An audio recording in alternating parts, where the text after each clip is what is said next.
Good morning, ladies and gentlemen, and welcome to Brewer Conclave 2022. After a successful day one, here we are at day two, and we have fabulous sessions set up for today. So we will be starting off with our first session shortly. We're going to be starting off with a panel discussion. So everybody on the outside, it's a humble request to all of you to please come and join us in the conference room. And we'll be shortly starting off with our first panel discussion. I repeat, everybody on the outside, we will be shortly starting, to be precise, in the next 10 minutes. So I request all of you to kindly come down and be seated in the conference hall. Thank you.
Check.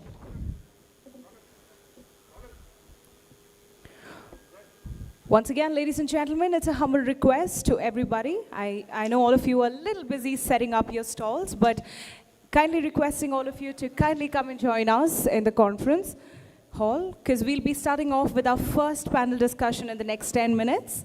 So I request each and every one of you to please come and be a part of the panel discussion. It's going to be super informative, super edifying, so please do not miss out. I request all of you to please come and join us in the next 10 minutes in the conference hall. Thank you.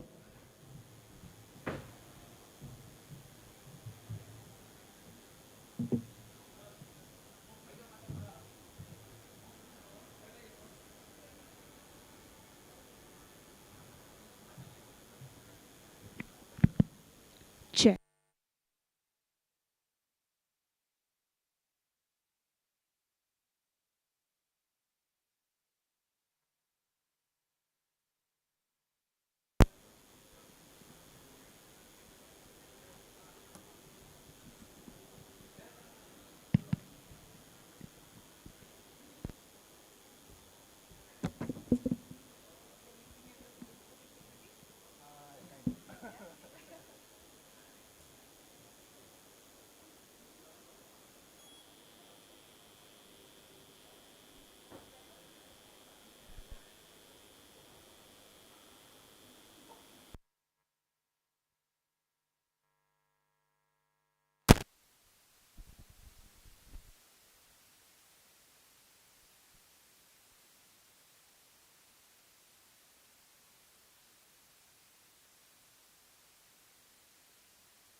Check T. Testing.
Strength. Aiming to become an icon for young parties, Bad Monkey is your bad buddy and a good jump.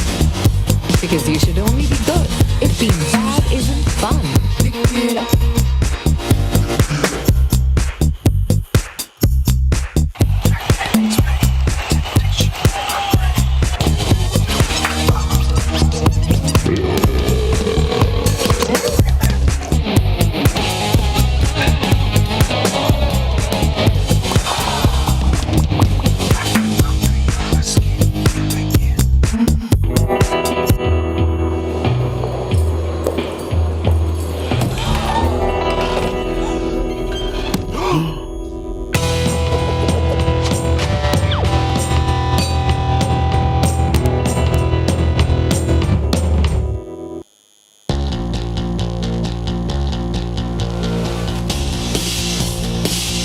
When you think of a strong beer, when you crave for a taste that sizzles down your throat, a brew that is disrupting the Indian alcohol industry is today's best party buddy, Bad Monkey Beer. This stud bottle stores in the real spark, style, youthfulness and strength. Aiming to become an icon for young parties, Bad Monkey is your bad buddy and a good jump. Because you should only be good if being bad isn't fun.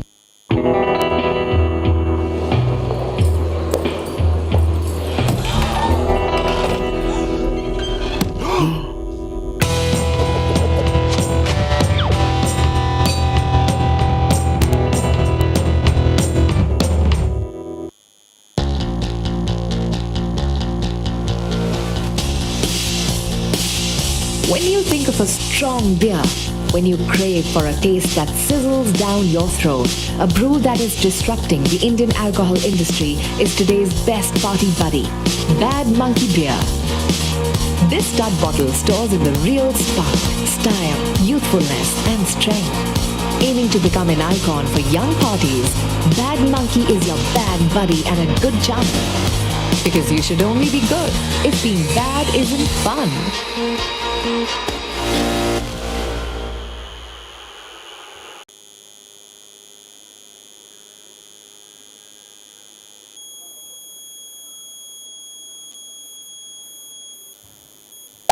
Got to do with it when I retreat loving, heat loving, beat loving.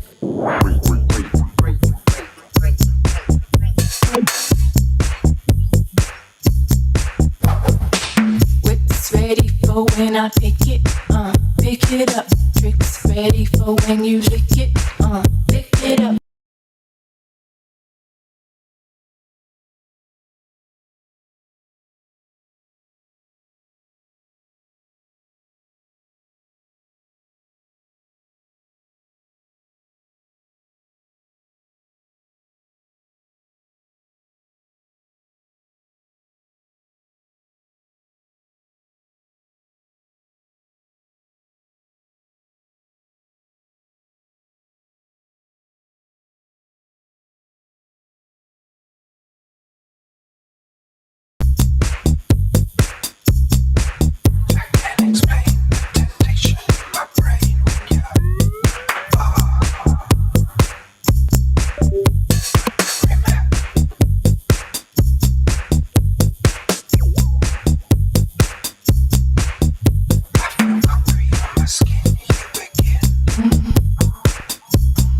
Well, ladies and gentlemen, here we are unveiling our upcoming exquisite event for 2022.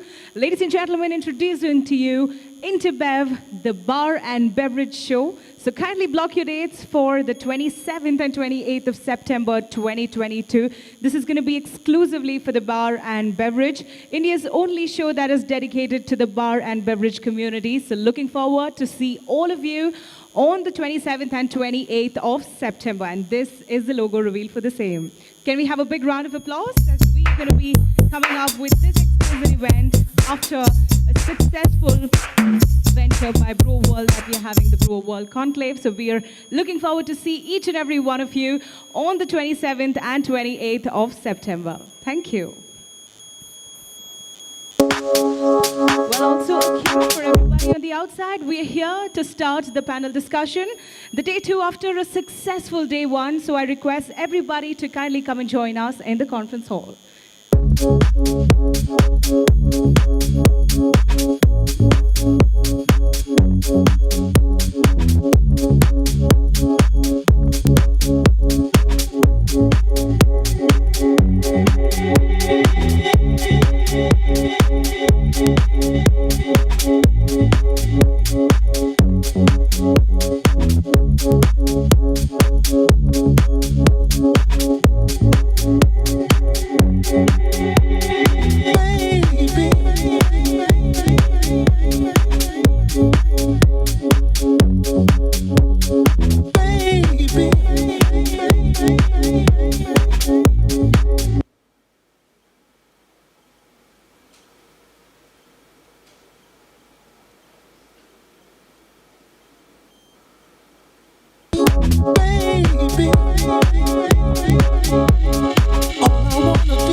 morning, ladies and gentlemen, and welcome to day 2 of Brewer World Conclave 2022, India's first and only beer and brewing industry event.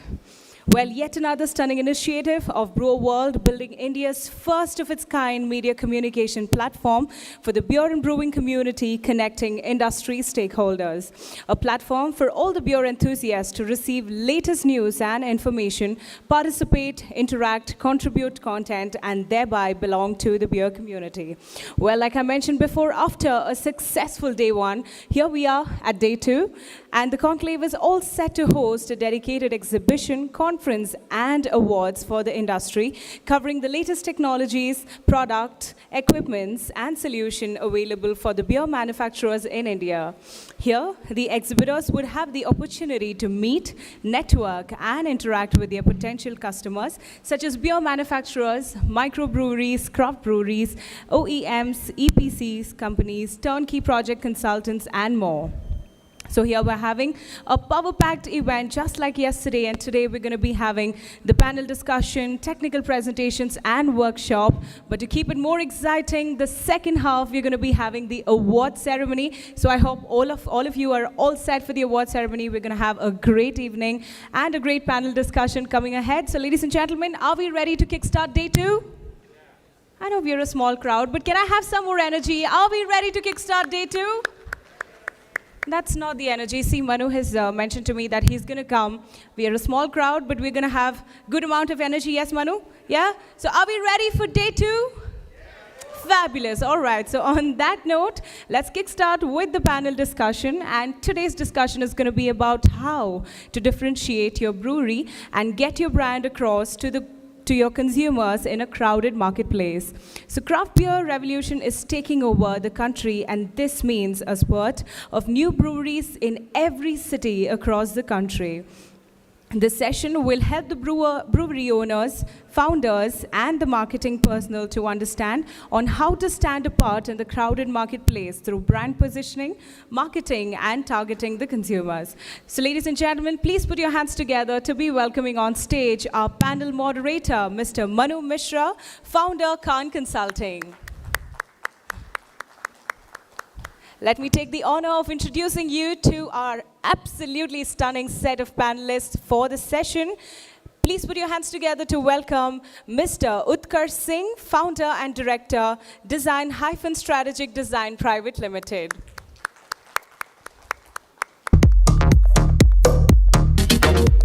Ms. Gitanjali Chitnis, head of brand and communications, Geist.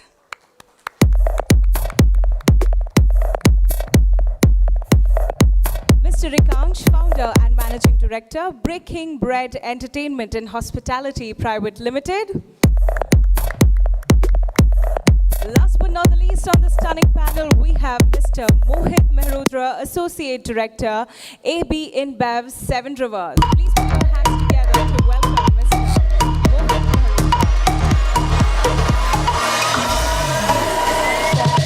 And the panel moderator are all set for the first session. Over to you, Manu.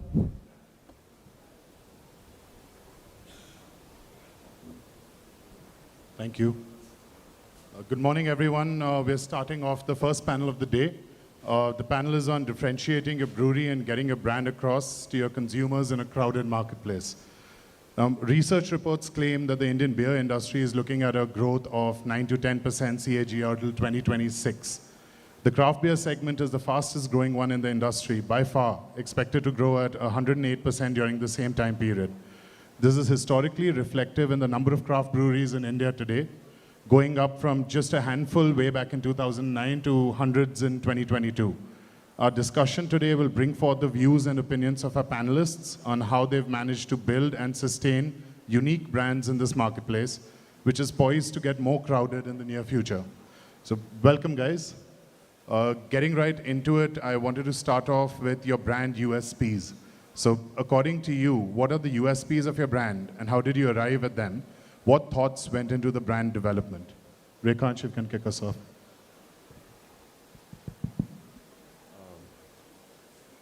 Hi, good morning. Manu, to answer your question, I wouldn't really be very happy with the term USP, okay? Because the term holds no relevance in today's time. At the time when we were launching Zooks, or when we conceptualized the idea 5 years back, we had a very simple thinking process when we sat down with our team.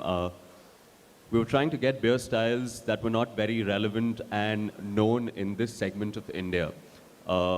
We were quite happy that a lot of Indian consumers are very happy drinking their wheat beers, but trying to introduce a section of beers which we labeled experiential beers, trying to get consumers to understand that there's a lot more than wheat beers out here in the market.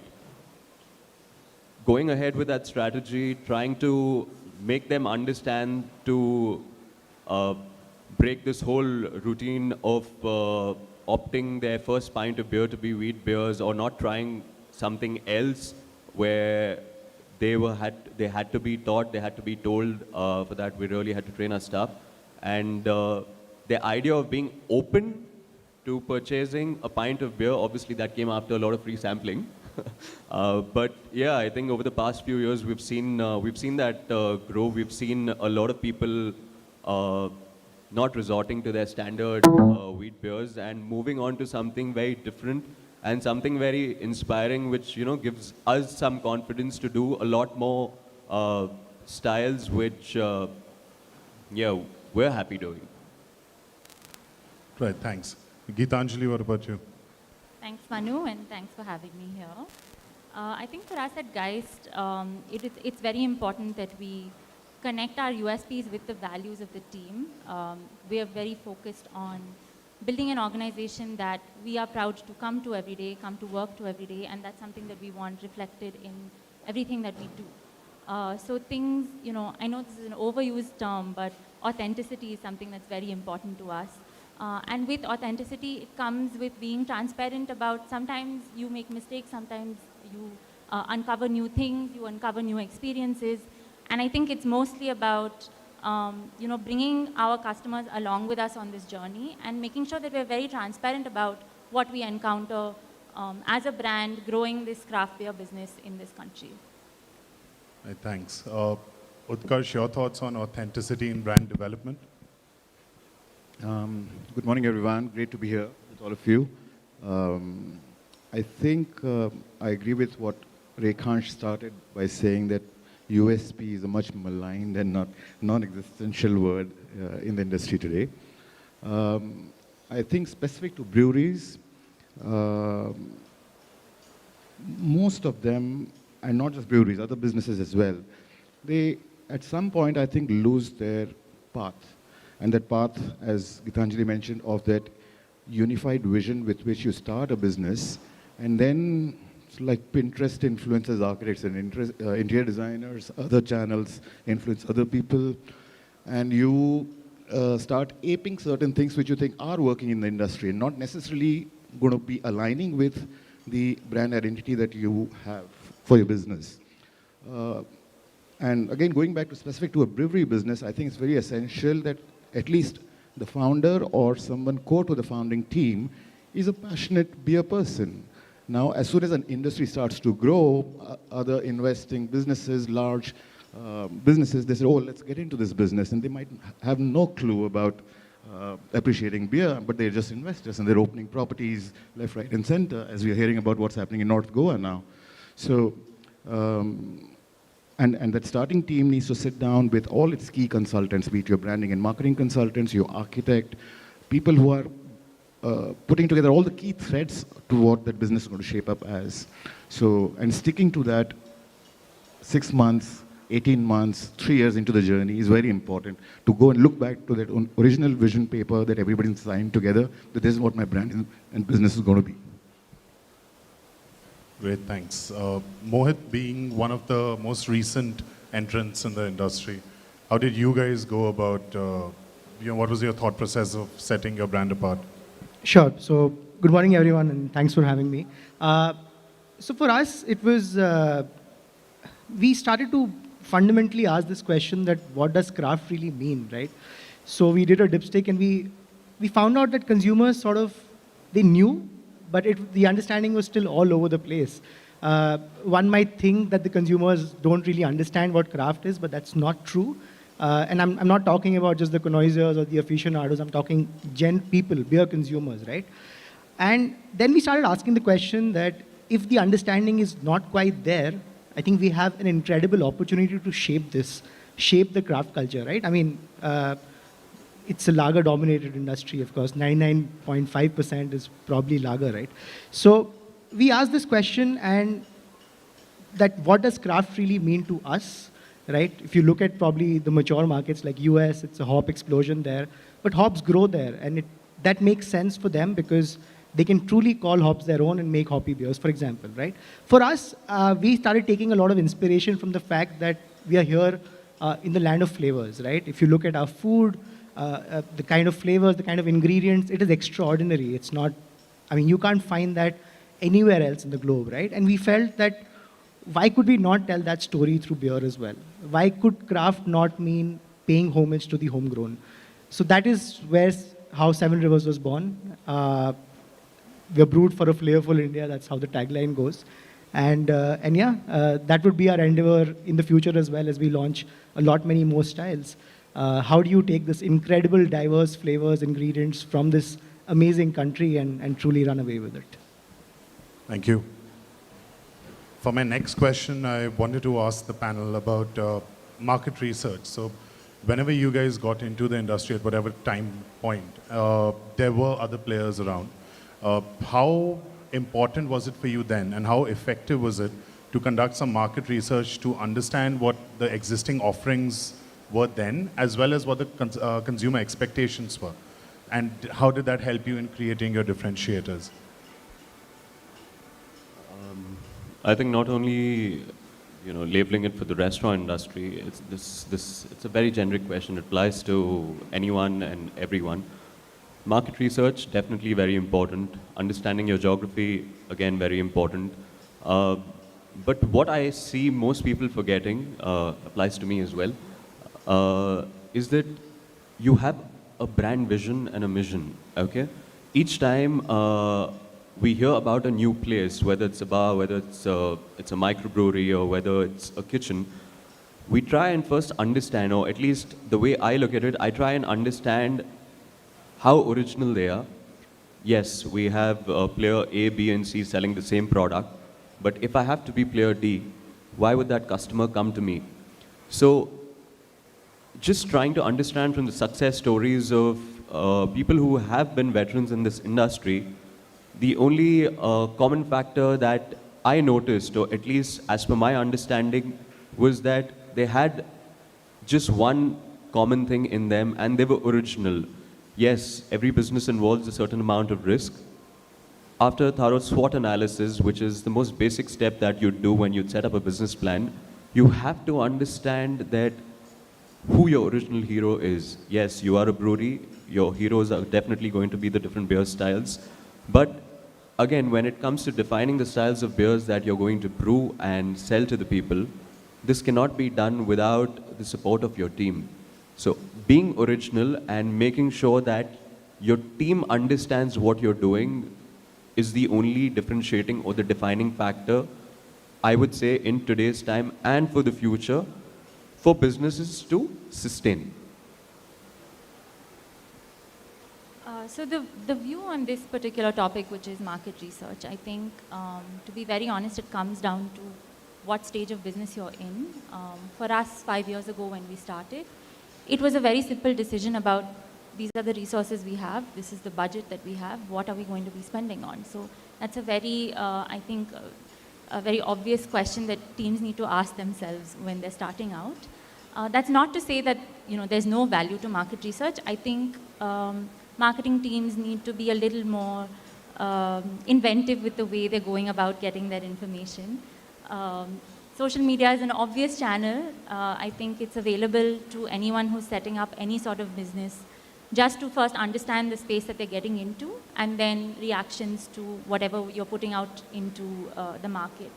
For us, what has worked really well, I think, is first-hand conversations with customers when we do events, right? That's one of the primary spots where we get to interact with the people who are drinking with our beer. We understand what flavors they like, what variants they like, what doesn't work, what works. So I think if you tweak the definition of market research a little bit, it depends on where you are as a size of business and what your priorities are when you start. Utkarsh, your thoughts? As Anthony Bourdain said in his book, Kitchen Confidential, in the opening pages itself, it's a very charming and seductive idea to own your own space, which is a food and beverage place. But 6 out of 7 shut down. But the charm is so intense that people bite the bullet again and again and again and open a new place. We all know how important data is and how immensely it is impacting every kind of business. Market research is of course not required only when you are calculating that is this the right location for my brewery, or what is the catchment of people who are within a 3-kilometer radius, or this or that. It has to be an ongoing thing, as Gitanjali referred to, as to what is the pulse of this geography, why is somebody coming back again and again. And the primary data is direct interaction with customers who are coming back again to your place, and knowing what makes them feel home at your place. And of course, you can plug in data from all kind of channels, all kind of sources, not social media only. And I think also it's important for medium and size businesses to evolve how they assimilate all data into a singular dashboard, where they get not just, oh, this is my numbers from my social media team, this is my numbers from this kind of or internal team, but you need to collate all of that into one single dashboard and truly see the picture about your business. Yeah, I think some really interesting points. I think Gitanjali is spot on when she says it depends on the stage of the business where you're in. And I think for a big company, I think market research, if you think of the Unilevers and the P&Gs of the world, for them market research is everything, right? Understanding the consumer, etc. But this is a very interesting space because sometimes market research could come at the cost of agility as well. Think of it as a dartboard, and you have a dart, right? You have a minute to hit the bullseye. Now, there are 2 ways to go about it. One is you just keep throwing the darts and just wish that one of them hit the bullseye. And the other way could be that you assess what the projectile could be. You take your stance, just really figure the thing out, right? So, I mean, for us, I think there's one narrative that, it could work out. Let's put products in the market. But I'm personally a believer that I think if you take the time, really understand the consumer, because we have an entire department of innovation and insights, obviously at AB InBev, and we also do something called as consumer testing of the liquid, where we take a sample of people and see if it's working out or not, right? So I've personally seen that if you take the time out, it does pay dividends. Go through the process. There's a reason that the process is in place, no matter how unsexy that might sound, right? But there's a reason it is there. But on the other hand, I could play the devil's advocate and say that we are in the world of craft. And like Ford said, right, if I went by people's wishes, they would ask for faster horses, right? So because you are also shaping this culture, the consumers don't know what they want. It's about what you're offering as well. So I think there's arguments both for and against, I would think. Thank you. So talking about shaping that perspective, talking about customers coming back again and again, I wanted to ask you guys about the creation of a unique customer experience. In a crowded marketplace, you have a lot of people, and there is a baseline, if you will. What elements come together to particularly create your brand's experience that you believe attracts your consumers? And some of you guys are from the dine-in F&B side of things. Some of you guys in both retail and F&B. So how do you create that impactful experience that your dine-in customers can take away with them? And also when you look at it from a retail standpoint where you don't have that sort of contact point with your customers, how do you ensure that they still absorb that experience that you're setting out to provide? Coming from the F&B background, I think I'd just like to answer this in one simple definition. Investing in human element. Okay? Staff are key. Understanding that you first need to train your staff and make them understand, make them feel like customers. Only then can you expect your customers to be happy. So we have a very simple motto back at Zooks that every fortnight, when, especially when we close the restaurant, we try and understand from, so I label them as horsemen, taking no offense, but yeah, why horsemen is because they're my prime sellers. Until they are happy with the product, and not everyone's really happy selling what they're actually selling. It also depends on the choice of the consumers. But yeah, the goal at Zooks is to make sure that every customer coming, who's especially a non-beer drinker, at least samples our products. The least amount of training given to any new entrant who becomes a part of our team is able to explain to them and moreover actually act like a salesman by making sure that he at least after sampling buys 1 pint of beer. Now the goal is not to make money. If a consumer is happy drinking his scotch, he will definitely opt for scotch. But again, I just see it from the simple aspect that if I had to drink scotch or rather any other spirit, I would, for the experience, go to a bar. So the idea of making sure that if a consumer is visiting your place and it happens to be a microbrewery, your staff need to be invested upon, and yeah, I think that answers the question. Thank you, that was a good one. I think the goal at Geist is creating a unified customer experience given the fact that we are now in multiple channels. We are available in retail. We started off with supplying beer to various hospitality businesses across the state. And of course, now we have our own hospitality division with our beer garden and tap room. So the idea now is when we, at any point when a customer interacts with us at any one of these touch points, there has to be some amount of stickiness or recognition of the brand created. And there has to be a focus on creating an excellent experience no matter what the cost, so that the next time they encounter us at a different format, there's already that positivity that they bring with them into this interaction. And we've seen that time and time again after we've set up our 2 locations as well. And I think the hallmark of the unified customer experience for us at Geist is inclusivity and a consistency, both in terms of the product that they're experiencing, the food that they're eating, the service, all of that. But also inclusivity in terms of, as we know, craft beer is for everyone, right? It's come with its baggage of a lot of factors, but I think we are very focused on making sure that all of our touch points cater to an audience that comes with a sense of curiosity and is able to kind of experience that at every touch point of Geist that they visit or interact with. Thanks. I will not speak specific to craft beer in this industry only because we work with clients broadly in the hospitality segment with lots of luxury hotels and boutique luxury hotels where experience, of course, is very, very key concern. But many large businesses get it wrong. Even your airlines and marketplaces where you go book a flight ticket and you will get 6 emails, you will get 4 WhatsApp for business messages. So one transaction is resulting into 13 times deleting things from your phone, okay? That's very poor customer experience.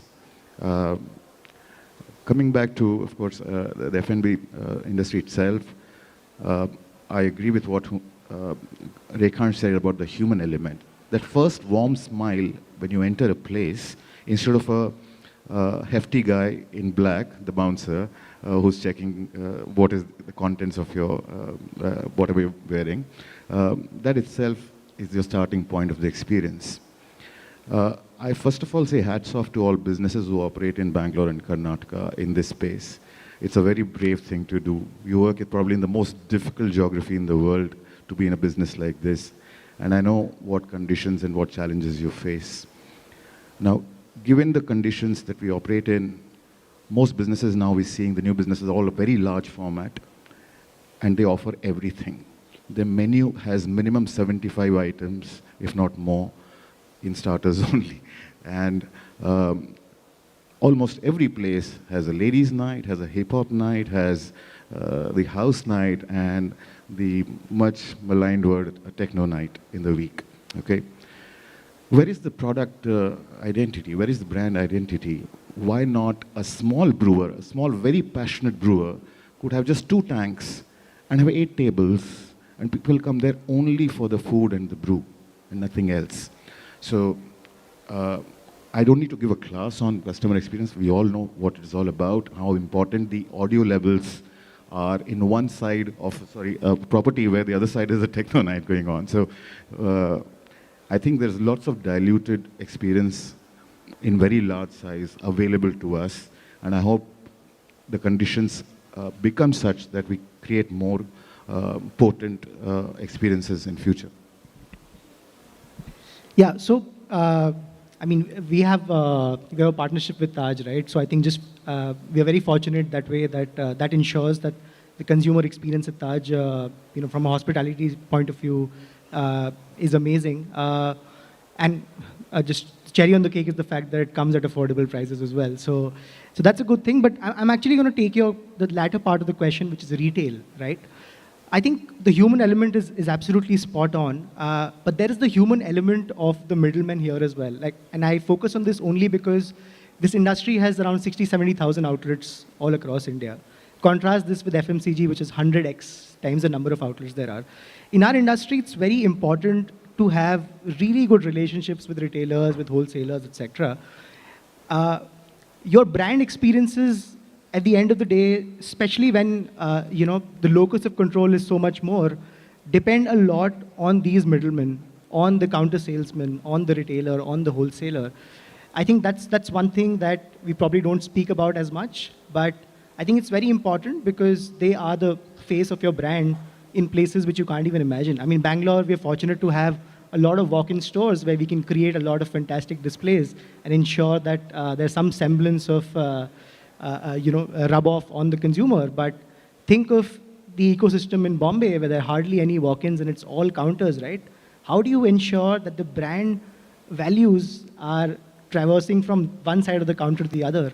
It's very important to invest in the customer salesperson. It's very important to invest in that bar captain. It's very important to invest in a lot of these people to, I think, make sure that whatever you want to communicate about the brand sort of goes through to the end consumer as well. Just coming back to you, Geetanjali, about the recent growlers that you guys have put out. Of course, I completely agree with everything that Mohit has said, but there are budgets involved there. It is intensive. So how did you guys go about getting those growlers out into the market with the thought process of, how would the customers receive them? So you're talking about the growlers, right? Yeah, so we recently launched them in the middle of the pandemic.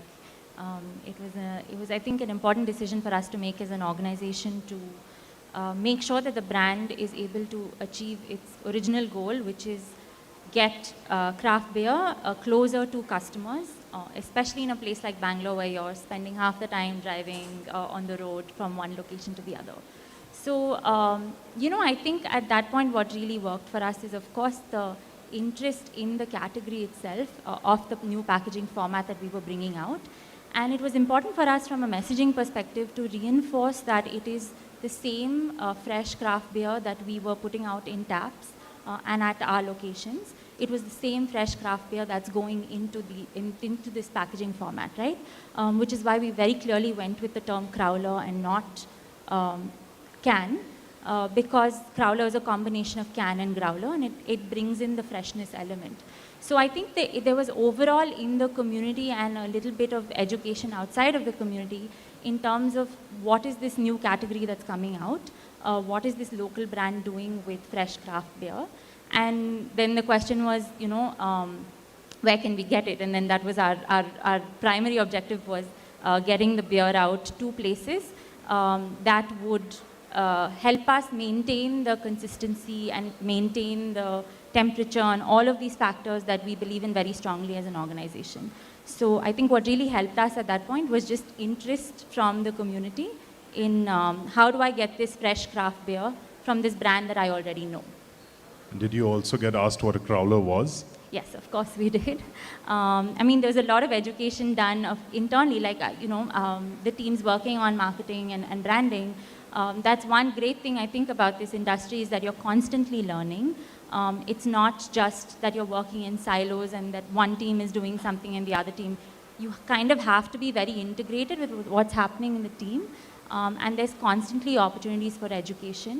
Like Rekhanch mentioned also, the team that's out in front, that's talking to customers, it's important that you're routinely reinforcing both brand messaging, but also education about what it is that we are trying to do, both from an experience perspective and a product perspective.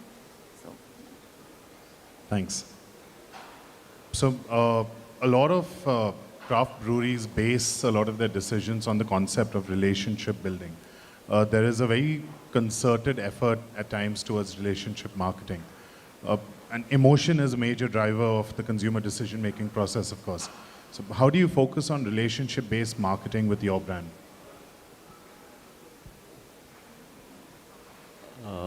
Can I twist the question?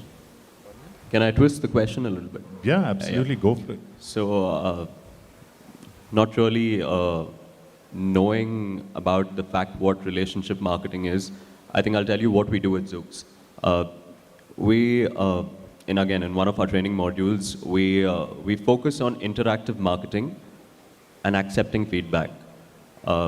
Feedback can be good, feedback can be bad, but the point is how that feedback reaches from the bottom to the top and what action is taken, be it good or bad, like I said, small or big, doesn't matter.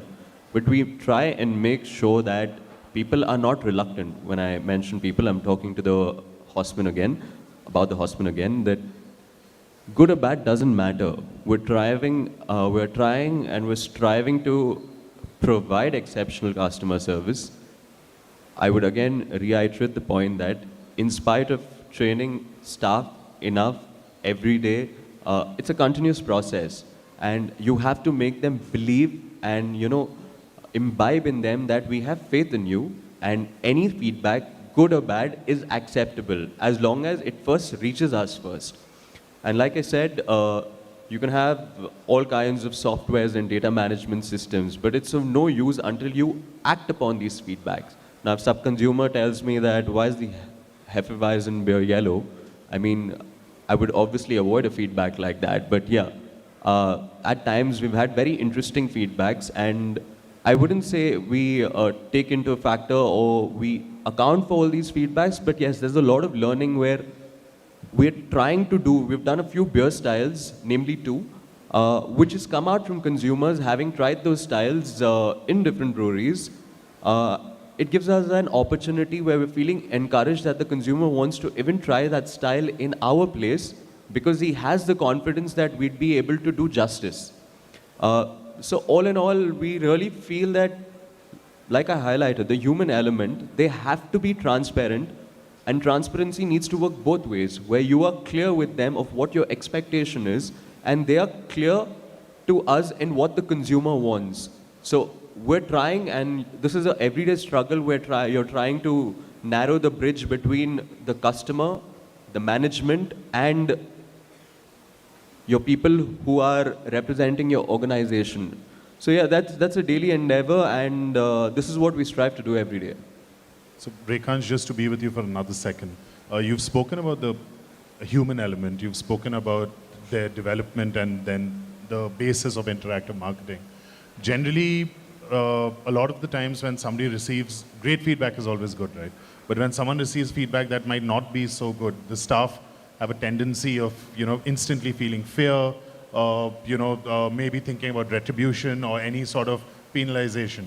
Right. Now, for a brand that focuses on human elements as you do, how do you allay that fear in your team that even if there's some negative feedback, we'll work on it together because it's all towards the betterment of the experience and the brand?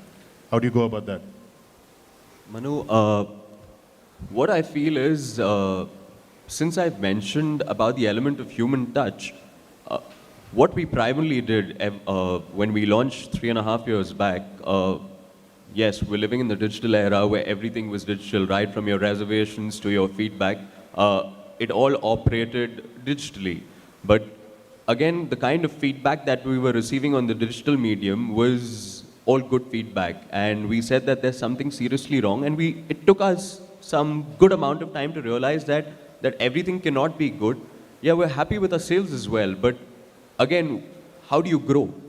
So that's the time we really understood that going back to both the traditional approach of getting, a reservation. Just to give you a simple example, I wouldn't say we don't take online reservations, but that's just narrowed down to about 20%. We even encourage our customers to call and make a reservation where we are able to update them about what is happening in the restaurant first. Because that clarifies 50% of the doubt that customers have of what are they going to experience for that given night. And the second and the most important thing about the question that you asked was the collection of feedback. Now, when we moved from the digital era to going to the traditional method of taking feedback, which was distributing, call them name cards, where we expected consumers to write the feedback after their meal. We again saw a very negative response to that, where we'd receive about 10 feedbacks when we have about 500 consumers dining with us. Training, retraining, and making sure that your staff are open enough in telling us what is going out in the minds of the consumers, and trying to work back end by making sure that we do have a recognition program of the most honest employee award every month, which is a very non-existent or a non-valid category. But what we're trying to tell our horsemen over here is to be open about what is going on both in their personal and professional life when they're at least involved with us. That makes it better for us to make sure that particular person who's representing our brand or organization is serving a set of people who are obviously coming for a great experience, but also are, been given justice, firstly because the person who's serving them is in the right state of mind. So yeah, today if you happen to come to Zooks and you miss this particular aspect of feedback not being collected, at least in the verbal aspect, you have my number. Absolutely, thanks. Geetanjali, your thoughts on relationship-based marketing? I'm so sorry. Yeah. Just to add that, I'm from Pune and Bombay, and we continuously hear about how people love the beers you put out, and whenever there's a new beer, there's this excitement going around, and we're made to feel like we're missing out on a lot. Which you are. Which I agree. But so, how did you guys get there? How did you have this, level of I wouldn't call it loyalty, but just excitement and happiness around your brand? I think it ties back to something we discussed in the first question, which is it honestly truly is a reflection of the entire team. I think we all, it's a very important part of our DNA that, especially when it comes to relationship marketing, the core of that is accessibility, right? The fact that you are available to answer questions, you are available for a conversation, you are available for negative feedback, you are available for positive feedback. But I think it's important that all teams recognize in the organization that the first step is always being open-minded and open to a conversation with whoever you're interacting with at that point, no matter what the skill set required, right? So for instance, we have different business lines, we have retail, we have F&B, but the one common thing in all of this is the fact that when a phone call comes, whether it's a customer or it's a partner, we are available. And I think that is something we have worked consistently on, both online and offline, that we remain visible, that we remain accessible, and we just remain open to joining in whatever enthusiasm or excitement they bring to us in terms of feedback. And yes, the stray negative comments that come as well. So yeah, I think being accessible is important for relationship marketing. Utkarsh. Continuing on being accessible, probably imagine you go to a place and the place is full of Agent Smith from Matrix, where everyone is the same person, right? Now, if you go to Zooks and that 35 people as staff, and they all look like Rekhansh, you will never be unhappy, should I ask this guy or that guy, right? And that's not how they appear, but I mean, that's how much they know their brand, their product, and that's this, it's the same ethic and passion with which you serve your customer.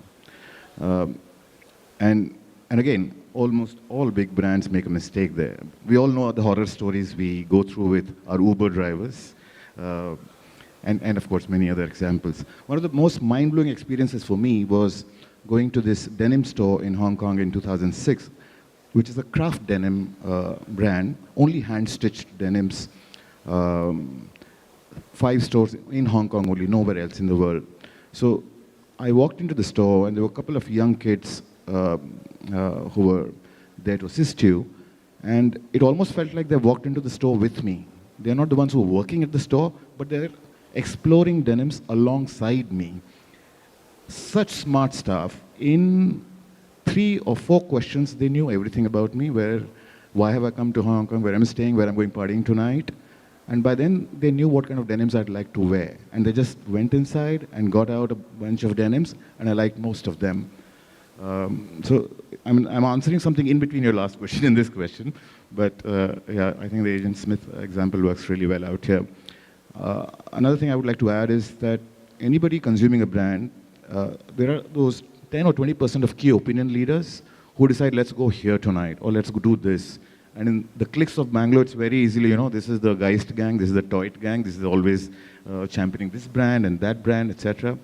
It's very important to have those brand ambassadors be part of consuming your brand and extending your brand story in meaningful ways. I think Geist has done some fabulous experiences. My brother is a big Geist fan, and I see him always involved with them. So I think these unemployed ambassadors are very important to make your brand percolate down to the other non-key decision-making 80% who just go by their friends who are leading the voice in the group. Thank you. Mohit? Yeah, I think just on relationship marketing, the most heartening thing for me is that when I read reviews about Seven Rivers, unanimously they always mention and they call out the server. I always read reviews where you go like, Harshit was my server and we had a fantastic time.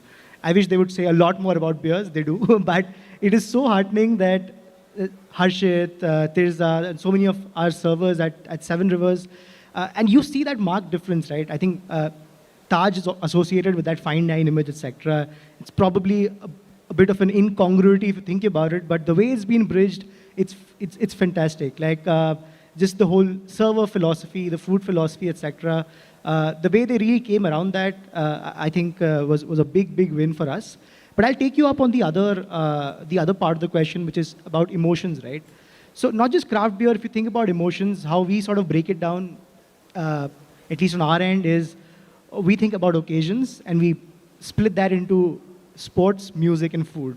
For us, it is, I mean, it's probably too meta, but yeah, these are the 3 things. And for Seven Rivers, it's like I said, taking massive inspiration from the bouquet of flavors that India has. We sort of naturally gravitated towards the food area where when you talk about emotions, when I want people to think about Seven Rivers, the ideal state or the ideal consumption occasion would be with food, as opposed to, let's say, something like a Budweiser, which lives more in a high energy music kind of space.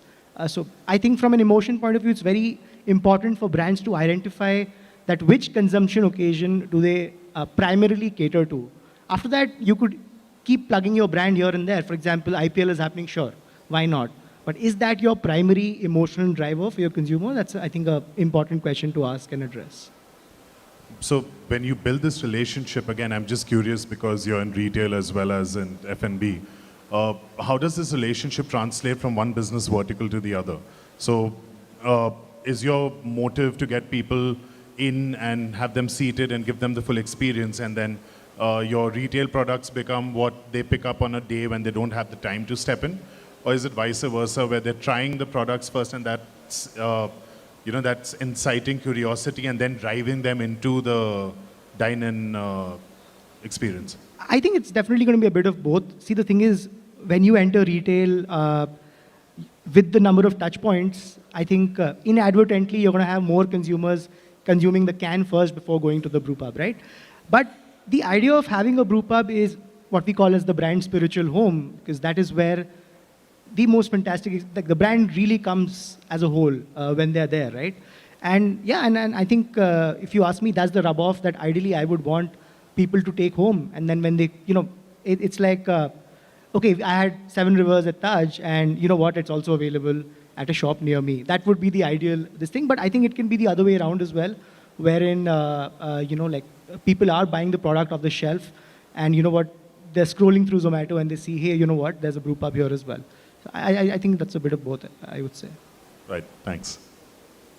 For my last question, guys, we've touched on this slightly in the discussion earlier today, and I want to talk about effectively communicating your differentiators. So what sort of communication channels do you utilize to get your differentiators across to your consumers? If you could give us examples to highlight what channel has been the most effective for you. Now, of course, I understand that a lot of it is based around alcohol, and digital is our first port of call. But have there been any other channels of communication that have worked as well? And of course, if you could just talk about how you evaluate your digital presence. Sure. I think before I talk about digital, I think given that we're a new brand, and in this industry, I think when you're starting new, I think fundamentally there are two things for me that are non-negotiable. One is obviously having availability all across. You can do as much digital as possible, but if you're not available in the right places, I think it's a lot of spray and pray then. There's a lot of paid media that you're putting in, but the product is not available. That's really a travesty. The other thing is liquid on lips. It's very important. One of the most effective communication channels when you're a new brand is really participating in these events. Like we are doing Toast, which is happening tomorrow. Things like Lil Flea, many different events that keep happening. You have your Tab festivals, etc. I think it's very important for consumers to notice you there, to get that first liquid on lips is what we call. For me, that is a lot more important than doing digital, because digital for me is more recall. That, you know what, someone enters the store, hey, you know what, I saw this brand, there was a sponsored ad on my Instagram feed, and hey, they're here, right? But that is more recall. That's more like, okay, you know what, I saw a Budweiser ad, and here's Budweiser. But if it's a Seven Rivers, you know what, I've never even tasted it once. I think that for me is the first bridge that I need to cross. Once that is crossed, sure, all paid media can come in. Yeah, but I think when you launch, I mean, since you talked about digital, for us, I think at the onset, it's very important to tell people who we are, right? Think of a person introducing themselves for the first time. They say, I'm Mohit, I am the this, that. So that is what we are what we are doing right now, is telling people what Seven Rivers is. That's it, period, right?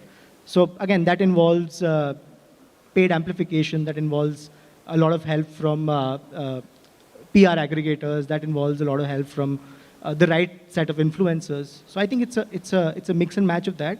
And I think for us, it's very, very important because we are a small brand as well. And of course, budgets are always going to be limited, right? So it's very important to calculate the ROIs on each and every spend. Because as marketers, I can tell you there's hundreds of things I want to do, right? But I also know that I want to do one of those things in a very, very good way, rather than doing all of them at the same time. Thank you. Utkarsh? Instagram. Isn't that the only channel everyone worries about and looks at, and any kind of business? What's happening to my Instagram? Poor digital agencies who get asked this question every now and then. I think any of these opportunities are only conversation starters. What we do forget about is, where is the home of the brand, if not the physical home? Digital home is your website. A lot of the brands do not care about what their website looks like, which is where you can experience the brand in totality, probably. So we must remember these important places as well. For me, I don't go search something new on Instagram first. I go check their website, no matter whatever kind of business, that how much attention they have given to what is your digital living room, and which is what you might find through search, through any other gateway that you've reached there. The second point I would say, or rather we recommend to our clients a lot, is meaningful real experiences, which are in line with what your brand stands for, what your brand could be interested in. Is it something geeky? Is it NFT and crypto? Is it something classic? What is the ratio of newness to what is always stable and things like that? I think real meaningful experiences are most important. I'm sure a lot of us have seen that Heineken activation where they got a lot of men, boyfriends and husbands on the Champions League final night to a theater forced by their girlfriends and wives, and they were all thinking they would come and watch some movie or concert, and then they broadcast the entire Champions League final on the big screen, and they were all so thrilled and happy, and what amount of return on investment it got, I think is probably one of the highest campaigns. So I think such real things that align with your brand are most important. Thank you. Gitanjali. I think I agree very strongly with what Utkarsh said, which is creating a meaningful experience, but that is the consistency that you need to then adapt across various channels, right? For us, I feel it has been a very organic growth experience, one that we are frankly quite proud of, because it's been led primarily by word of mouth. And then everything else has to fall into place to support that experience and that recommendation and that delight of, discovering this brand or discovering this new restaurant, and then, inviting your friends or your family to come and experience that with you. So I think, it's very important that the channels that you use are used in a way that you're being intelligent about it, right? A lot of people look at digital as something that they outsource or something that they look at as a secondary or like very low down the priority matrix. I personally don't believe that. I feel like when done correctly, when looked at in a way that it's an organic part of your brand building, that you're not using it just for paid or you're not using it just to get eyeballs, but continue to maintain interactions with people who may or may not know your brand already. But like all of us in this room know, when something catches your attention online, you are bound to share it online or share it with people that you love. And that can go with offline, word of mouth. Some of the most, I think, exciting experiences for us as a brand is tasting sessions that we've hosted, both at partner locations and at our own locations. You get to see a physical representation of the love for the brand. You get to interact with people who are often unsure about whether something that they know is correct or not correct.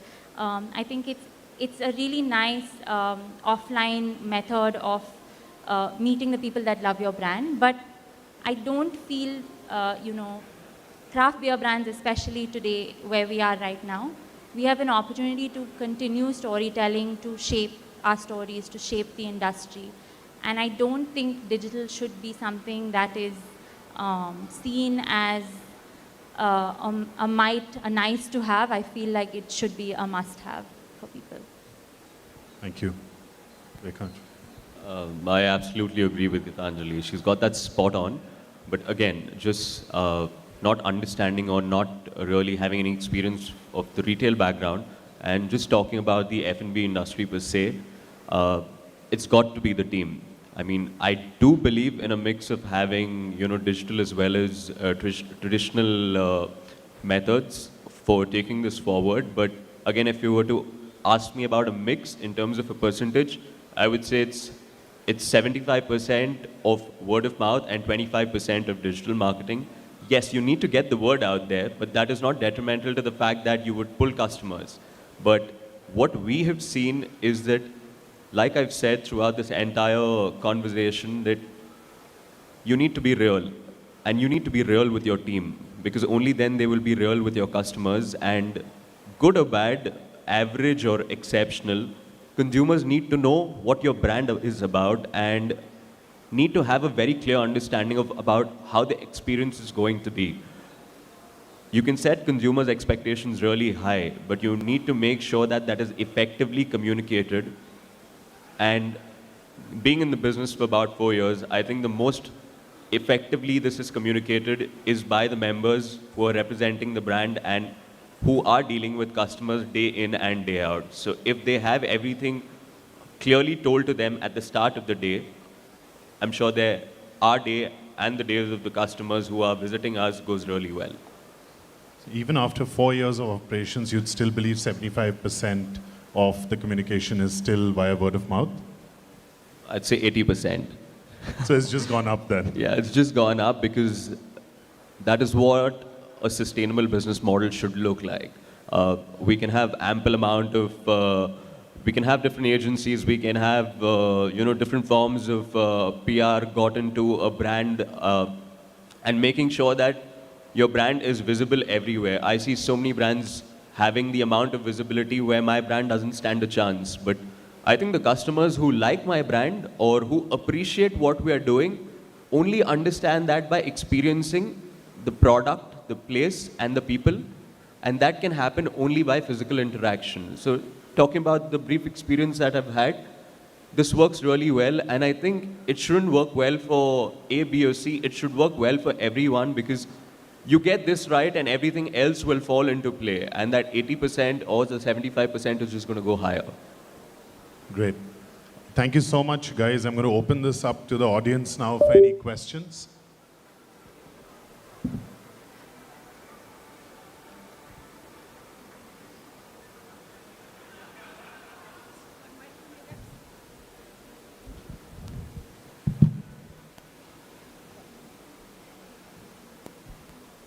It was fun listening to all of you talk about branding and how to differentiate your brewery. My question, for Mr. Mohit. So you guys are a brand which is under another brand. So technically you come under the umbrella of the Taj Group. So how do you shine through that umbrella? And you have your own marketing strategies and your brand identity. So, but you're still under the umbrella of another hotel, and that seems to be a challenge, from the outside perspective, right? So they have their set of values, ideas, and how they go about business, and you have your own concept that you're bringing in. What are the challenges that you see with that, or is it a challenge even for you? I think you're right that from the outside view it might feel the same, but I think the two partners stepped into this partnership with a very clear vision, with a very clear objective of shaping the craft culture in India, in terms of hospitality, in terms of food, in terms of beverages. Why Taj? Because honestly, it's obviously one of the biggest brands as far as hospitality is concerned, and I think what this gives to them is that it helps them contemporize their proposition as well, which right now is a challenge for them. I think having a microbrewery, you can't go more contemporary than that. You can't go more fun, more young than having a microbrewery, right? What it gives us, honestly, it gives us a ready-made space. It gives us patrons which have been coming there for so long. I see it completely as an advantage. You're right, there could be some challenges because they have certain values. We have certain values as well. But for me, I've never really felt a conflict because if people are willing to change and people understand what's in it for them, I think it's bound to work. Thanks. Another question. This I asked yesterday to Manu. The tone of communication that you use in your companies, what are your thoughts on that? Could you repeat the question first, Prasad? Yeah. So they say that more than the message, the way you say the message is what matters. So what is the tone of communication that you use for your respective companies, and what seems to have worked for you so far? Or basically, what tonality ties in with the brand personality and how that goes forward? I can take that up. Yeah. So, I mean, what we try to do more than anything else is we try to be very inclusive. This could be a space which could be perceived as slightly academic. We're talking about so many styles, and you could probably go into the loop of boring the consumer sometimes without really understanding yourself. It could be the case, right?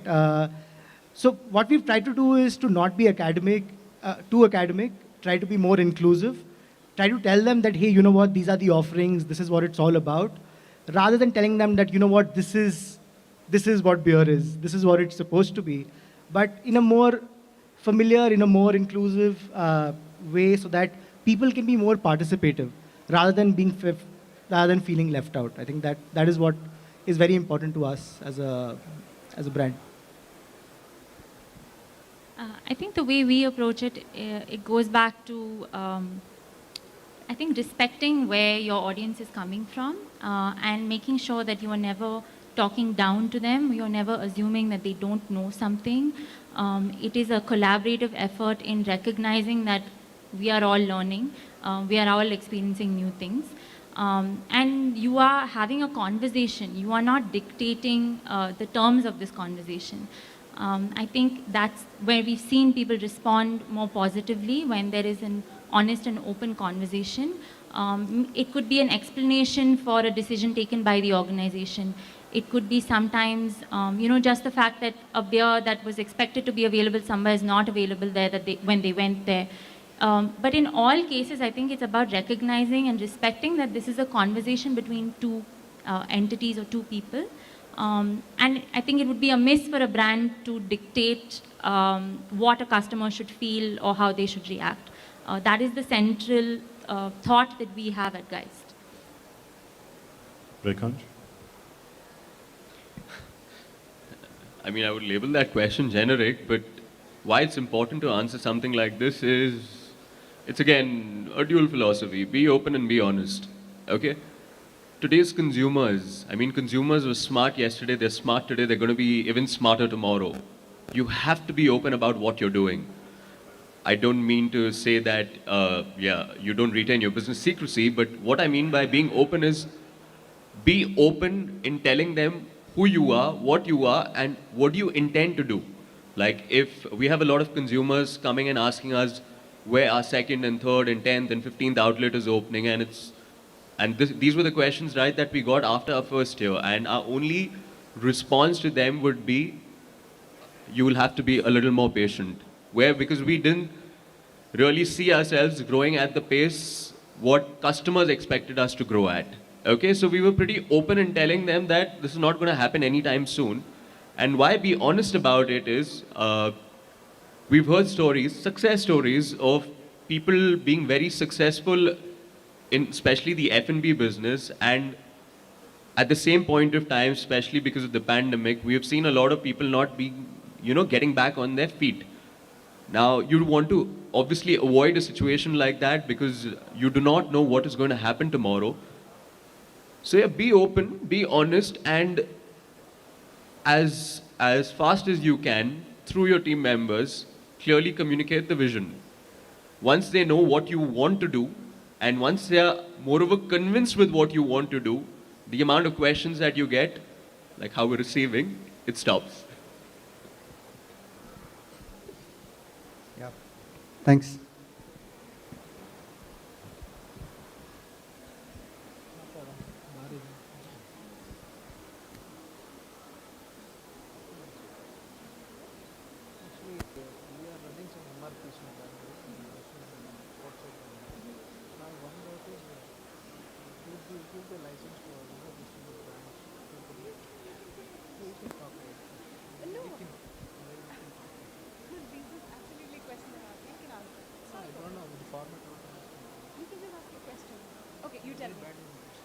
What is your question?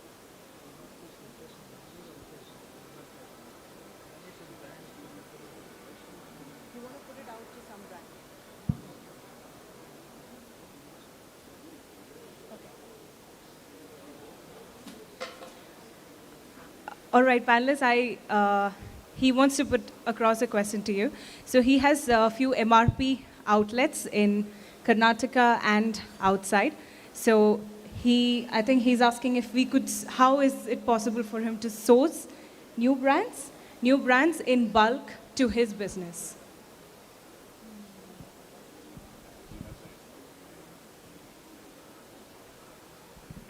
Sorry, when you say how, is it because it's not available right now? Is that what you're saying? Or? The organic product is not what he's getting. So how to get it in bulk is his question. Okay. You can let us know if it is an appropriate question to the panel as well. If it's not, then we could put the question across. No, yeah, I mean, if you don't mind me asking, which area is it that you... All over Karnataka. Okay, all right. Maybe after the discussion, I could just come and speak to you and we could work something out. Yeah.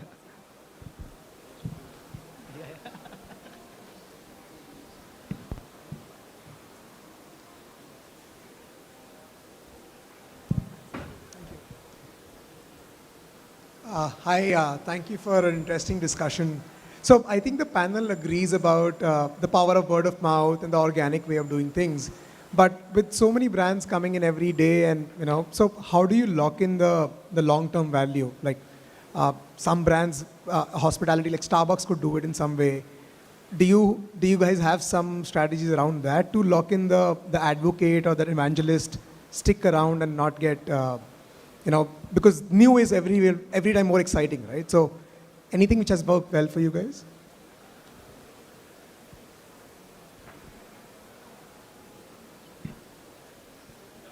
I think for us, it's always product-led. The product speaks the best. It is the loudest voice. And so if the organization has that as your singular goal, everything else really can change. But your product needs to be 100% speaking for you at all times. So with us, that is our singular focus.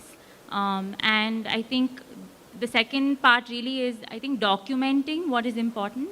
A lot of small organizations like we do are on that journey because as you are growing, an interpretation of a value or of what is important to the company will be diluted, right? The initial set of team members may not be the same, or you will be growing. And so I think it's really important that you document what is of value to the organization when it comes to messaging, culture, all of those things.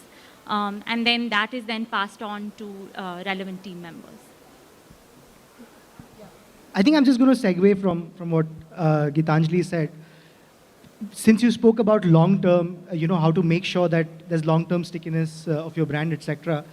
A very boring answer is to have these processes in place where you set those toolkits, you set them in stone, you have your brand book, you make sure that people after you and even after them, it's not on their whims and fancies. It's something that has been decided for the brand. I'm not saying it can't be flexible.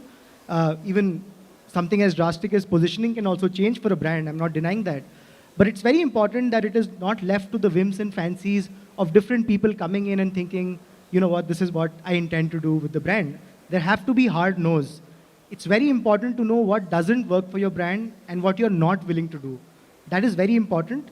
And it has to be followed to a certain extent. I think that's what, even though we feel that there's so many brands out there, and as marketer, I can tell you, we get bored from our content the most, even though it's not even reached to the consumer. We're like, we've seen this so much, and we feel that, you know what, let me do something else. But that's not true because the consumer has not seen it.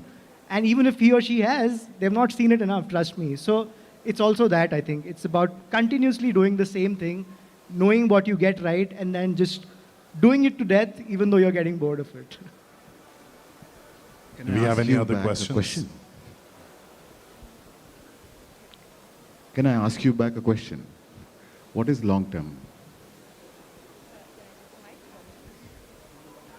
What I meant was repeatability, right? Like if I tried something today, I'm a fan of this beer for next 1 month, but a new boy in town, and I switch my brand. So switchability, right? So that's what I meant by long term. So I'm not talking about a time frame as such, but how do you lock in a consumer whose whims and fancies, as you said, right? Like we don't know what he wants. He's switching over. So is there a way to lock him into the consistency of brand? Of course, which you mentioned makes sense, but is there a way that I can keep him coming back for, again, what's in it for me? Again, keeping it fresh, new flavors, you spoke about product. Is there anything else which something might have, again, just dabbling with it, nothing has to have a perfect answer. Thanks for answering. Sorry, I'll just add one more thing here because I think it's important to recognize that consumers have a repertoire of brands. It's okay if they're switching, right? Especially in today's day and age, you can't expect a consumer to keep coming back and only consume your brand.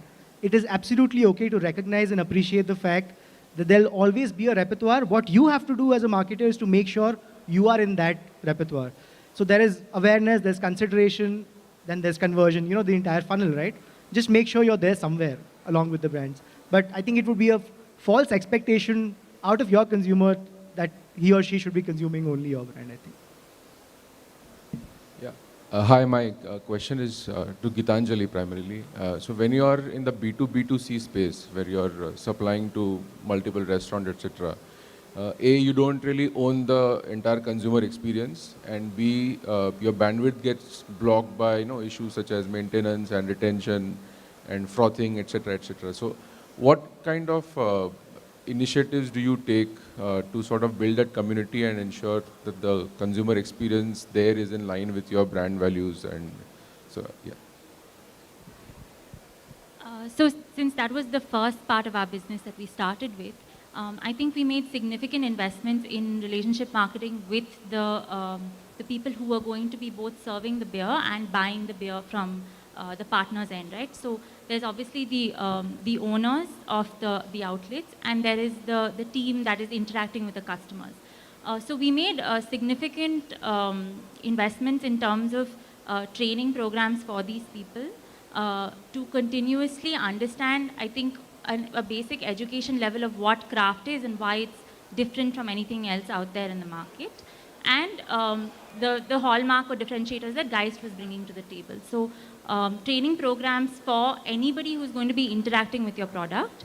And then from a collateral perspective, you are supporting them with both offline and online collateral that they can use to display to their customers who are coming to the outlets. So, in that way, there is a sense of, I think, loyalty both to the place that they are visiting, because that's the location that they're patrons of, and also recognition of the fact that, the team is making investments in bringing in new experiences for them in an environment that they are comfortable with, and they're already used to. So it's not, I think it's about both parties benefiting here to bring the customers into the location and giving them enough information to understand the product and enjoy the experience wherever they are. And from a brand's perspective, like you rightly pointed out, there are sometimes challenges in terms of how the product really reaches them. I think for us at Geist, it's extremely important that we are in full control of the product right from the time that it leaves our factory to the point that it is dispensed. And so it is critical that that is paid attention to, because that contributes to the experience at the end of the day. Thanks. Any other questions from the audience? One last question for you, Mohit. Actually, I thought of it when Prasad was asking his questions about, operating inside a hotel. I've had a lot of people who've opened up new age, younger locations, if you will, that are inside a five-star hotel. And one of their constant battles, especially in the first couple of years, is telling people that the same rules don't apply. There's no dress code to come to us. There's there's no thought process. You don't need to be a couple to enter our location. You could come in shorts and just grab a pint and leave. Did you guys ever run into something like that when you started out? I think we did, absolutely. And also, if you still run into it. Okay, I look at it slightly differently. A lot of Taj patrons who've been coming to the same place are big billers, right? What they've done is, they're not now started to drink beer. Imagine, see, as a brand, my TG ends at, I define it as 26 to 34. That's it. But I have people here who are 45, 50-year-old drinking beer. I think it's heartening. The same guys who are drinking a scotch are now drinking a beer, right? So I look at it in a different way. I think we're being very inclusive here. I am not saying that it's not a challenge. I still see a lot of people who are dressed up like they're not coming to a microbrewery. But I could make a choice saying, you know what, I don't need these people. Or I could say, you know what, let me learn from this experience. There could be something valuable out here as well. So that's what we are doing. Just on the point of, I mean, we've just never, we've always felt that engaging with Taj has been it's added more value than us making compromises. Like I said, you have a ready influx of people right from day one. Imagine, that's very fortunate, right? I mean, if you're setting up a place right from the get-go, it's very tough to get people to walk into that outlet, right? That's not a challenge that we're facing, and maybe we don't talk about it so much, right? And on that point of being inside hotels, so the partnership is restricted not only to just being inside hotels, there are greenfield projects as well. The next one is coming up in Goa, that's going to be a greenfield project that's not housed inside a hotel, right? So, and it's also not restricted to just the hotel, it could also be, let's say, real estate, which is owned by Taj. So it is a mix and match of a lot of things. Tomorrow you could also expect some tap rooms from our side as well. So it's not just going to be restricted to an in-hotel concept. Quick addition to that, I think a space makes a very big impact on how somebody behaves. The same person going to a bus stand versus going to a slick metro station will be very different right from the volume at which they speak and what they do and things like that. Having studied architecture, I mean, I know it's a very key part of urban design as well. You know, public spaces, do they encourage people to be playful? Do they encourage people to be doing something more relaxing, just lay down on the grass? So the design of a space, natural or man-made, dictates the behavior of the people a lot. And the more deeper the team who's backing a project understands that and executes in that way, I think that makes a very big difference, right from how you're dressed, how much you speak, how loud you speak, and everything else. Absolutely agreed. I'd like to take this opportunity to thank the panel and all our panelists for having such an insightful discussion, making the trip out here, and first thing in the morning. I think we can head to the guy's stall for a spot of brunch, liquid brunch, if I will. Thank you, everyone, for joining us. Please give a round of applause to our panelists.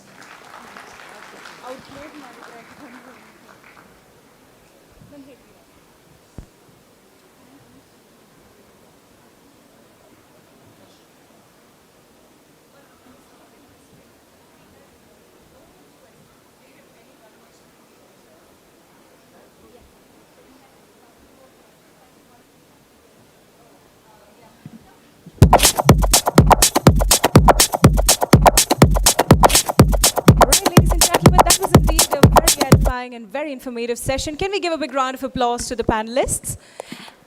And can we also hear it loud for our moderator who seamlessly conducted and moderated the entire session? Can we hear it for Mr. Manu Mishra? All right, let's move on to the next session, which is going to be a presentation about new all-in-one range by Fermented yeast enzyme blend products. So there are occasions when a single microorganism is not really enough. Thanks to our extensive experience and research into fermentation, we are constantly developing new products to meet the expectation of beverage makers throughout the world.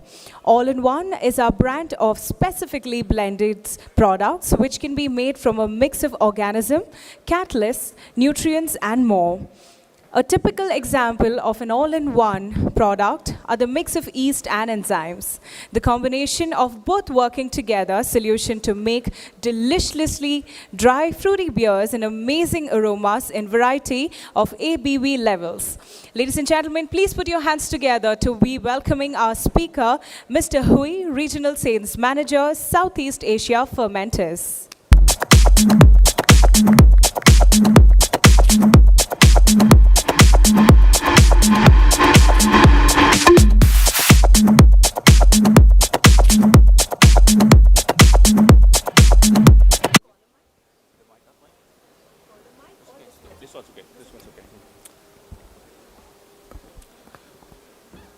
Thank you so much for the nice introduction. Good morning, Bangalore. So welcome to Fermented's talk. Today we will have a small talk about the new all-in-one range by Fermented, where the product we blend between yeast and enzyme, and where we can create a new type of products that can help brewers around the world to create very good, interesting, very good and interesting new type, new beer. So let's understand how this product works and also how we can help you at the brewer. So all-in-one is the products that we will use for occasions when a single microorganism or a yeast cannot provide what we really want. So we want something more, and not just the yeast can provide, this product can help. So we will blend an enzyme together with yeast so that both can working together and achieve a higher sugar attenuation, fermentation degree. And for that we have stronger and drier beer, more interesting and even more fruity. The type depends on the type of the product we are using. Start with the normal word that everybody at the brewers can create in the brew house. So if we run a normal masking scheme, we would have this sugar profile. So basically, we will have glucose about 10 to 15%, and we have maltodextrose about also 10 to 20%. Beside that, we have maltose, much higher percentage, which is 50 to 60%, where all of this, we call it fermentable sugar. The yeast can only consume these fermentable sugars so that it can create alcohol. Beside that, we have dextrin over there, occupied about 15 to 20% also, but the yeast cannot consume it. If we want to have higher alcohol with the same word and even more fruity, more all the character, and the yeast just can consume the fermentable sugar here and stop fermentation. How can we do? So we want more. We want more alcohol. How can we do? So this is the concept. Thanks to our know-how, we make the yeast dry and put together with the glucose amylase, which is the enzyme. And we know how to put it together friendly, and also how to get the best beer out of this product range. So basically, the AMG, which is the glucoamylase, it hydrolyzed 1,4 and 1,6 linkages in amylose and amylopectin to release glucose. So basically, the enzyme will help to create more fermentable sugar in the same word we have, and by that we can have higher alcohol, higher fermentation degree, and better profile. The yeast can even create better fruity, adding more all the characteristics by just ferment further. These are the products in the range. We call it all-in-one, which is the enzyme and the yeast together. XA18, Subpro XA18, Subpro DA16, and Subpro LD20. For myself, I usually call it 16, 18, and 20. It's easier to remember. So let's go more detail inside. The Subpro XA18 is the one we designed for obvious choice for very high gravity beer that usually the yeast cannot eat a lot of sugar and cannot resistant to very high osmotic pressure, which is we have high gravity. The key learning from these products that we have a Saccharomyces cerevisiae together with the enzyme, we can even achieve 16% of the ABV, which is alcohol, and we can from the 30 plateau. And the ADF we can reach from 98 even to 103, 102%. The fermentation temperature for this yeast is preferred 25 degrees Celsius. And with high gravity beer, but very high drinkability. And this yeast can produce the phenolic character, and is a bit not flocculent, and we recommend also not reusable and not for re-fermentation. We have many customers using this yeast to ferment that high alcohol percentage, but dilute it back to a certain percent, like under 8%. It can help and still create very interesting profile. Some customers also using this yeast for producing beer and aging in the barrels, making very specific type, very expensive, high premium brand of the beer. Another one is Brewer LD20. We designed for very low carb dry beer, lager beer. So usually the lager, we can ferment and make something like 68 to 70% of the RDF, a real degree fermentation. And the lager just stop there. If we want to have better lager, higher drinkability, a bit more alcohol, even higher, like 25% higher alcohol, we can use this yeast to create very interesting lager. So basically, it's the lager yeast, Bartolianus, together with the amylo glucomylase. It ferments the wort density even up to 20 plateau of the wort. And as a lager, it's prefer a bit lower temperature, but it can work from 12 degrees Celsius up to 20. And the lager is not produce phenolic for sure, and it's very neutral, very dry beer, because we do not left over any residue sugar. Good flocculent, not reusable, and not for re-fermentation, for porto and cake also. Basically, we have the table here for describe better comparison between the three, LD20, XA18, and 16. So we can have over there the buff description. So LD20 is the lager, does not produce phenolic character. It can create very highly attenuated or high degree fermentation of a lager beer, and can create session beer styles also. For the XA18, we talk about that. It is Saccharomyces together with the enzyme, and it can produce phenolic character. Very suitable for farmhouse beer styles and barley wine styles. The third one, the Saprodiacetin, also Saccharomyces together with the enzyme. It does not produce the phenolic aroma, but it's very great for fruity and aromatic beer styles. So very fruity ones. And we are going to have an event coming up for that DA16. Looking forward to have that event coming soon, and we can have more detail for that discussion in a new event. For your information, we have here the product range of Fermented. We have lager, 3 types. Very famous one, Self-Ale, we have many different types.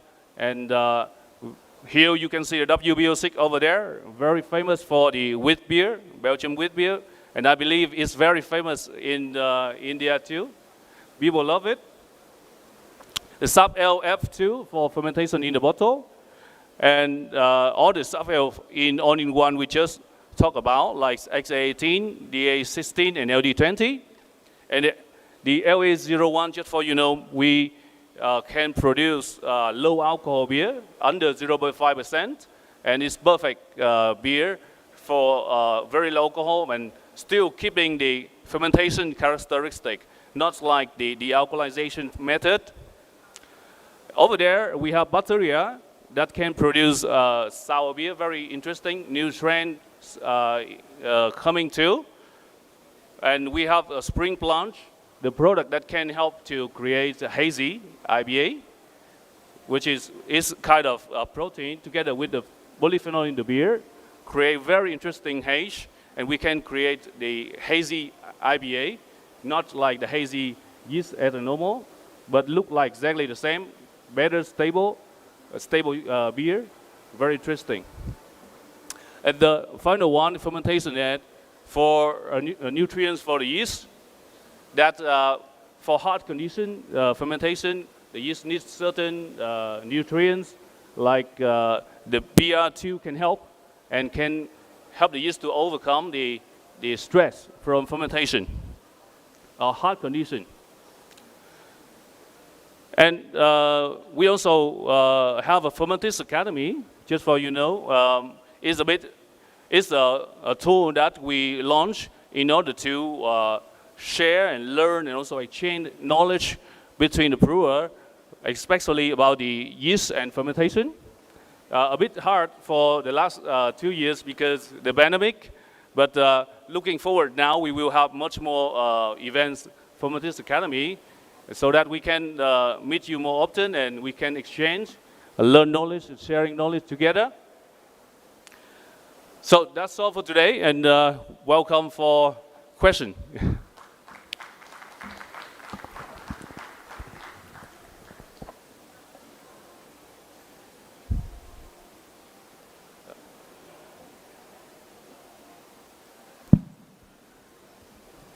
The LA01 strain, the low alcoholic one, what is the mechanism, what are the byproducts that it creates after fermentation? Yeah. Thank you for asking. Very interesting question. So the LA01 is one specific yeast that maltose negative. So like the first slide we see with the sugar profile, we have fructose, glucose, maltotriose, and maltose, which is the main part in the word, main fermentable sugars in the word. And the LA01 just can ferment the glucose and fructose. It will not touch the other, so it can create low alcohol and suitable for the category of non-alcohol one without the alcoholization. So you don't need the distiller. You keep all the fermentation, metabolize whatever the yeast create, enzyme or 160 products, let's say, created by the yeast through fermentation still there. If you run the fermentation, run the alcoholization, things will evaporate together outside, not just the alcohol, and making the beer become not that beer, let's say, yeah. Sir, can you have a detail about the spring plank, the haziness creating product? You want to have more information for that? Or yeah. So spring sponge is a product we isolate protein from the yeast, so that protein specifically will react with our with the phenol in the beer. So like it creates the precipitation, making the haze very stable in the beer, so that we don't have to keep the yeast inside, which is sometimes autolyzed and making the beer changing less stable. But that product will help us to keep the beer hazy more stable, easier to handle. Yeah.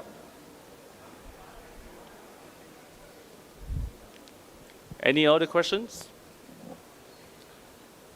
Yeah. So my question was basically about your farmhouses HA18. So this is basically like low flocculating beer, low flocculating yeast, which means basically if at the end of the day, if I'm investing somewhere on the so for example, if I'm brewing with USO5, which is again a very low flocculating yeast, and so I'm again with the HA18, it is the same thing. A bit so HA18 is basically just plus with the enzymes, whereas USO5 also does the same job with the low flocculation. Okay. Yeah. So how does it differentiates altogether, both of them? Okay. So for the XA18, you want to compare with the USO5, actually.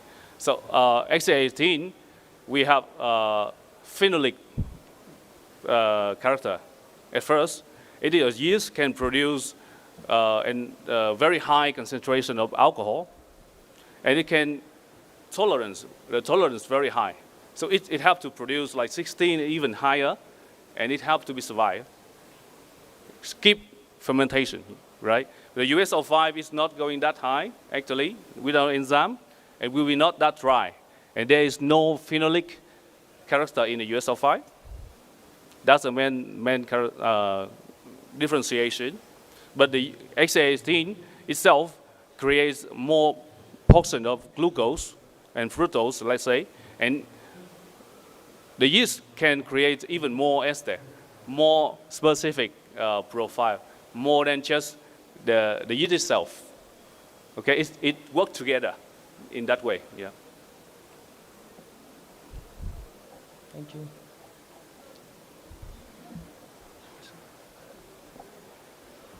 Okay. So any question? Any more? Okay. So hand over to you. Thank you so much for your time, for your listening.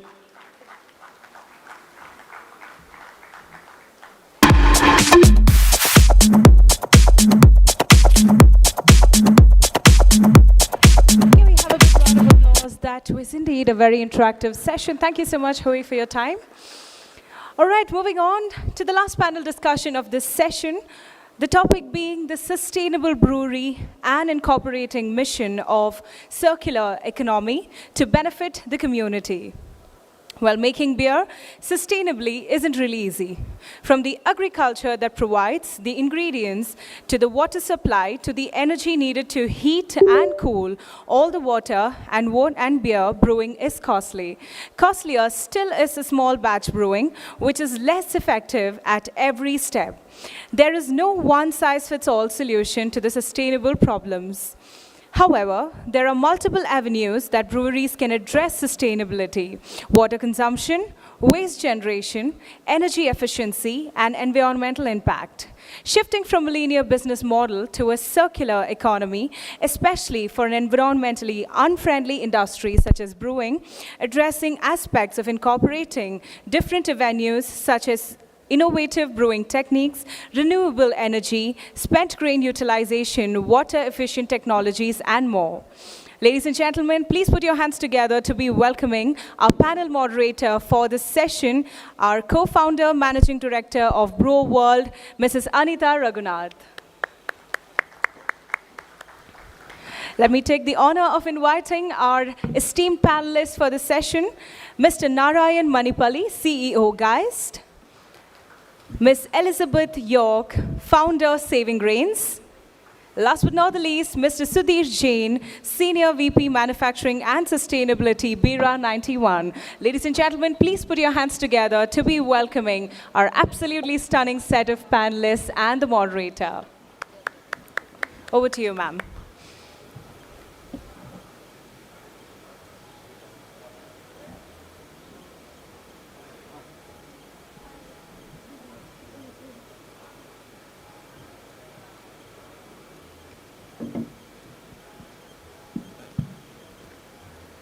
Good afternoon, everyone.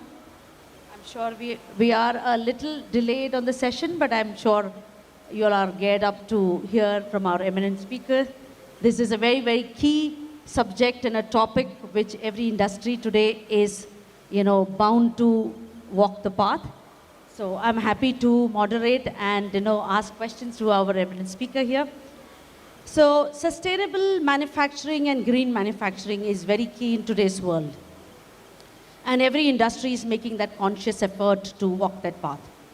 And these are only possible by adapting practices that influence product design, process design, and also operational principles. So to put the context right, as we are all aware that brewing definitely is not a very, very environment-friendly business because it takes a lot of water, it's water intensive, energy intensive. So I'm sure, and also it gives away a lot of waste, but I'm sure all our panelists here today would talk upon how they have taken the measures to counter these things and make brewing a better business. also, I think they will be touching upon what are the global practices and what they are doing in this field. So to start the panel discussion, I would like to first ask, the question is, brewing is definitely, like I said, a water intensive, and it takes several liters to make a liter of beer. So what, technologies and options do brewers have at their disposal to make a change in the community and ultimately for the planet? Can you also elaborate on how and why breweries should look at water-saving measures? And if possible, if you can share some of the things what you have adapted. So can I start with Mr. Sudhir, please? Thank you, Adita. I hope this is the right distance. Yes, sure. Stop the echo. Okay, yeah. Water, is one product which people know how to conserve, especially in India. If you look at context of water, in some countries it might be because of the concern for the humanity, for the global systems. In India, it's a question of survival for everybody. And in our context, water has been a very, very critical element for sustainability and life. Coming to the breweries, somehow brewing is not,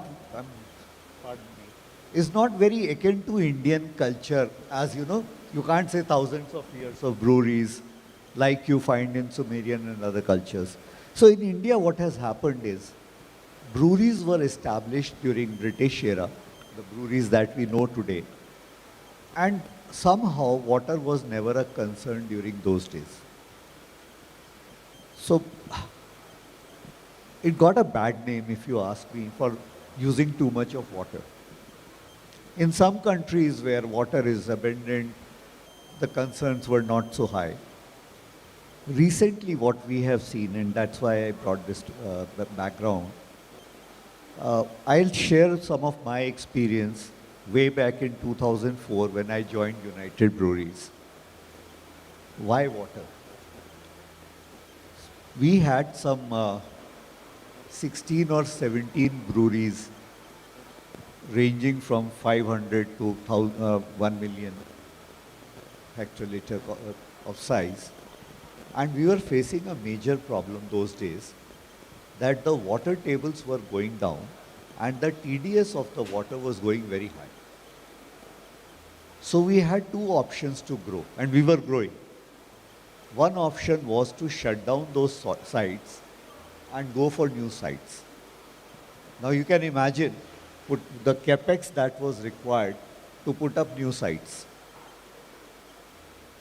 Water consumption those days was 1:10 or 1:11 in 2004 and 5. That's where we realized that we have to take some very, very severe action and something, as the key to our strategy of growing.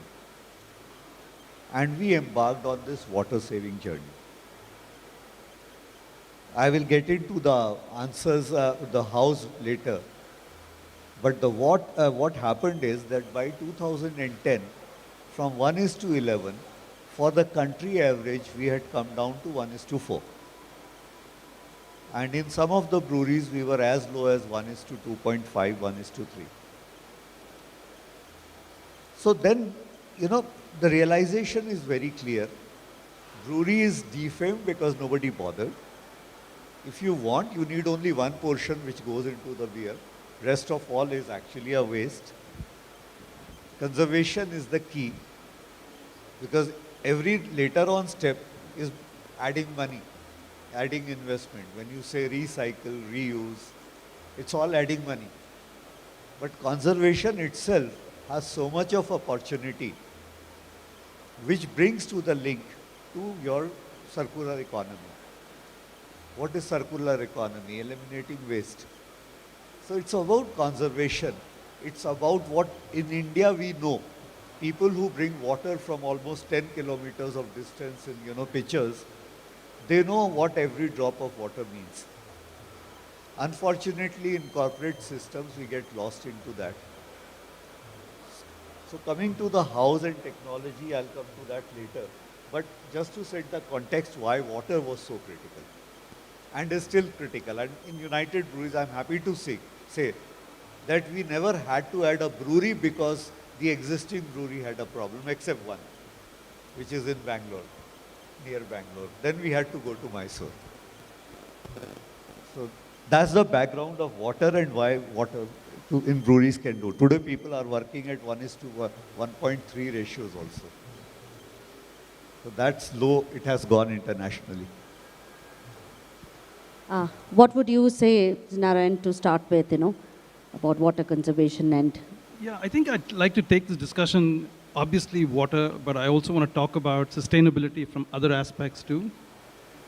I remember when I was in the US, there was a brewery where the cooling of the glycol, cooling of the BBTs and the fermenting vessels, they actually had cold water that was sent through these vessels and literally drained out into the drain. There was no concept of glycol cooling of these tanks at all. And I was just completely horrified because coming from a country like India where water is for us like gold, to see this was completely abhorrent. So when I came back to India, I said, whatever we try to do, let us truly try to be a responsible brewery.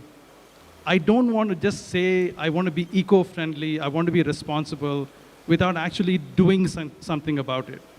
So we try to be sustainable from the true sense of the word. One is there are Karnataka State Pollution Control Board, right?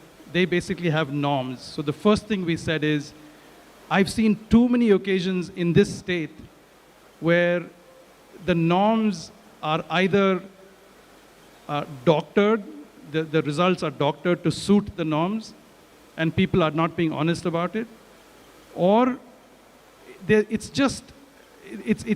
meet it, but the sustainable part of this entire equation is not taken into account. So anyway, so let me tell you what we did at Geist Brewing. The first thing is, we take all of our, by the way, we have a bore well. We are not near a river, or we don't have access to clean water, so we've got one additional headache of doing reverse osmosis on our water, which inherently is unfriendly. But you need that in order to maintain a good profile of your beers and flavors. So the first thing we did was we said, okay, whatever water that we get, we set up an ETP system and an STP system. So the ETP, we collect all the water into a collection tank. We neutralize the pH in that tank. That goes into a cylindroconical reactor where we add flocculants. Both are natural and eco-friendly flocculants. From there, we ozonate the water. From there, it goes into a new technology that I don't know if any other brewery has introduced. It's called DTRO, which stands for Disc RO. And it is, the water that comes out of this is honestly like distilled water. The TDS levels are extremely, extremely low. So we take that water and then we use that to run our cooling towers, which in effect runs our chiller, a glycol chiller. That same water is used, it's blended with the disc RO reject, and it is sent to the kitchen for washing dishes, right? Then that same water, that sterile water, is used to clean our beer garden area and our brewery area. And then all of the sewage water that comes out from our toilets in the beer garden and from our kitchen and from our brewery bathrooms are treated using moringa and neem, which are naturally occurring products. We flocculate this, and then after flocculation, because of the addition of these chemicals, there's no odor. And that sludge that comes out is then processed for compost, and this water is used to water our plants in our beer garden, as well as provide this to a farmer, which is 3 kilometers away. And he's now growing coconuts, and he tells us now that his coconut production has gone up by 20%. So I don't know if that's true or not, but that's what he tells us. Anyway, it's heartening. The second thing that we did when we walked into this brewery, and I'll take 2 more minutes, is we made a commitment to ourselves because we had a bore well and the water table is 1,500 feet. And I knew this was a place for it. It was a disaster waiting to happen, right? 1,500 feet when I was growing up, which is many, many hundreds of years ago, the water table, you could literally dig a hole in the ground and you could find water. And today it's 1,500 feet. So we said, okay, let's make a commitment to ourselves to bring up the water table by 10 feet a year. And so we set up rainwater harvesting. Our factory is 100% rainwater harvesting. We set up the recharge pits around our bore wells. And maybe about a year ago, the bore well broke, and this brewery has been functioning from 2017 onwards. The bore well backed up, so we had to get it repaired or replaced. And so when we had the guy come in, I just told him, why don't you measure the water, right? And the water table was at 650 feet, right? So the point is, simple things that you can do, you can help protect Mother Nature. And I keep telling people jokingly that I actually stopped believing in God after we started making beer, because everything that you need to make good beer, Mother Nature provides you. Whether you need the enzymes, whether you need the air, whether you need the oxygen, everything is there for you that Mother Nature provides. And so why pray to something that doesn't quite exist when the God is right in front of you? Okay, and the final thing that we do, and I'm hopefully not boring you guys, the last thing that we do is all of our malt pallets, the wooden pallets that bring our malts from Germany, we recycle them into furniture that we use in the office and in our lobbies, in our kiosk that is set up right out here, is all made from recycled wood. So for me, sustainability, yes, water is very important, but there are so many other aspects of it that we truly try to imbibe and do something better with. That's really interesting to hear. Elizabeth, I'm sure your product is not something, and it's after production, so, but still, I'm sure you'll have some views on, saving water and, how breweries can really, walk that path. So, to be very honest with you, not really. I am not from the brewery space. I so understand what am I that. doing here? But I'm a cook, chef by profession. And one more thing Narayan didn't tell you that he does in the circular space is support crazy people like me with ideas also that who are trying to build exciting things. And so what we do at Saving Grains is we take the spent grain and we try and we are a community supported model to create human food for people within cities. And so why community is supported is because, we talk definitely about environmental impacts of the brewery, but I think especially in a country like ours where nutrition is a big issue, and also there are communities who, spent grain is a great source of nutrition, but also how do we basically use food as a tool, as a waste product, to create opportunities within an urban space itself. And I can tell you more about it as we go on. Sure.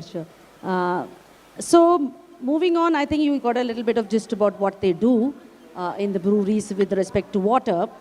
Now, coming on to the core of circular economy model, which is based on reuse ingredients and byproduct, are there any certain aspect of creating a circular economy which is inherent to the brewing process, exclusively to brewing process if you have it? And how can brewers tap into either at the step of procurement or manufacturing? Any your thoughts on Mr. Sudhir? So, most talked about, I think everybody knows, is you use basically agricultural products to make a beer. Primarily it is malt. And what do? You basically extract something out of the malt, and rest of is what we call spent grain. And again, since the breweries have been set up in India, this is a popular cattle feed. So, it has been very, very obviously used as a very natural to brewing, that wherever there is a brewery, all the spent malt or spent grain that we generate during the day goes out for cattle feed. And it's pretty popular cattle love it because it has proteins in it besides all other nourishments that they need. But other things also, see again, Narayan said very rightly, brewing is all agricultural. It's all from nature.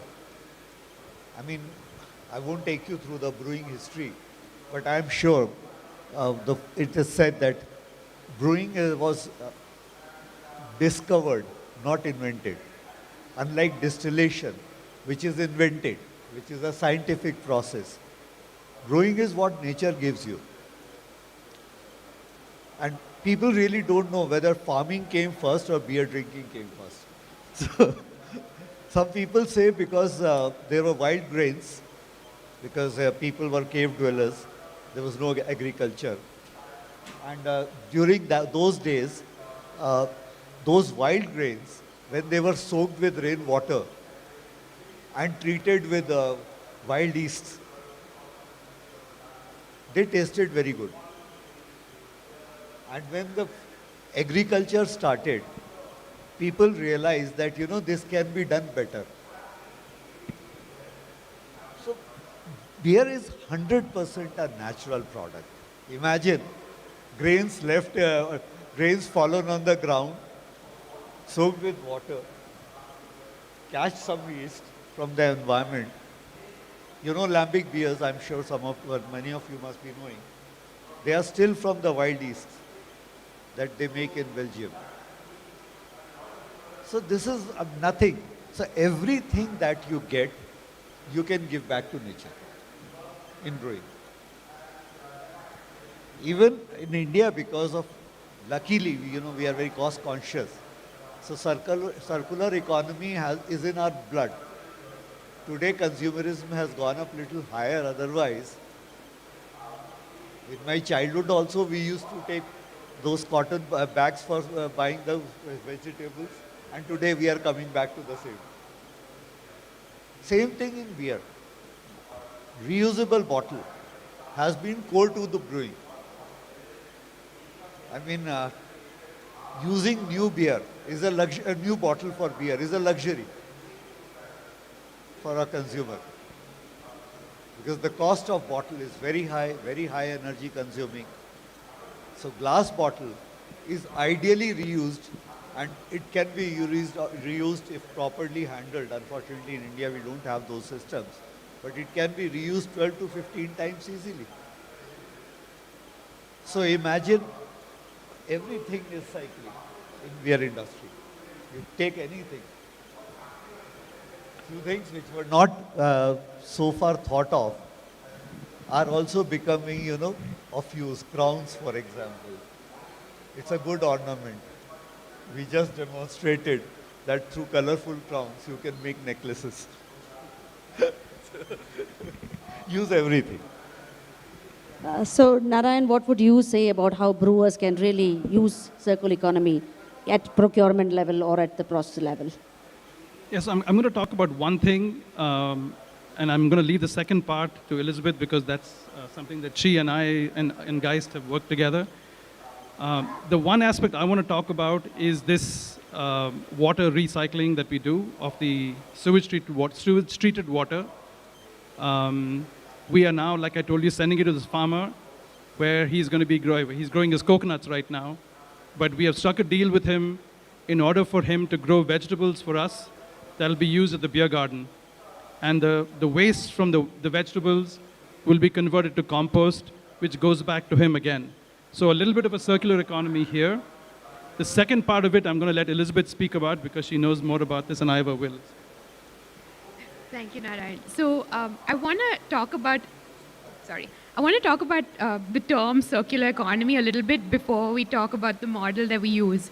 So when we talk about circular economy and sustainability, and we've looked at different models, they largely revolve around resources. And if you look at, so it's material and resources. But if you look at human beings, we're one of the largest resources on this planet.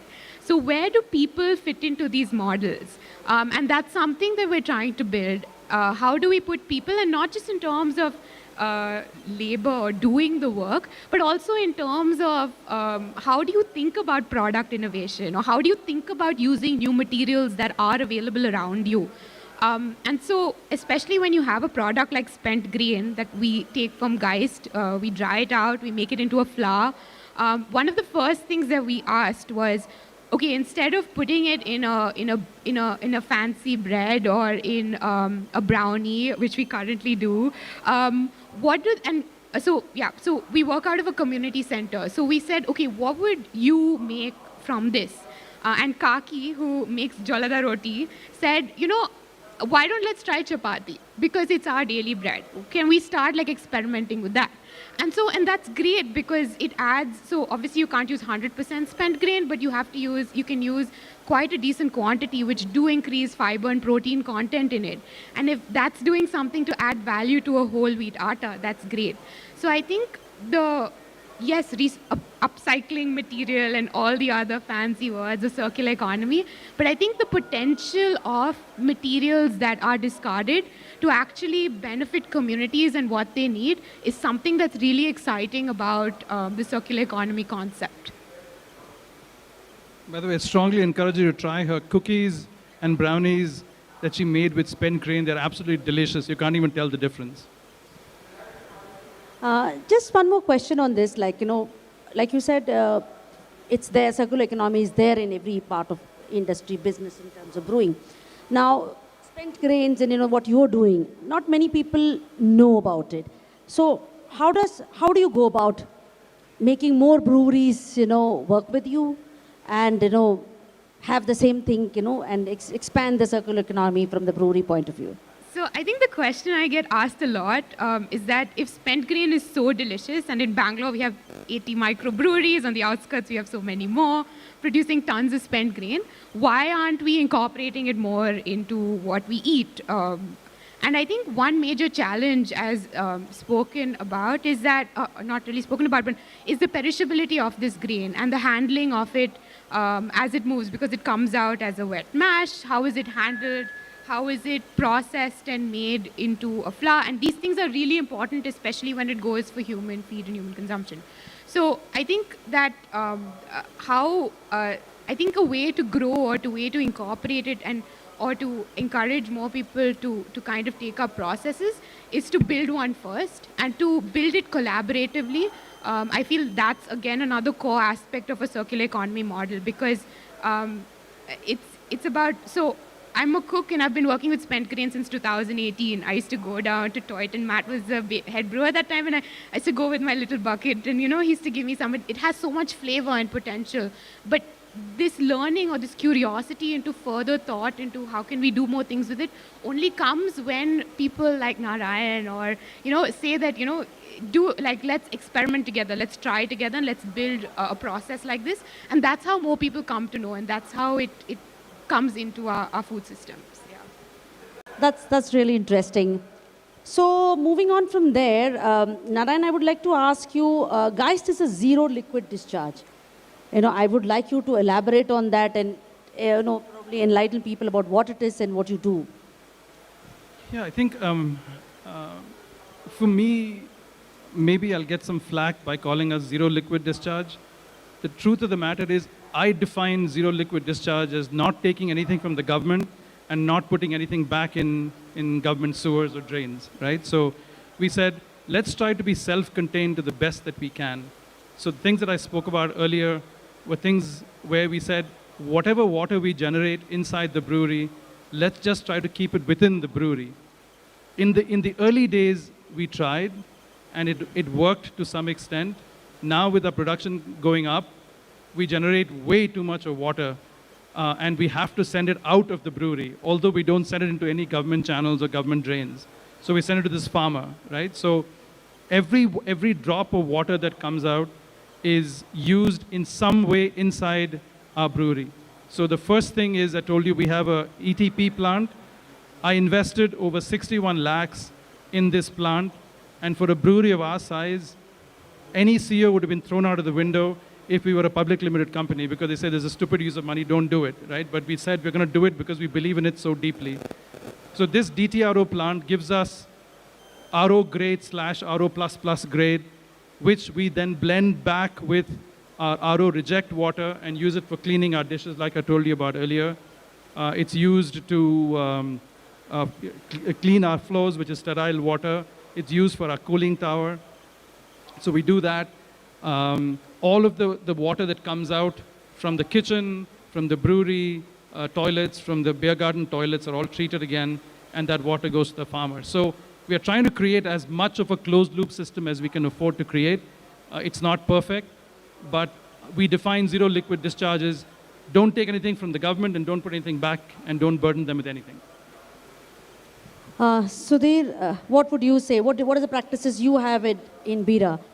And I'm sure being a large brewery may not be possible for not giving back anything, into the sewage. So what do you do? See, what Narayan said is the practice in India. And because we don't have municipal facilities in India as good as what you have in countries outside India. So the concept of zero liquid discharge is very critical for any brewery. So here also, you cannot give any water outside the brewery post-usage. What you call treated water even if it's to the best of the standards, the concept is that you cannot discharge it outside your boundary. So Narayan said very rightly, we have been working on it for last 20 years plus. And except for one or two places where government has central effluent treatment plant, like we have in Nagpur, Aurangabad has some, Maharashtra has been very active on it actually, and Gujarat. West has done some very good job, the governments. What they have done is for all the, in an industrial area, they have built in a central effluent treatment plant. And they realize that it is better to have a better, full control as well as, less capex for the industries. Like Narayan said, for, their size, putting 60 lakhs really can have some much more usage in the market or, on the product. And this is something which is not yielding anything to them, but they have to do it. So government has put in, but in rest of the country, it's all zero liquid discharge for any brewing industry. So therefore, we have been doing it, and that's where I was saying, see, Bira is following the same, and I have been doing it for last 30 years plus, is that, first conserve water. See, first of all, you have to stop the tap. I mean, while we can talk, I can tell you all the technologies of the world, the fact remains that a leaking tap is a leaking tap, guys. Stop that. I have seen lot of industries, the tap would leak and then they will ask CEO for millions of rupees to, recycle and reuse that water. And basics are basics. Air is leaking, you put more air compressors. You waste energy, put more DG sets. So first stop the wastage. But it is easy to give fancy names, talk about. I can tell you about the technologies, for example. Reverse osmosis has been the key technology for water treatment for last 20, 30 years. Israelis used it to a very good use when they started desalinating water for their consumptions. But then it has huge disadvantages. It's energy extensive. Reverse osmosis as a process has very high energy usage. And when you talk of sustainability, remember, sustainability, water is of course big plank, but the biggest plank today on the earth is energy. All the CO2 emission that we are talking about, the global temperature rising we are talking about, energy has the biggest part to play there. So you cannot have a solution which conserves one and spends too much on the other. Then you are not balancing the ecology. So the solutions for whether it's water saving, whether it is energy saving, whether it is material saving, whether it is transportation, which are the 4 key big areas of, going to net zero, which Bira is doing. By the way, I must do a little bit of marketing there. By 2025, Bira has decided to go net zero for all its breweries across the country. We are already with 5 breweries, and hopefully by that time we'll have 7, 8 breweries. And we'll be net zero in all of our breweries, which is faster than any other multinational or any company in this industry in the world. Nobody is committing it before 2030 or 50. So we are on a very major drive. And on this, so first thing, energy, of course, because energy is the biggest reason for CO2 emissions. And what we are doing is, to begin with, all our steam energy, we have eliminated coal altogether. No fossil fuel is being used for steam energy. And steam is almost 60 to 70% energy usage in the brewery. So we are 100% coal-free today. Within 1 year. We started this journey with base year as 2020. And by 21 end, we were net zero on steam. We are working on electricity. So electricity, the majority is grid, what you get from the government or from the external source. There also in Bangalore, Mysore Brewery, we are now working with open access where the energy purely comes through solar and wind energy. So these are some of the measures which we have taken on a bigger macro level, I would say. On micro level, like Narayan said, we are working on every point. At every point, see, another thing is complex effluent treatment plant. What do? You mix all your impurities, take them to one point, and then you try to sort them out. So what are you doing? It's like waste, which I'm sure you must be talking a lot about. Why do you want to segregate your waste? Why do you want to keep plastics in a different bin? Why do you want to keep wet waste into another bin? Why do you want to keep dry waste into edible waste into another bin? The idea is to sort it at the source itself. In industries, unfortunately for water, what we are doing is, we have say 50 points from where the water is coming with different impurities. And interestingly, we are mixing all of that at one point, and then we are trying to, technically find solutions to make it good back for the humanity. Why can't you actually treat it at the source, like you are doing for any waste? So I gave this thought some 10 years back. In fact, IBD has a paper on it, my paper on it, where if you do that, you really don't need big effluent treatment plants. I mean, for a small brewery, it might be 6 million rupees. For big breweries, it's 60 million rupees. So imagine spending $1 million on an effluent treatment plant, whereas probably for 1/10 of that, you can segregate each impurity at its source itself and make better use of it and reuse it there itself. Caustic. Everybody knows we use caustic for bottle washing. You can actually check it, you take it to the effluent treatment plant. Then you neutralize it with hydrochloric acid. What fun. Why can't you reuse the caustic at the end of the washing and reuse it back for the bottle washing? So this is circular economy, is very basics. Going back to what we used to do hundreds of years back, till plastics had not come in, chemicals were not invented. Going back to basics is very, very important. Technology does come in. For example, against RO, I was talking to last week only with the Swedish technologists, and there was a big mission of Sweden here. They are now working with separation of impurities of water through electrodes. It's the latest technology that they have developed after 30 years of work.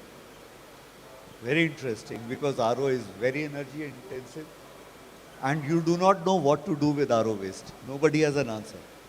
I have not found a single answer from any of the RO manufacturer that what do you do with the highest concentration of RO waste. The damage and corrosion it brings to the earth, nobody gives me an answer. So, circular economy is a very interesting subject. Go back to basics. Use technology very sparingly, but use the technology which supports the entire ecosystem. not a technology which creates one more big problem, solves one and creates a bigger monster. That's really interesting. Since he touched upon zero carbon emission, Narayan, would you like to add anything more which you all are doing to achieve that goal? I mean, the truth is this, which is I don't understand zero carbon emissions and all of the parameters required to be zero carbon at this point in time. I think our focus now is to go lower carbon, try to do whatever we can responsibly to go lower carbon. I think the first thing that we have done is we have eliminated diesel in our steam generation, and we've used now piped natural gas from Gale, which is slightly better from a pollutant perspective. We obviously have a plan to go solar at some point in time, but that is going to take a lot of money, and we're going to wait till we can afford it. To the point that Sudhir made earlier on about segregating at source, it makes sense for sure, but the truth of the matter is it all depends. It's easier to do when you're of a certain size, okay? For smaller breweries, when you're setting up CapEx, every rupee, every naya paisa is important. And you're saying, I mean, I'd love to do all these kinds of things. If I had done it, we probably wouldn't exist, right? Because there's no way we could afford it. So the truth is, you have to work within whatever money you have. You have to work with whatever technologies are available to you. You have to make sure that your customers are not going to say, yuck, guys, beer tastes good one day and terrible the next day. I can't afford doing that. I have to use reverse osmosis. So we have to use whatever we have and do the best that we can. Yes, what he's saying is correct. But the point is, we have no source of unlimited money. I wish I had. I wish I was Ankur, actually. But, yeah. But the thing is, with the limited set of money that you have, you try to do the best that you can to design your plant. Obviously, you will have to take some compromises, treat that water as time goes by. And all I can tell you is you have to have an attitude of responsibility. You have to have an attitude of sustainability and do the best that you can with the hand of cards that you've been dealt. So, it's all good to talk about sustainability, and we've been hearing point of views. But the fact of the matter is, for you to be sustainable, there is a lot of investment which is required, right? So how do you're not agreeing? Okay, so how do you actually incorporate it into your business plan? I mean, if you have to move forward and you have to be really sustainable, this is a key point. So how do you incorporate it into your business plan? So first of all, Narayan, I'm also using RO plants. So the technology I'm talking about is yet to penetrate. But I'm just saying that these are challenges of technologies, that every technology also brings up, so far, another challenge. Plastics, fantastic invention of their times. Now today the world is struggling with how to get out of those mono-use plastics. So unfortunately, that's been the story of world, that every new technology brought in a new pain. I mean, industrial revolution happened with coal, right? With steam engine. But today coal has become the biggest pain because all the CO2 just sequestered through the coal in the earth has been released, which is the problem of global warming today. We are looking at a 4-degree temperature rise by 2030. Guys, it's not really very far off. I'm not being an alarmist. But imagine what will happen. So, if you are talking about, and the whole world is concerned about keeping it within 1.5 degree to the max rise, there is a huge work to be done. Now, coming to that capex part, I also understand that certain technologies need a very high capex.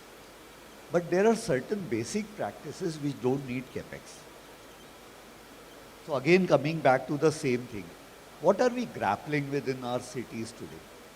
One is, of course, higher temperatures in our day-to-day life, and second is waste. I mean, I'm from Delhi NCR.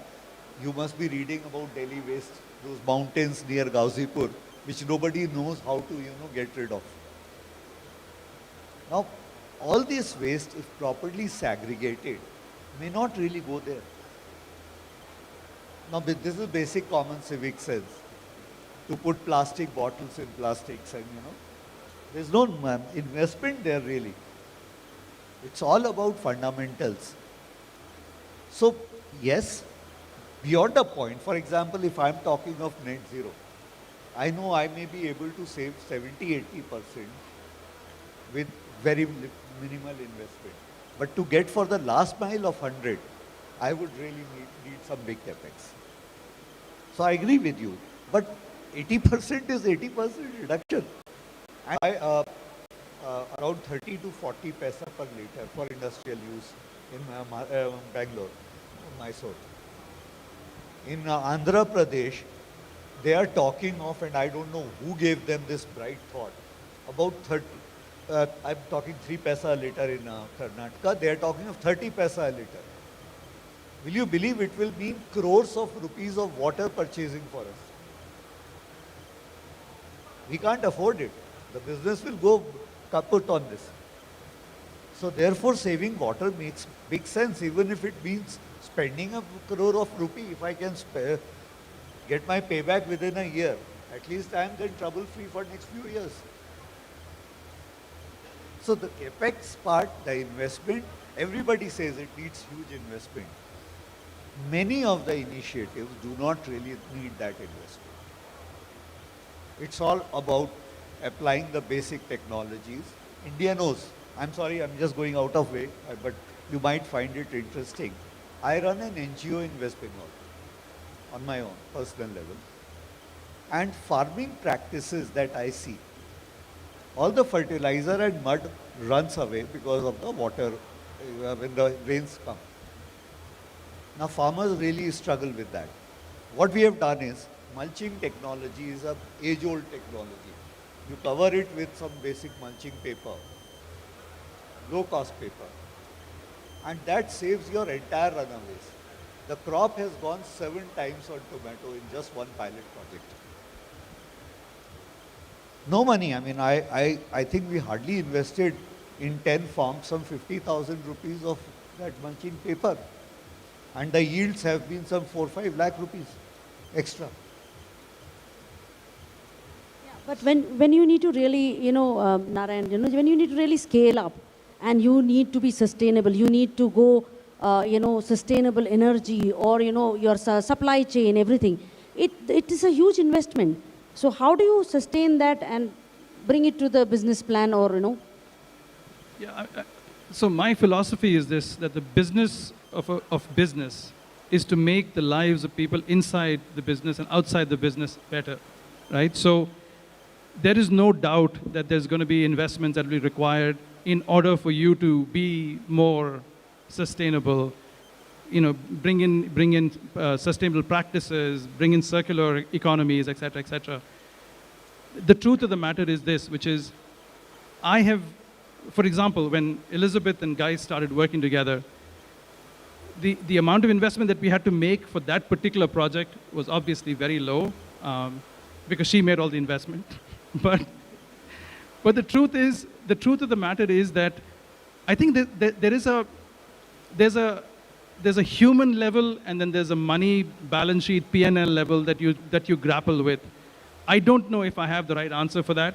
I don't know if every decision we make with respect to sustainability has an impact on the bottom line. We are too small to measure it right now. All I can tell you is it feels pretty damn good when I see young entrepreneurs like Elizabeth. We're also working with this young lady called Khushbu Gandhi in Mumbai, where we give her spent grains and she's making all kinds of wonderful packaging products out of it. It makes us feel good as a company. It makes us feel that we're making a difference. And now, am I measuring everything at the bottom line? No, because honestly speaking, I don't know how to even bring these things and measure in the bottom line. You take calls from the gut because you believe it's the right thing to do. And that's how we've run our business, and that's how we will continue to run our business.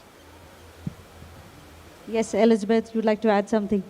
we're starting out, we're super new, but this is a question, I mean, this is a thought that I have a lot, is that what does it mean for us to incorporate this from the get-go without looking at sustainability as an external thing or something that comes on as an additional investment? And also, how do we think about communities of scope versus economies of scale?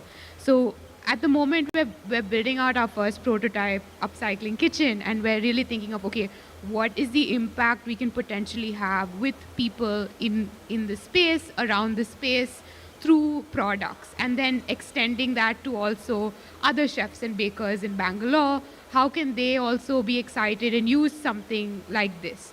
And so where the thought may not be obviously as large as, or impact as large as a lot of other companies or like larger companies can have, for me, I feel like that's where sustainability starts. Sudhir said like something that's traditional or that happened, and I think like scope of small scales, multiple small scale spaces has a lot of potential as well. That's great. Would like to add something? No. Yeah. Elizabeth said, it's fantastic, first of all, Elizabeth, because I believe unless we have small pilots, we cannot go large scale. So what you are doing is the right thing. Small pilots only, and that's where question of big investment gets eliminated.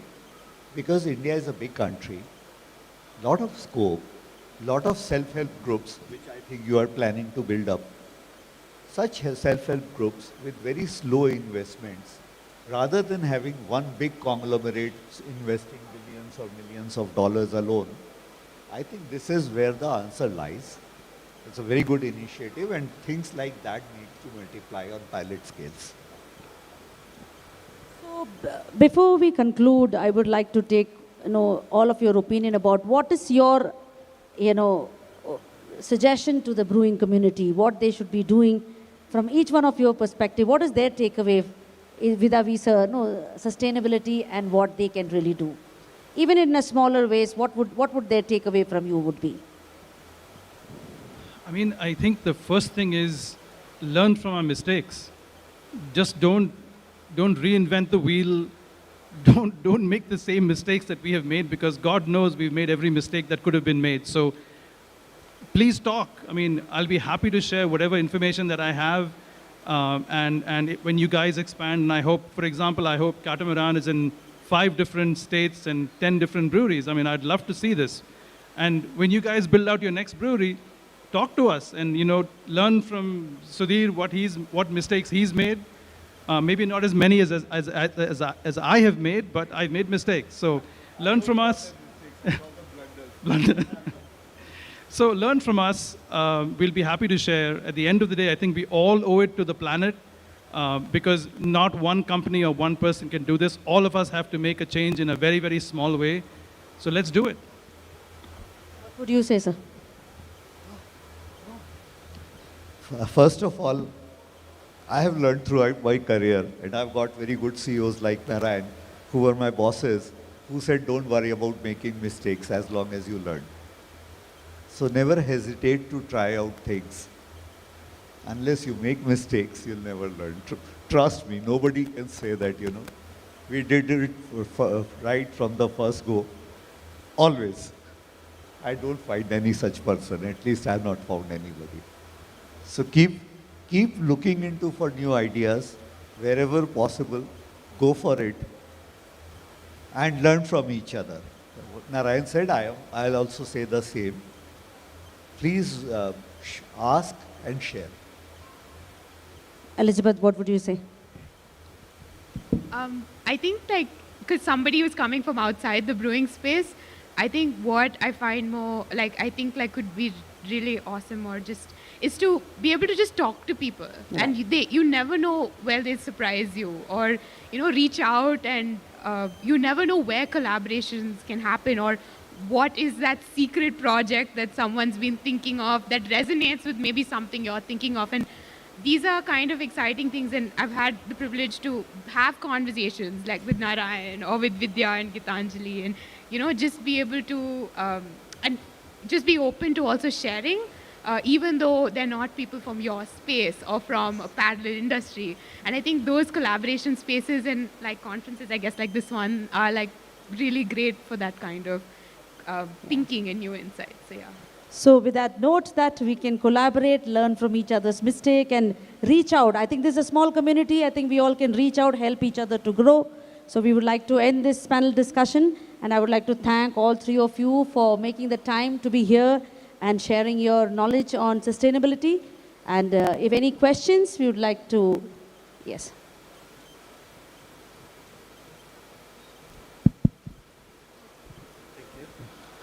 Myself, Amol Gangele from Mura, Belgium. I'm just adding to what you guys have discussed. I think sustainability is a very interesting thing. 90% of the time, it is going to give you back what you invest. And maybe the other part is, you can't hear? Is it loud? Okay.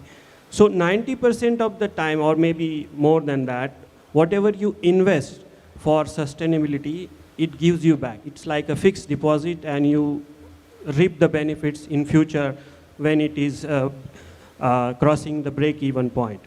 And the rest of the times, you are just investing because you want to reduce the for a better world, or say reduce the carbon footprint and that kind of thing.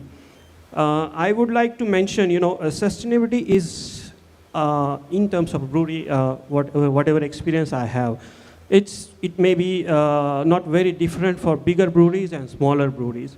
So the economy could be different. I will mention about a little bit about our company. So Mr. Sudhir Jain, we had recently finalized one order for a mash filter technology, so which reduces the brew house energy consumption by 52% and the water consumption by 23%. So most of the time, I have observed in India that people look at the capex, as Mr. Narayan already mentioned. So, but there is a payback period, so and it is very attractive. So we can go to the banks and we can ask for special finances for this kind of things, so that it pays back very quickly, and then the benefit is there, and it is also an environment-friendly solution. So it's for the small sizes, even for small sizes, they are more sustainable. Like we have a 100 hectoliter brewery in Europe, which is the most energy efficient and sustainable brewery. And it can be even 1 HL, 5 HL, 10 HL, whatever.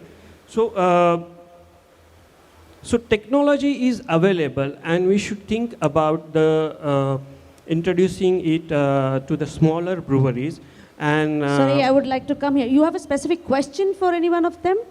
No, I'm just adding to what has been discussed, because there is they talked about TCO, but we should talk about the OPEX, and they talked about the CAPEX, but we should also talk about the OPEX and the TCO concept, total cost of ownership. And when we look at it, it is a very attractive solution to go for the sustainable technologies. Right. Okay. Thank you very much. Anyone else would like to ask something? Yeah.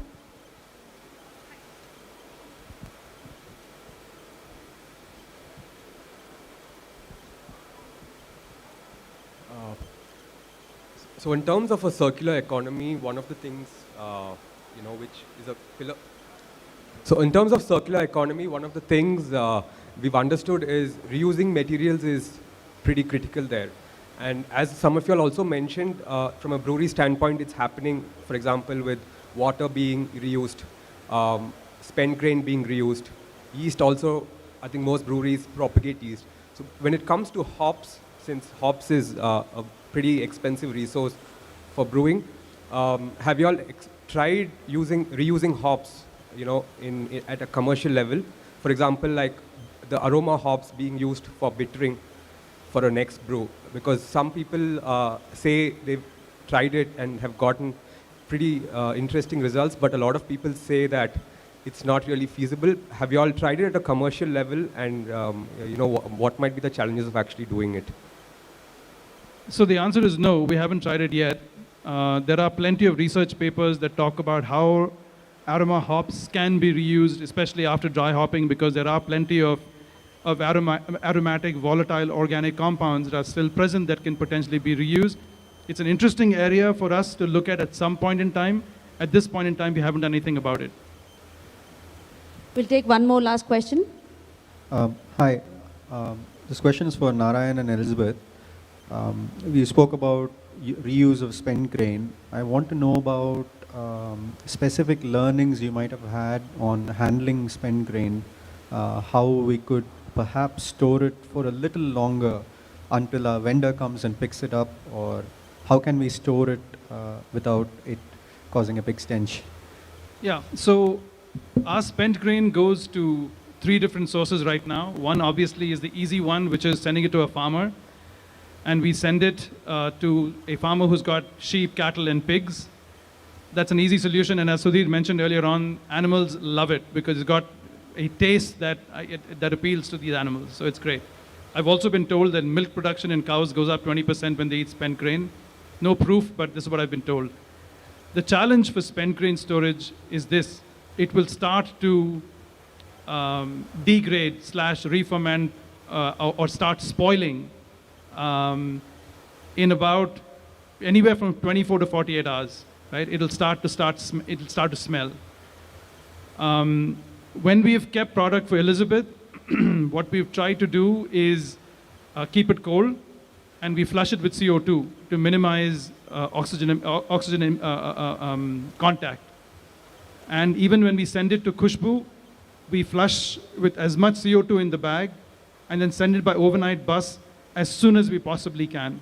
And in many cases, send it cold so that it doesn't quote unquote spoil on the way there. And the bus to Mumbai takes, 10, 15 hours to reach. The secret there is keep it cold, flush with CO2 to remove oxygen contact as much as possible, and you should be able to save your grains for a week to 2 weeks at best. So at the moment we process immediately, and we process in small quantities so that we can. It's a big concern because we're handling food for human consumption. So we've built out a process where as soon as spent grain is ready to pick up, we pick it up from the brewery and we process it immediately, and we do this across small batches. So there's no lead time, and we do this we pick up and start processing within 3 hours max of it being. So we're trying to keep the process as simple and as tight as possible. But we do acknowledge the fact that because of the dynamic, and this is a challenge with spent grain, and as much as it's great to give to an animal farmer, it's what happens in cities is that, and we've talked to a lot of other breweries as well, is that for a quantity that they do brew, which is 200 kilos of grain, say, there are challenges for farmers to come pick it up. So inevitably, a lot of microbreweries do give it to the BBMP to get it, the municipality to get it picked up. So I think here's then a potential space to develop. We're so good at logistics of everything, 10-minute delivery here. But so can we develop then use these systems and platforms to build for this? Because it is a problem, and there is a solution to picking up this spent grain. So there was I know these metrics aren't very accurate, but it's just interesting to see that according to this food waste platform in the Netherlands, so we know that 1.3 billion tons of food is wasted every year, and that gives out about 3.3 gigatons of carbon dioxide. And they've used the generator to calculate that 1 kilo of grain saved to landfill can eliminate 2.5 kgs of CO2 of carbon dioxide in the air. So even if we pick up 100 kilos of spent grain a day, which is half of, say, what a microbrewery produces, we still potentially save 250 kilos of carbon dioxide. And I fully acknowledge the fact that I'm not accounting for electricity and other resources that go into production of spent grain, but there is scope to also move around the segment. Sorry, I digressed a little. Absolutely. So thank you so much, and very soon you will hear Elizabeth doing 1 hour delivery of spent grains collection or something. Thank you so much, and thank you for being a wonderful audience, and thank you.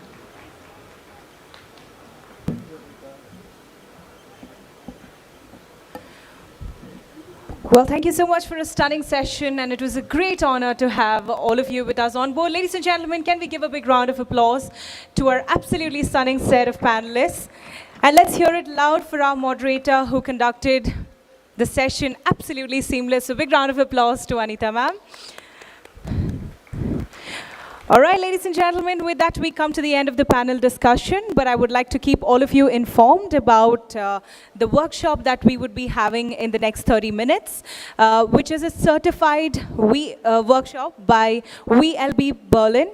And the topic would be Know Your Beer, 7 off flavors, sensory training, causative agents and prevention for brewers, limited to 50 brewers. So ladies and gentlemen, please come back. Now we'll be breaking for a short break, and I would request all of you to come back and join us right in the conference hall for the workshop. I would also like to keep you informed about the next workshop we'll be having offset. That will be bridging the gap between the artificial intelligence and brewing, which will be conducted by Ankur Napa, independent brewer, building artificial intelligence and data capabilities to making good selling beers. So looking forward to meeting you all for the session of workshop. Until then, take a quick lunch break and come back. Thank you.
Then I started my own consultancies, which is Black Logo, Napa Brews, for 2 years. Also worked with United Breweries, which is India's major brand. It holds more than 50% of the market. So this is my brewing journey. In 2020, I floated a company. It's called Mathesis Labs. And this company was working for application of artificial intelligence in making beer. And side by side, I also enrolled myself into this university, Liverpool John's University, England, for my MS in data science. And currently I'm in last semester of my course. And so from 20 to 22, this is till now, it's my brewing plus artificial intelligence journey. And now the question will come to your mind is why this guy is doing this. So this is my goal, fortunately my vision, which is building AI and data capabilities to make good selling beers all the time. So this is the question. So before explaining this question further, I just want to explain one concept. It's called Ikigai. This is a Japanese philosophy. So in this philosophy, this is a concept which helps us to understand what is, our high sense of purpose. So this is a Venn diagram. So what I love making beers, now using data science. And my passion is again making good selling beers. Mission is again what world needs, good selling beers. And if I combine all those things, it's all about making good selling beers, which is my Ikigai, which motivates me every day for this vision and my goal. So currently, this is it's very general scientific approach whenever we implement artificial intelligence in any business. So we ask for the problem, then we prepare a set of rules to collect the data, and then we process that data for coding, and then we analyze the way we do with Excels, preparing drafts and all those stuff. And then we share it with the business leaders, and they act on that. That's how life cycle of a product for artificial intelligence. And these are the technologies which I've been using since 3 years now. So Node.js is the website development technology, then Python is the coding language which help us to do statistical analysis with the data. Jupyter is a platform. MySQL is a data manipulation tool. And all these coding things are sitting on top of Microsoft ecosystem. So I use all Microsoft tools. So Azure is my cloud solution. Excel is my data exploration system. Power BI is my data visualization system, which is a business intelligence tool. People use this across organizations. So these are the 3 use cases I've been working aggressively. So first is a brewery KPI, key performance indicator for a brewery. Another is next solution will help you or to a brewery how they can make good selling beers or how they can innovate different beers. Third tool is operational intelligence, which saves lots of money in the fermentation process of brewing. So I'll take you through all these applications one by one. So this is our first use case. So this operational intelligence KPI tool tells what is happening in the brewery. through all perspectives. So it tracks the data from silo, the when we take grain inside the brewery, till the beer is packed and it leaves the factory.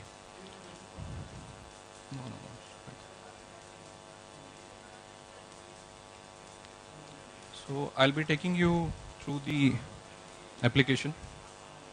Please allow me a minute.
So this is the operational intelligence software, and it is sitting on top of Microsoft ecosystem. And this application is called Power BI. So it is taking data in the form of Excel from brewery, which brewers and brewing team maintains every now and then. So let me walk you through the application. So it has got 4 sections. One is brew house, another is fermentation, and third is filtration. These are the major fields that happens in a brewery. That's how we categorize. So in brew house, we can see per brew how brewery is performing. So let's say I've clicked here. So it can, to this red dot, it is highlighting the fermenter which is having this brew. So as you can see, this is UT7, unit tank 7. It's telling its original gravity. Then let's say you're happy with the gravity, then you want to see the pH trend, what is happening in the brewery. It is also telling you the pH and so on. So if we walk to the fermentation, it also tells the original gravity, color of the beer, and all these things are on go. So you need not to wait for next month. And this is the pain point while I was working with the breweries, because in India we spend almost every 8 days in ending of month to prepare such reports from Excel. And then we have to, make this report and send it to the HO. So with this solution, all breweries who all are in the same region, they can save their data in one place and they can view. So this thing also has got role-based access. And then also we can see filtration system. So this is the haze trend of, so people who are working in this brewing industry, they know how filtration, haze 90 and 25 is important for them to maintain the quality. So then there is another interesting feature that I have implemented is ADF. So ADF is a parameter which tells us how efficient beer flavors are going to be in final process or in the final product. So over here, what we are doing is just by taking brew house parameters, we can predict the ADF. If we'll use ADF sensors or we'll do ADF analysis in the lab, that is very laborious and time consuming. And with this prediction, brewers can proactively take actions. They can save lots of money in terms of electricity, because after ADF, we go for free rise where we stop refrigerations. So we can save electricity. Then we can also save time on total process time, because now we exactly know when my ADF is going to come. Secondly, last is its product quality and consistency. This is what beer industry and consumer is thriving for. So this is the solution or use case 1. Now we are switching back to the solution 3. So this solution,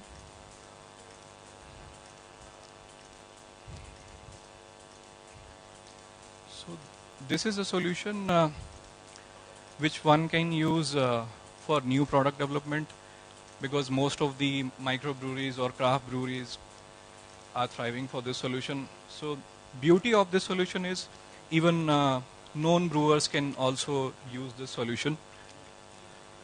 And this helps, enhancing the capability of a brewer.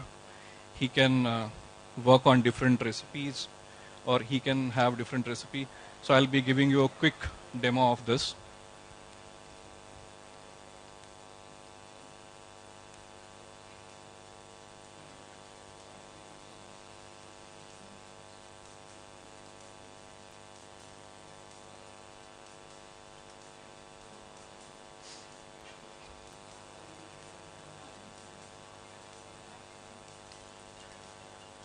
So for this, we'll go into this section, which is new recipe.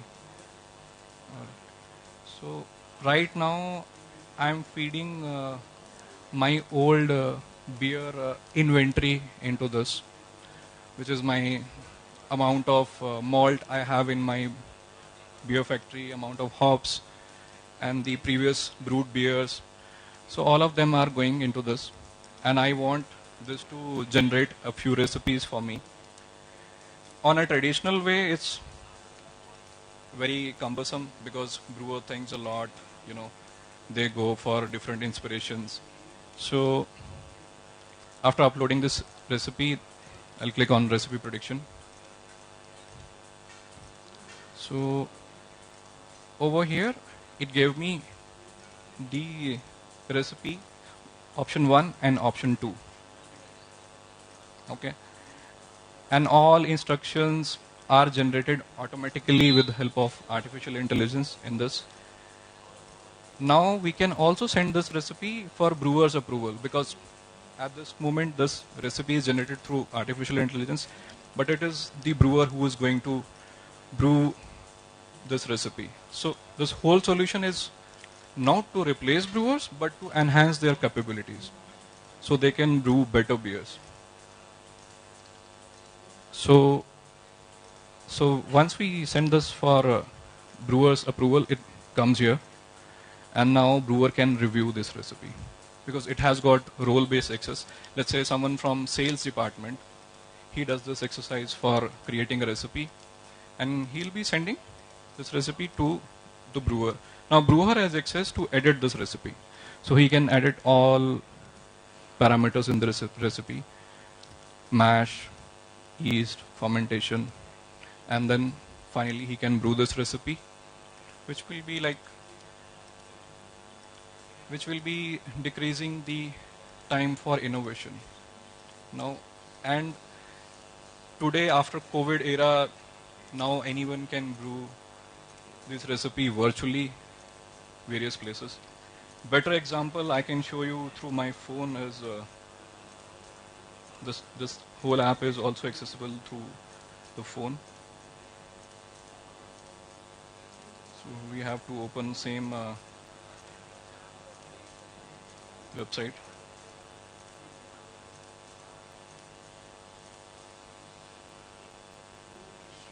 in phone,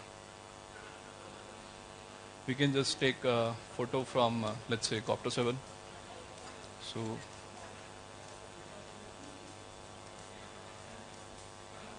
again, I have to upload, and it can. So it will give same things for me. Let's say now it's suggesting a stout beer after taking that photo. So what happens after this?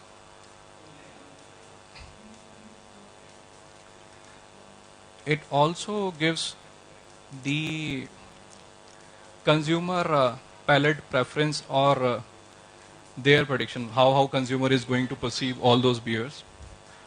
So what kind of review, what will be the sales volume, So this information actually helps a brewing company to procure raw material in advance, procure their ad campaigns. So it helps everyone at the end. And these are the basic parameters. Same training is going on there, through VLB Varney. They are also telling how to understand consumer palate. So as you can see, these are the 2 predicted recipes. And in those recipes, diacetyl, how it's going to be there. So this is all predicting on basis of that. This is a solution or use case 2. Now I'm again switching to the PPT. This is the current use case I'm working on these days. So let me talk about the data I'm getting from a brewery, which is not in India. And unfortunately, I cannot talk about them because I signed one NDA with them. So they are sharing their data, which is more than TB. So in artificial intelligence or data science world, they call it as big data. And this data is from 2017 till now. So in the whole data, they have more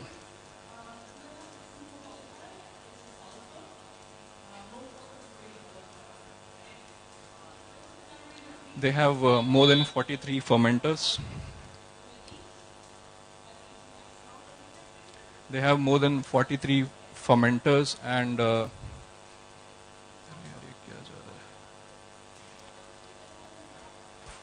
43 fermenters, 9 BBTs, and every second these BBTs and fermenters are generating data through their temperature sensor, pressure sensor, and all those stuff. So currently I don't have any solution or the screen which can show you what is happening in background. I can only show you the implications of that.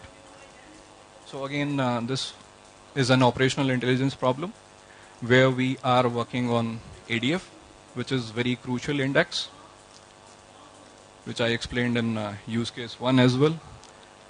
So through my findings, what I have seen is they were about to buy ADF sensors, which are going to cost them for $750K. So now they are giving a second thought, if my predictions can help them without using and eventually this will help them to make consistent and good selling beers, which is my vision and my goal all the time. So currently I'm in this stage with them. So we do test algorithms and then we test with the current data, and then again we are just building a trust with them so that brewers will also started relying on the system.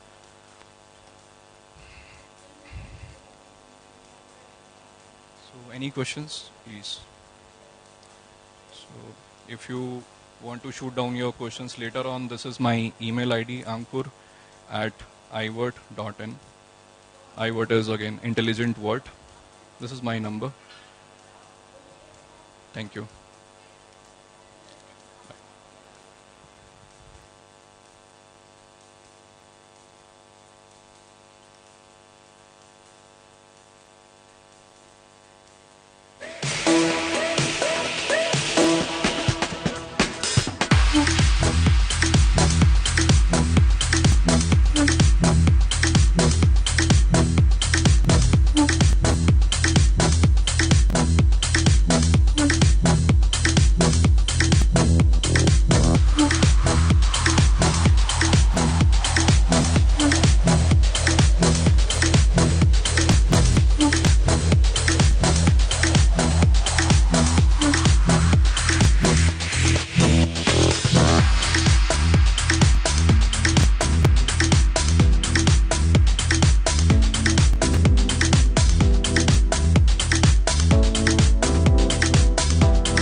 on the outside, it's a humble request to each and every one of you to quickly come down and join us in the conference hall so that we can start. So as of now, we'll be starting in the next 7 minutes. So it's a humble request to not keep all of them waiting. So everybody on the outside, if I'm audible to you, kindly come and join us in the conference hall, and then we can kickstart Brewer Conclave Awards 2020.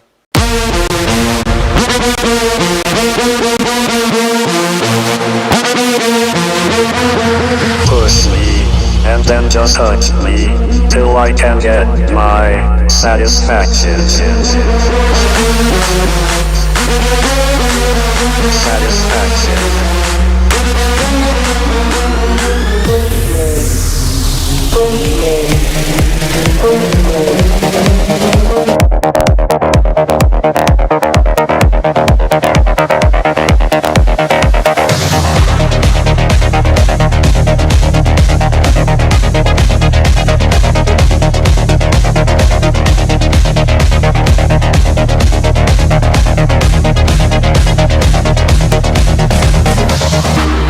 Looking up, there's always sky. Rest your head, I'll take you high.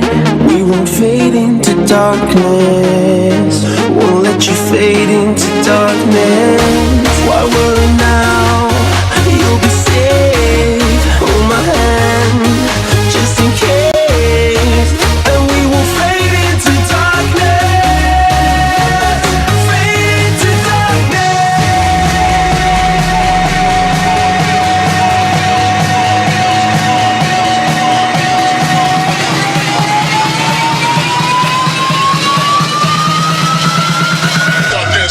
Battle of that more.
there's always sky. Rest your head, I'll take you high.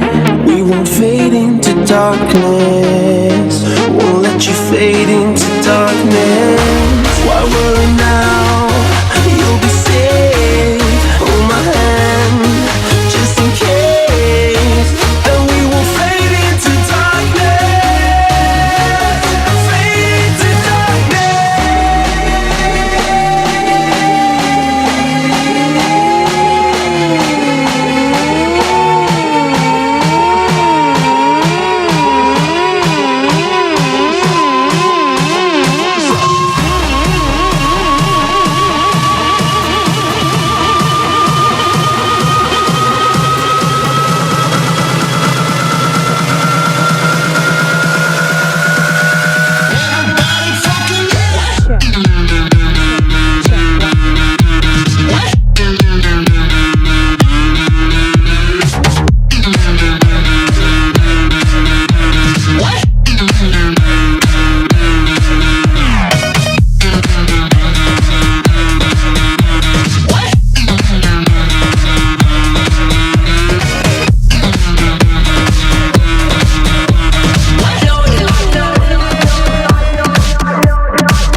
Gentlemen, are we all set to start? Where did I hear the yes from? Who was that? You? Wow. Can we have a big round of applause for the gentleman, the only gentleman in the room who showed some kind of enthusiasm? I request Brewer World to give him a special award for the same, yeah? All right? So I want the energies a little more higher, a little more up. Guys, we're done with panel discussions. We had enough conference. We've spoken enough business. Yes, that's what we're here for. But now let us all unwind ourselves, have lots of fun, keep the energies high. Kindly grab some beers. How many of you have beers in your hand or empty glasses? Can I see them up in the air? And say cheers. Can I hear cheers? Cheers. Great. We're here celebrating beer. Cheers with some energy is the least we expect. So with no further ado, we're going to be starting the award ceremony. But before that, okay, as we start the award ceremony, I want all of you to count down with me. Okay, starting with 10. Can I expect some energy from that? Yes? No? Yes? Are you all with me? Okay, so can we start the countdown? On the count of, I need to hear it. 10, 9, 8, 7, 6, 5, 4, 3, 2, 1. Well, a very good evening, ladies and gentlemen, and a very, very warm welcome to each one of you to Brewer World Conclave 2022, India's first and only beer and brewing industry event. Well, it's said that beer is never an answer. Beer is a question. Yes is the only answer. All right, so we've had, like I mentioned before, we've done with the formal part of it, so now it's time to celebrate. Of course, we're all here to be celebrating our love for beer, but now we're here to be celebrating our achievers in the brewing industry.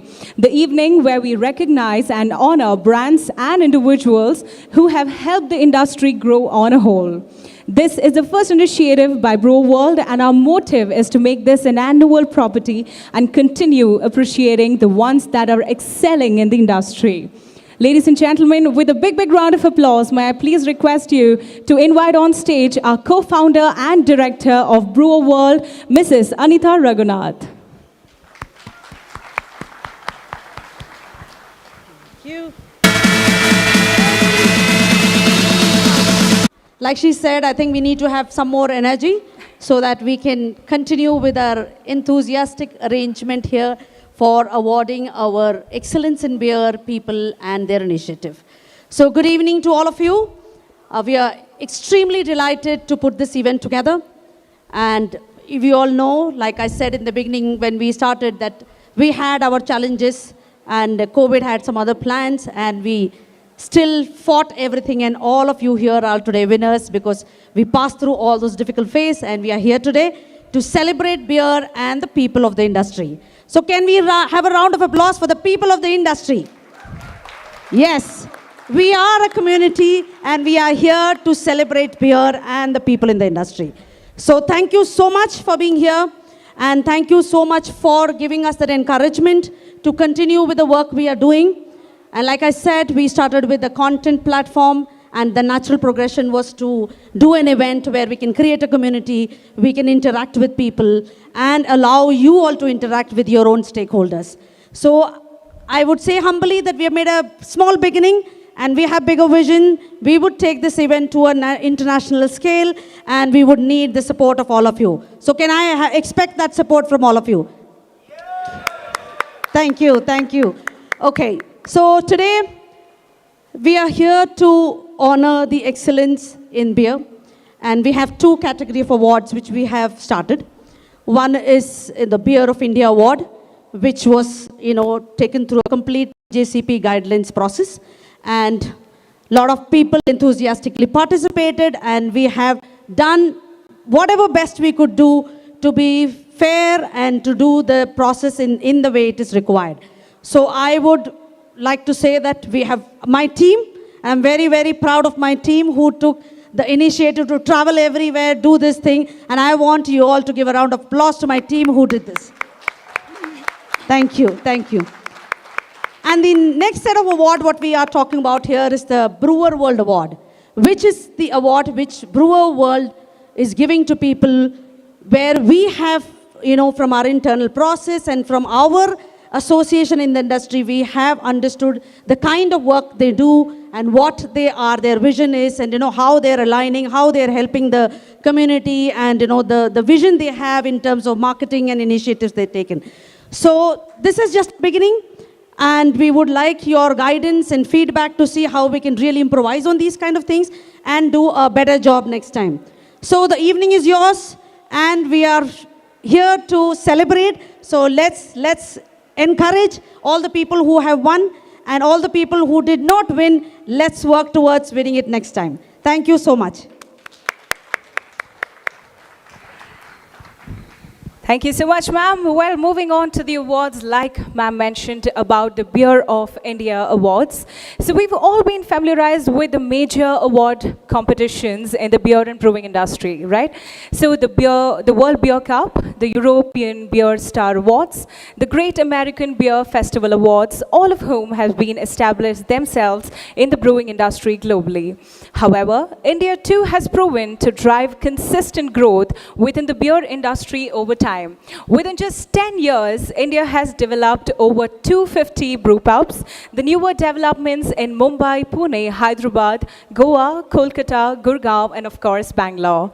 It is about time that the Indian brewing industry has first and only platform dedicated to the beer and brewing community has taken its ownness to fill this gap, developing a platform of its own to celebrate the brightest stars in the world of nation of beer. Honoring excellence in beers from across the country, the first of its kind National Awards wishes to set the bar for world-class beers in India. Using globally accepted judging protocols, our mission is to emerge as one of the most recognized beer judging competitors in the country. Our judging panel consisted of BJCP judges, beer sommeliers, and sensory experts who underwent a blind tasting judging process. Tasked with the challenge of picking the finest among the beers were picked on the basis of color, aroma, flavor, mouthfeel, and overall impression. Our jury has awarded the highest quality of beers, genuine, full of character, true to their style, and in accordance with the 2015 BJCP style guidance.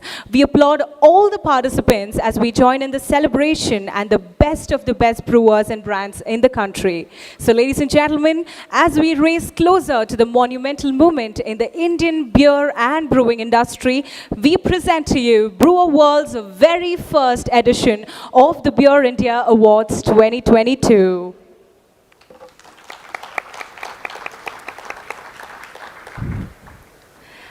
All right, so with no further ado, let us start off with our first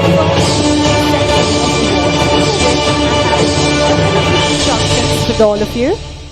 Yeah, so when you come on stage, I request all of you to please go to the center stage so that we get good clicks of you all. So please come to the center stage and collect your awards. And let's make sure we give good amount of time to our photographers to capture your victory so that you can go back with an amazing set of pictures. Yeah, and then we have a photo booth right there. So after you collect the award, you can go click amazing pictures at the photo booth. You might not have the photographers during the session, but after the session, they'll be all yours, so you can click amazing pictures with them. And as you come on stage and you receive the award, you will be given 30 seconds to speak and share your views, so please do make use of the time. Yeah, you can also come up with your team and click amazing pictures. Last but not the least, yeah, this is the most and absolutely important point and rule that all of you must note. You shouldn't stay quiet, okay?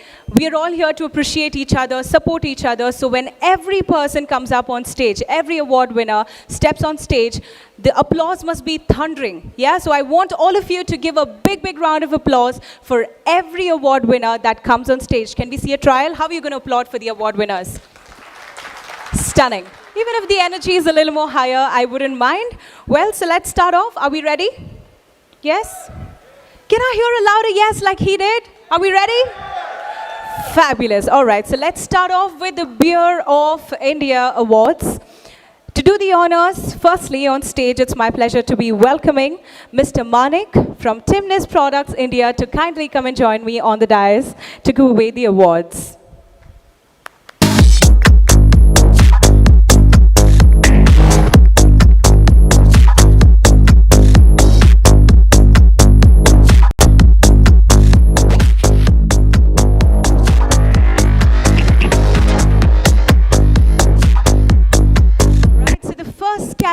of awards would be the International Light Pale Lager on tap. So the first few awards are going to be for the on tap category.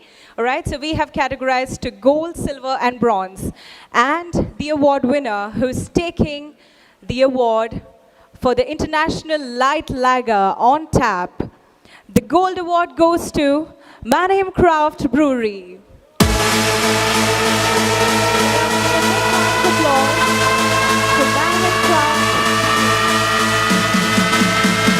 With a big round of applause, ladies and gentlemen, let us invite the award-winning team on stage.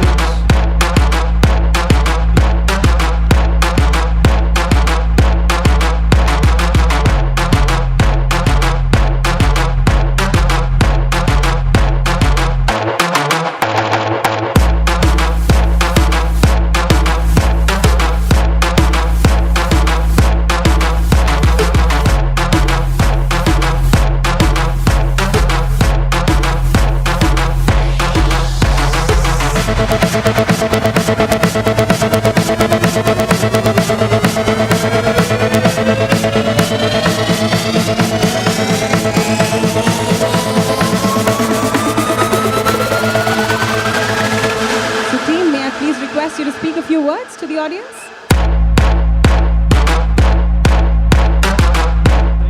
Thank you, Brewer World, for this opportunity to come here and get this award.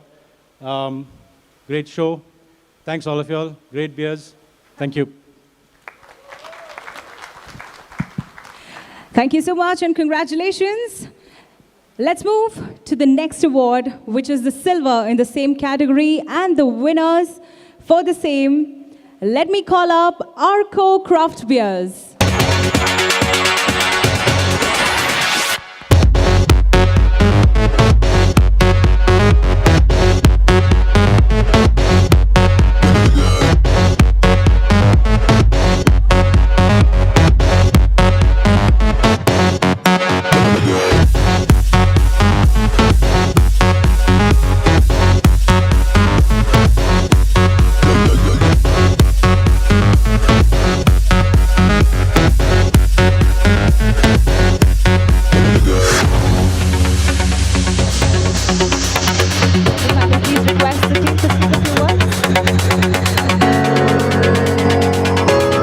This opportunity and for hosting such an event. It's wonderful, great show, and thank you for all the guys who supported me. Bombay Tech especially is there, so thank you Bombay Tech for that. And yeah, everyone, cheers. Congratulations, Team Arco. Moving on to the last award in the category, bronze for International Light Lager. For the award bronze, may I call upon stage 2 Down Beer & Co.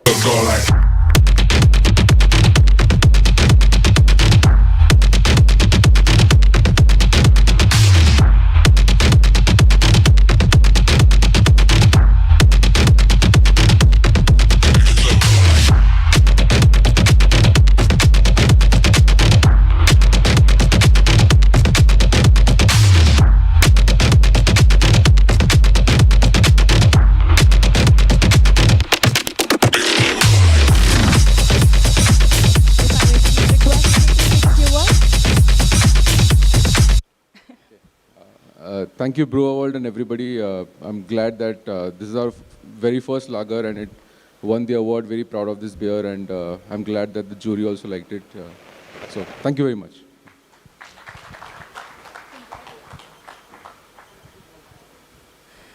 All right, thank you so much, and thank you so much, Manik, for joining me.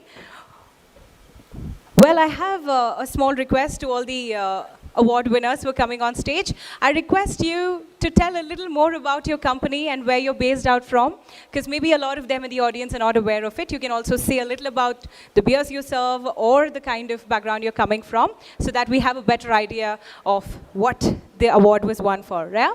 All right, so let's move on to the next set of awards, which is going to be the Whiz Beer on Tap category. And to do the honors, I would like to invite on stage Mr. Shrikant from Xantex.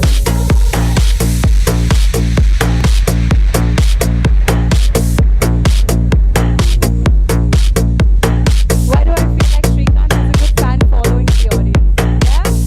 Yeah? All right. So can I hear the supporters? You know, sir's giving away the awards. So everybody who's receiving the awards, I need the same energy from everybody in the last. Okay? So let us have the first award winner from the gold category. It's my honor to call upon stage our winners in the gold category, Windmills, Brewery and Restaurant.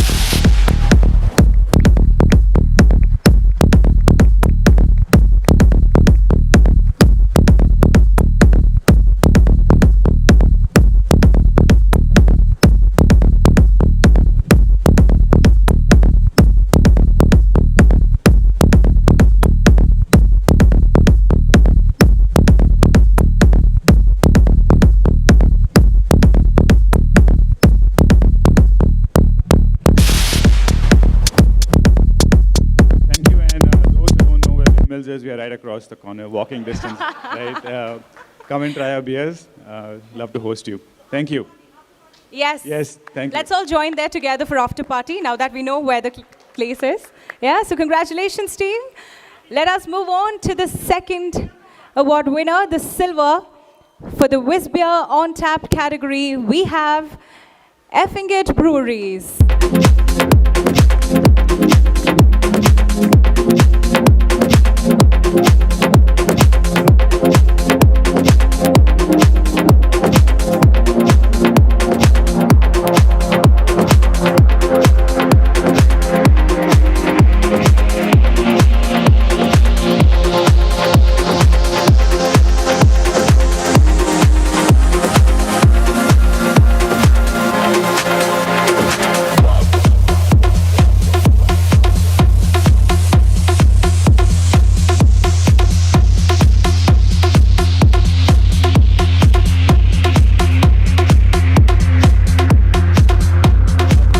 Thank you, guys. Lovely being here. Thank you for the award. But, buddy, that's for you. This actually belonged gold to us. You got that. Let's see what happens next year. Thanks, guys. Thank you so much.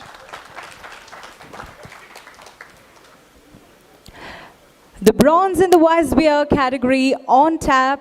Let me call up on stage Mannheim Craft Breweries.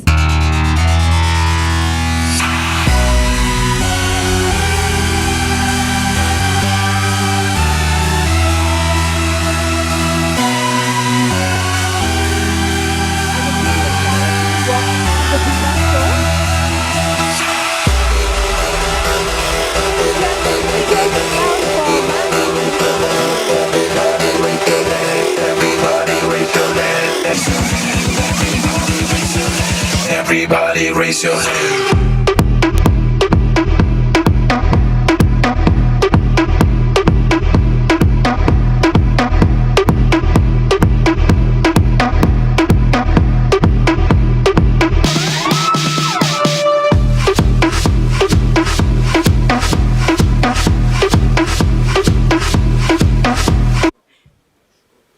Thank you, Brewer World. Thank you, everybody. And sorry. Yeah, thanks for the award. Thank you, everybody. And thanks for the recognition. This is a great platform.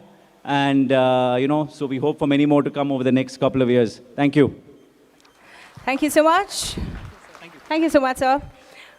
Well, moving on, the next category, we have Dunkel's Weissbier in the on-tap category. And to do the honors, let me call up Mr. Rohan Jain from PMV.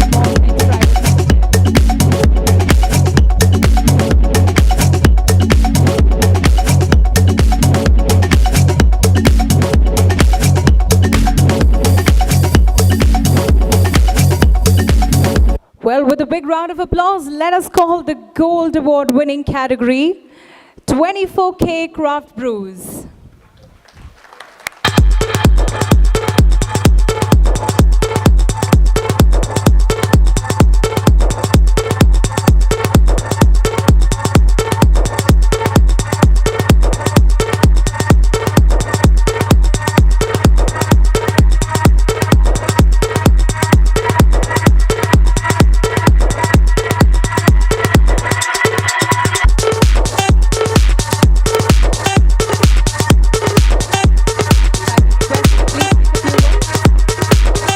Thank you, Brewers World, for inspiring us and we will see to it that you keep us inspiring like this only to give our best. Basically, I'm from Pune. I'm having my own microbrewery with 3 restaurants, wherein I believe in giving experience, and this is where I am. Thanks, Brewers. Fabulous. We wish you all luck. And thank you so much, sir. Let's move on to the next category. We have the Weizenbock on tap category. And to do the honors, may I please invite on stage Mr. Abhijit Vauhal from Simons, please.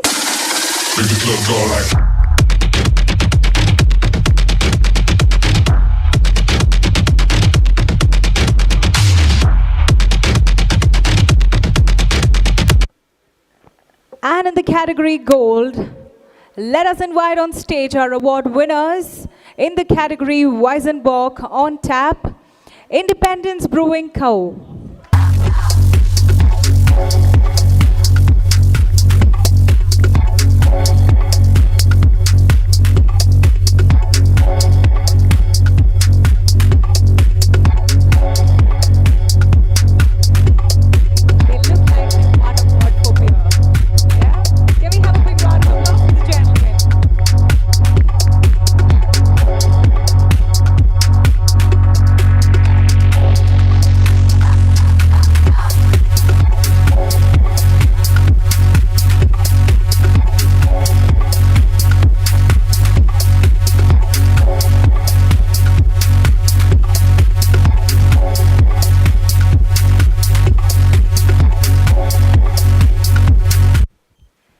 Thanks for having us here. I mean, we just came to have beer.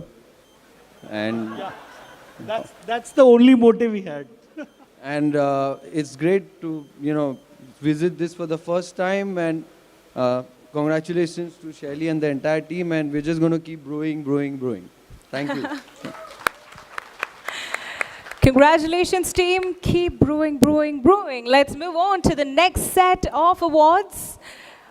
We have the category Irish Stout in the on-tap category once again. And to do the honors, if I may please request Sangeeta to kindly come on to the dais from S Brewing.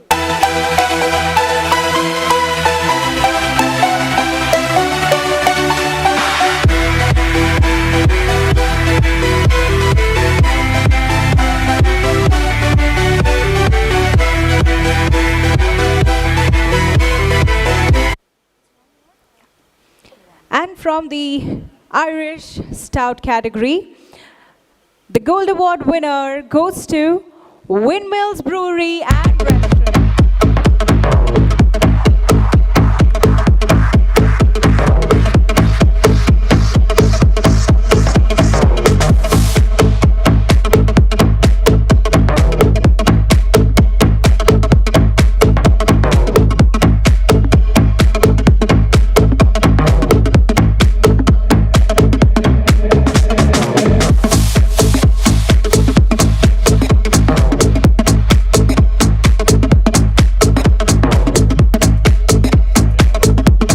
Brewers in our team. The missing one is Manish.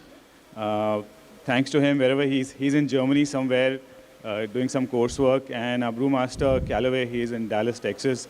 So we'll convey our thanks to him, and thanks again. Thank you so much. So definitely after the second awards, we are considering the after party there. Yeah? All right, once again, congratulations to the team. And to the audience, I would like to keep all of you informed. Firstly, let's give a big shout out, a big round of applause to our pouring partners for the evening, Bira 91 and Copter 7. Yeah? Now the energy is high.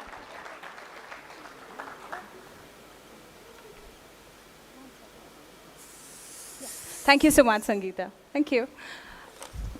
All right, so we just wanted to let all of you know that the bar is open, like all of you know. Okay, so please do grab your beers and have a great evening. Moving on to the next set of awards, and to do the honors, I would like to invite on stage Selena and Hui from Fermented, and I want all of you to invite them on stage with a big, big round of applause.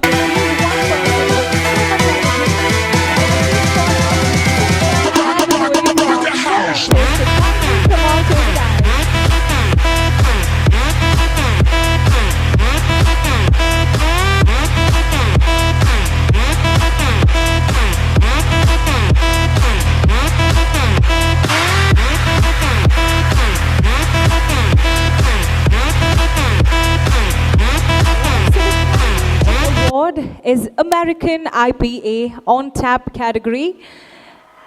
And the winners for the gold is none other than Great State Ale Works. Nation. Gentlemen, with a big round of applause, let us invite on stage Great State Ale Works.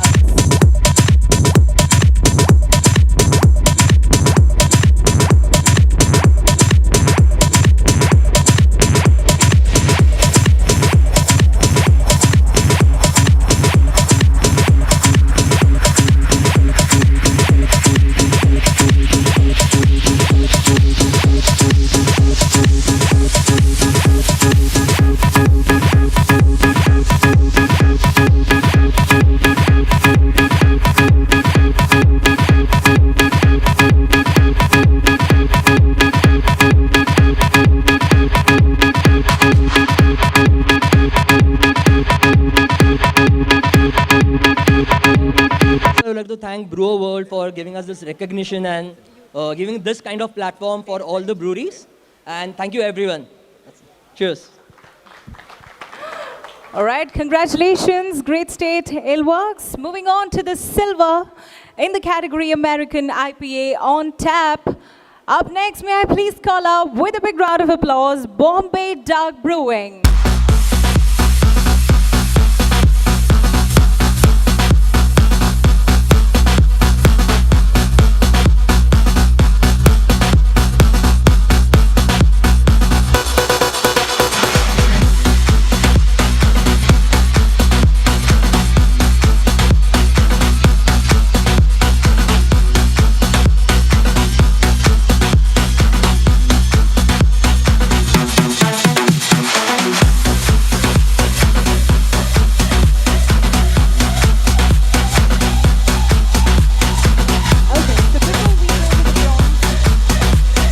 Hello everyone, thank you Brewers World. Bombay Dark Brewing is a brewery based out of Bombay.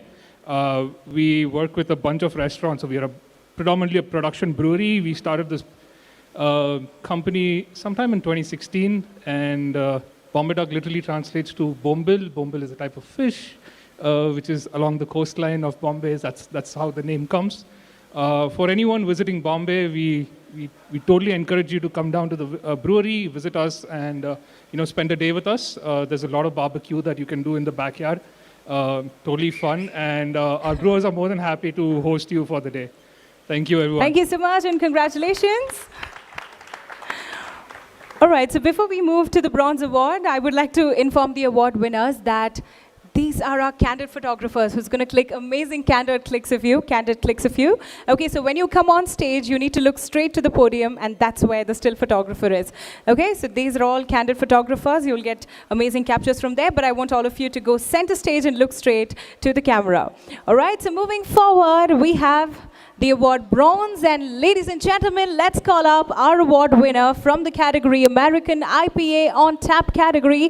We have Independence Brewing Co.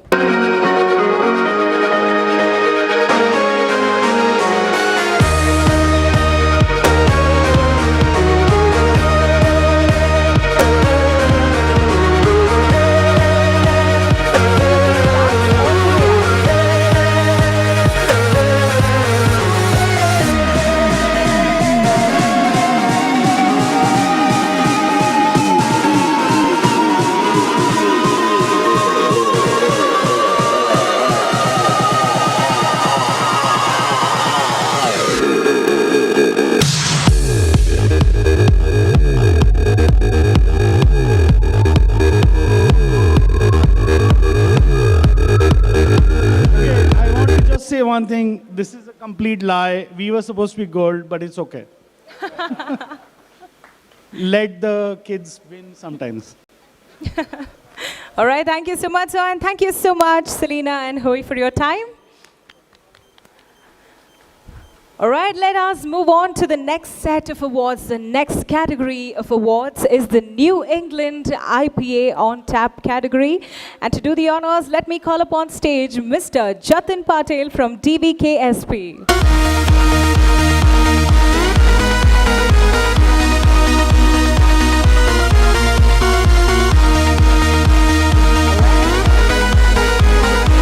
New England IPA on tap.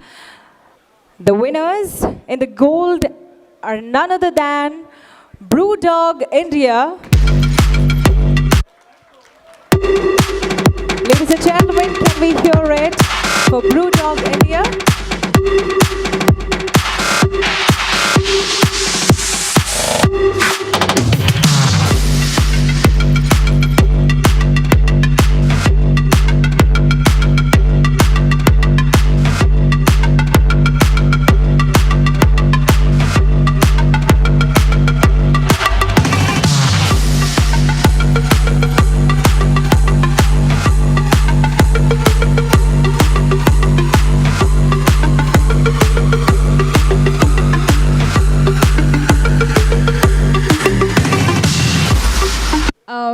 A very warm good evening to everyone.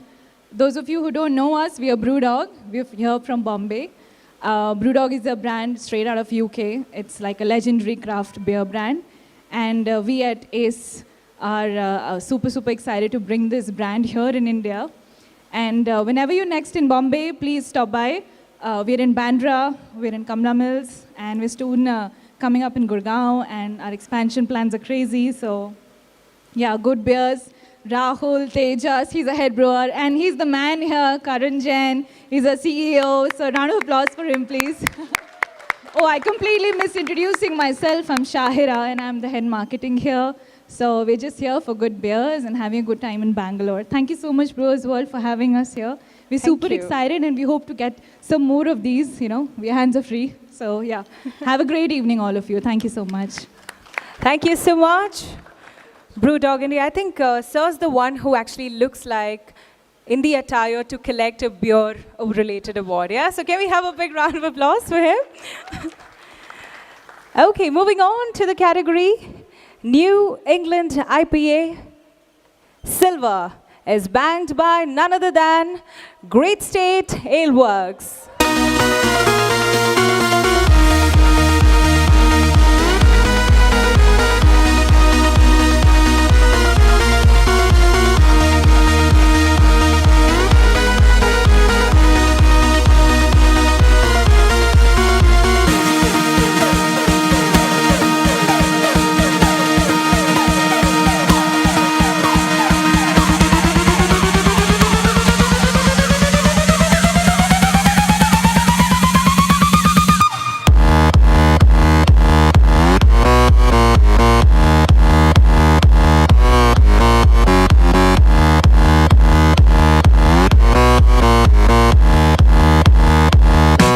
We are a brewery based out of Pune. So next time you are in Pune, please drop by and do taste our New England IPA.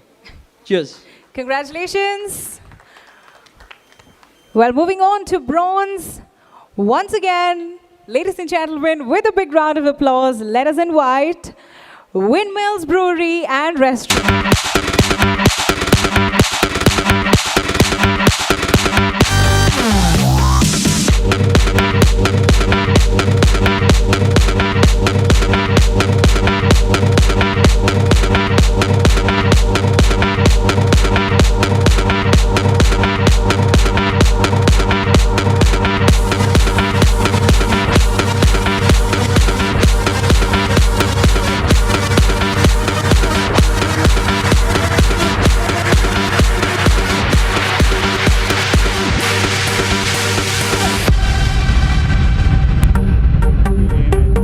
Sweating a little bit because we didn't win any award in the IPA category, which we so proudly brew.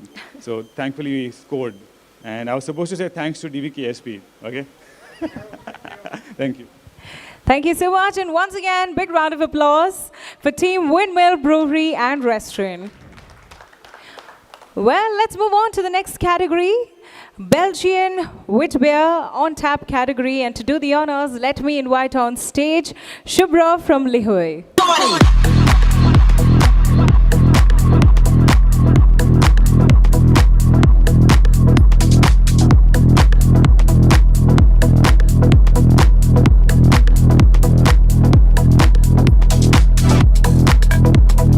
right, let us call up on stage the gold winners.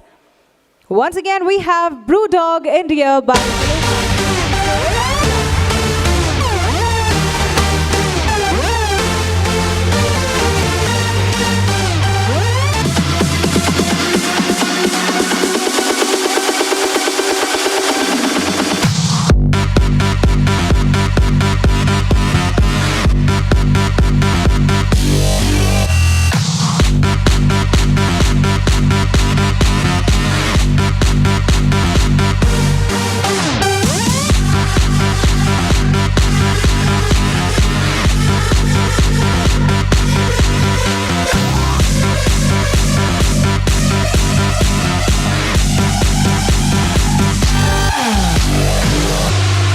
if I had only wished for something else, it would have come true.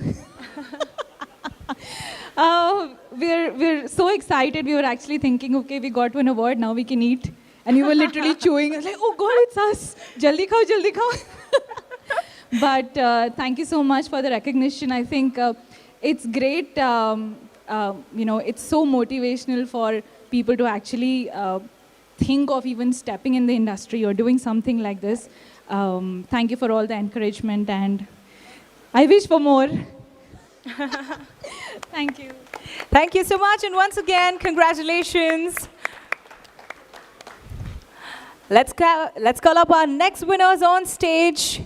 In the category Belgian wit beer, on tap category for the award silver, we have on stage Iron Hill, India.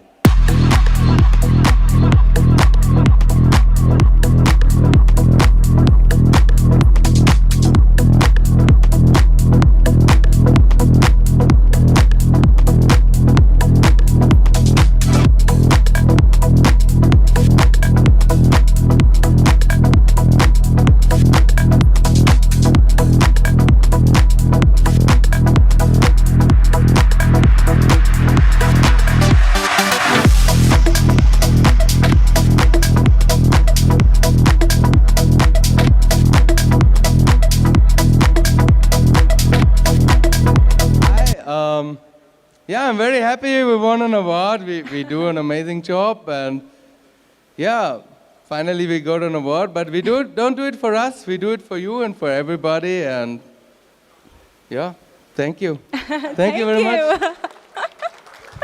Cheers to everyone, small brewing community, and we are growing, and we are happy to contribute to our community. And we are India's biggest microbrewery chain, and we are looking to expand more and to give more great beers to the community. Thank you.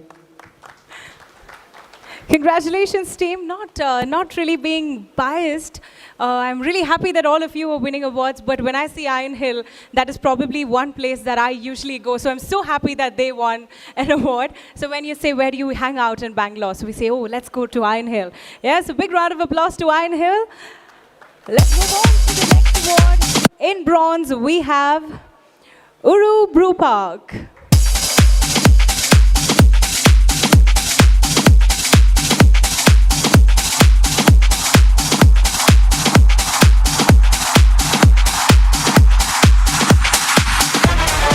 They got the funky.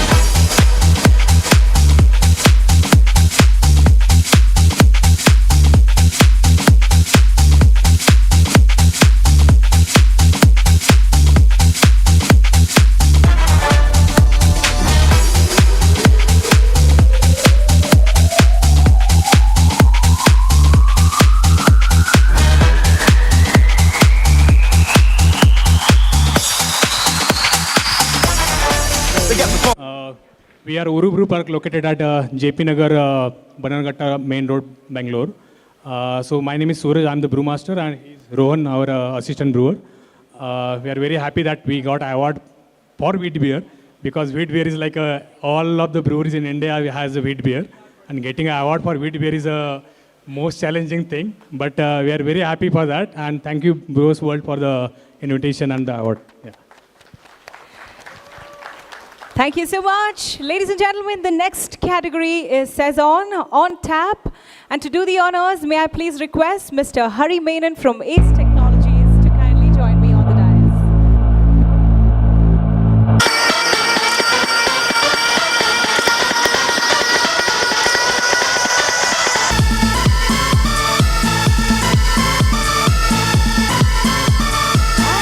Winning team for gold, please put your hands together to welcome Bombay Dog Brewing.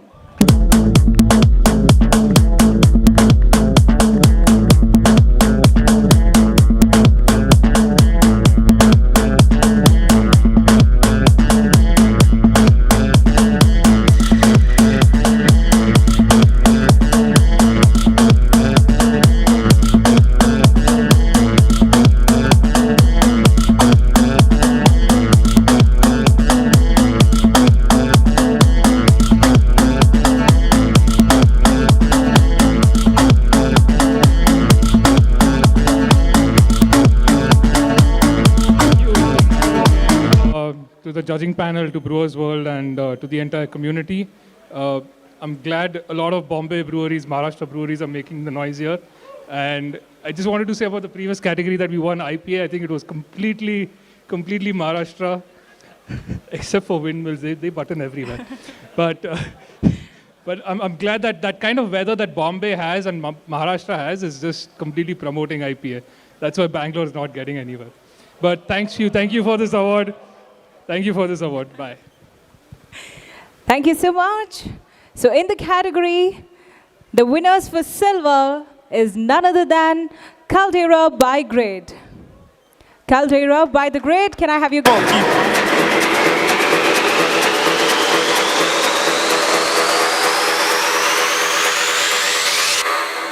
They got the funky.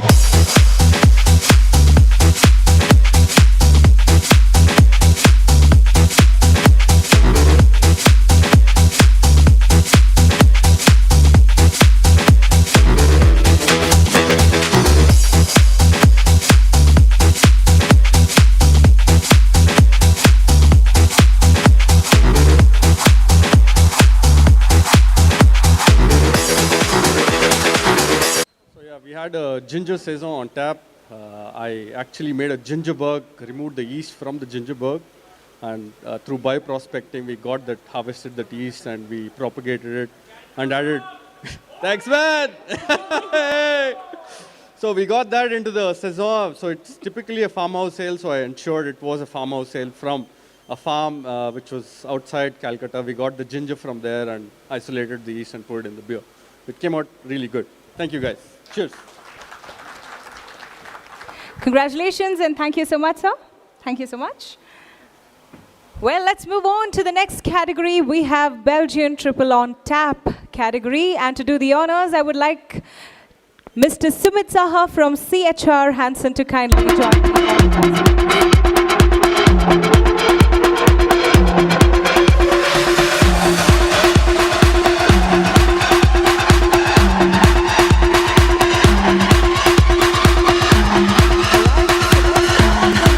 In the Belgian Triple on Tap category, put your hands together to welcome Independence Brewing Co. on the dance.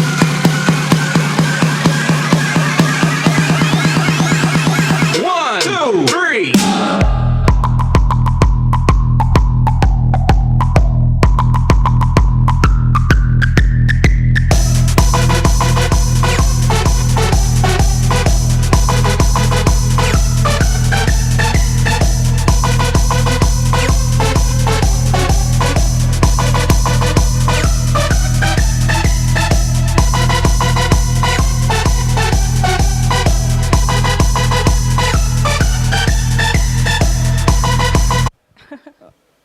I think we always were very proud of this style, and that's why we really want all of you guys to come down to Maharashtra to really drink it, because we've called it the Big Bang for a particular reason, and you have to experience the Big Bang.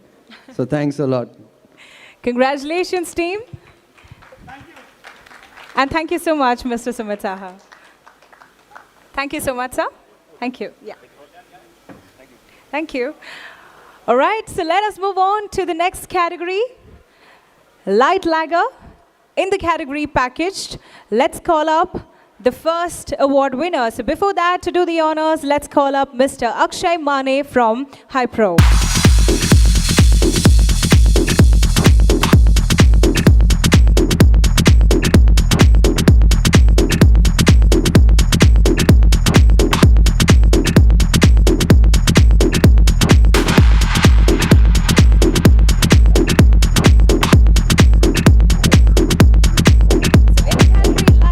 The award gold is being taken by, put your hands together to invite Team Stock.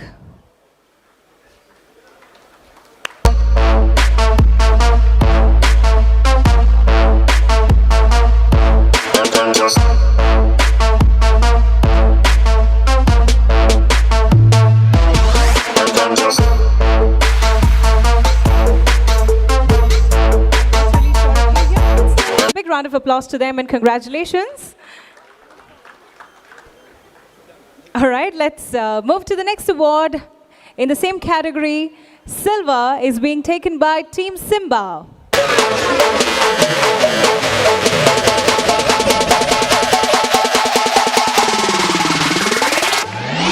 And then just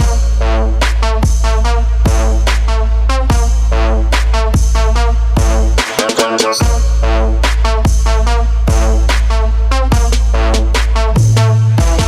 and then just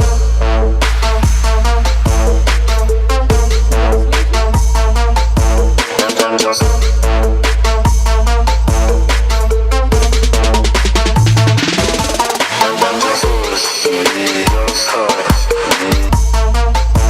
and then just Thank you so much on behalf of everybody at Simba. I had marketing for Simba, so on behalf of everybody from the brewing team, thank you so much, Brewers. Thank you. Once again, congratulations. Moving on to the category bronze, we have Kotzberg Pils from Devon's Modern Breweries Limited.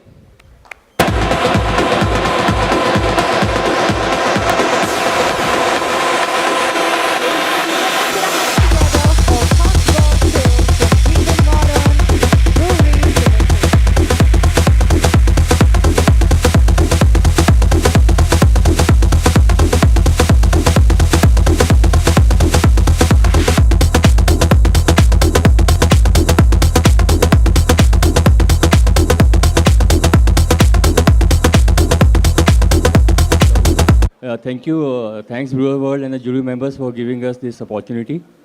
We are Jammu-based company, and we are selling in about 12 states at the moment. And it's a testimony. This award is a testimony to the hard work put in by our production team. We hope to get more awards in future.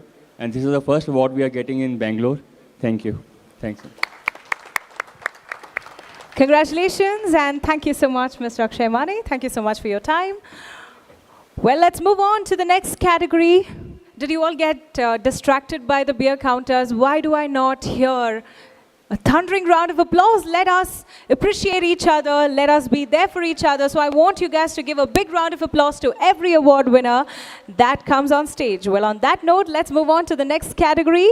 Strong lager in the category packed. To do the honors, let me call up Mr. Mikhil Chatu from Antris Vision, India.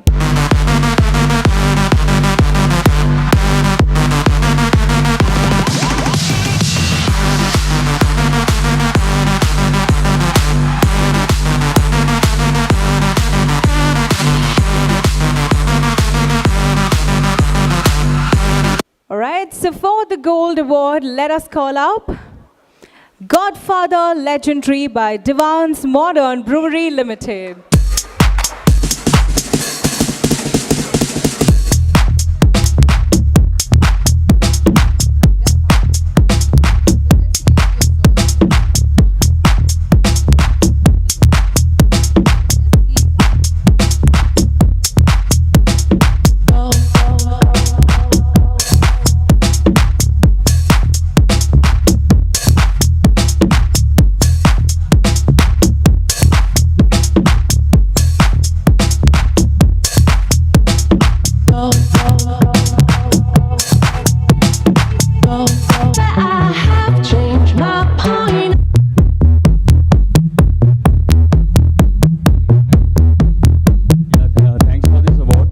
And we look forward for more awards in this function.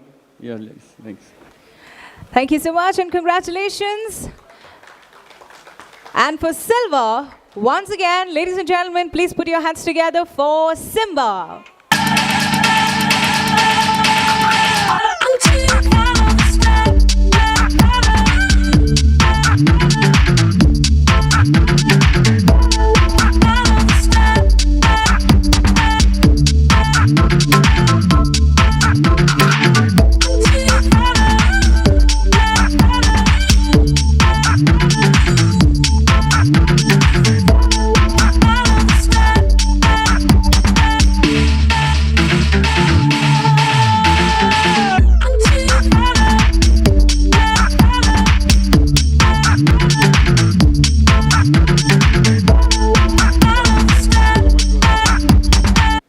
much.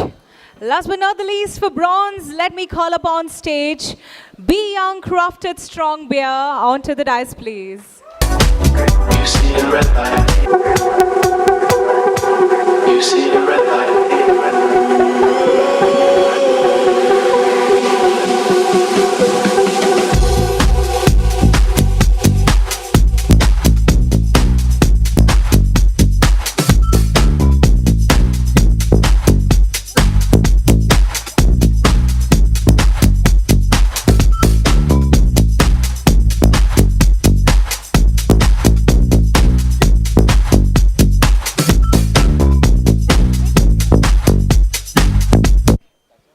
Hi Thank you so much, guys. So Be Young is India's first crafted strong beer.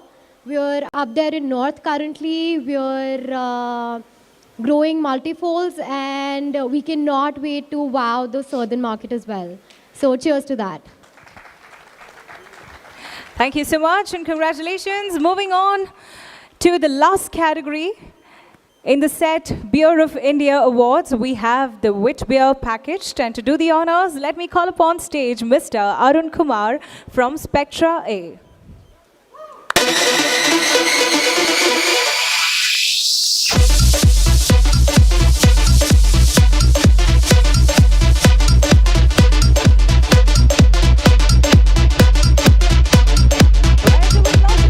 Let us call up the winner in the category gold, ladies and gentlemen. We have Beer 360.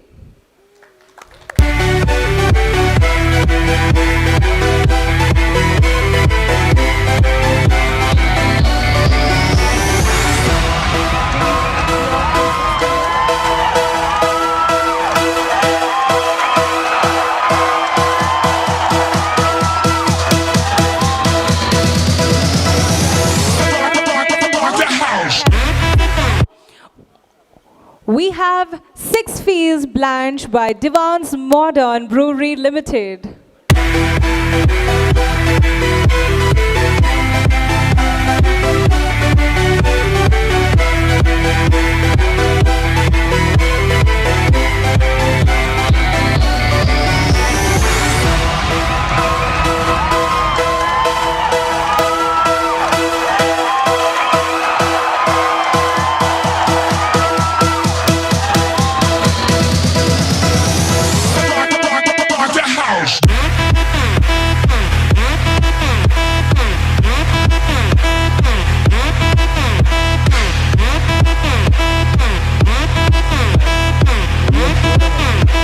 We are making wonderful beers, and we hope to be soon in Bangalore. Thank you.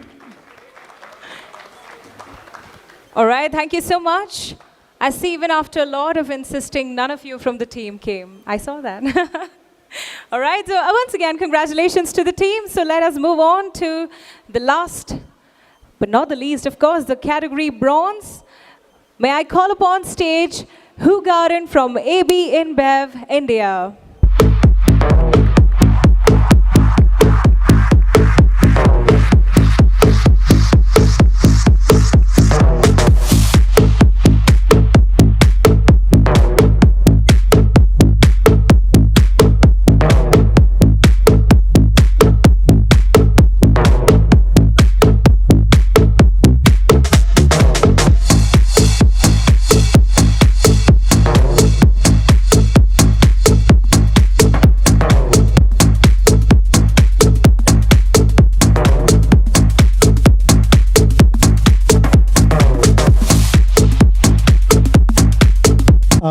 Hi everyone.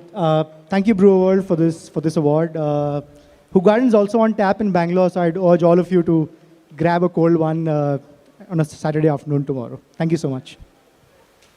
Thank you so much and congratulations. Thank you so much, sir.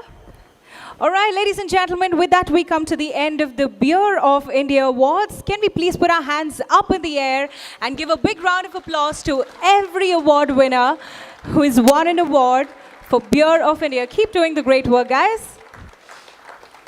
All right, so now coming to the Brewer World or the BW Awards. So we are here recognizing few exquisite talents in the industry.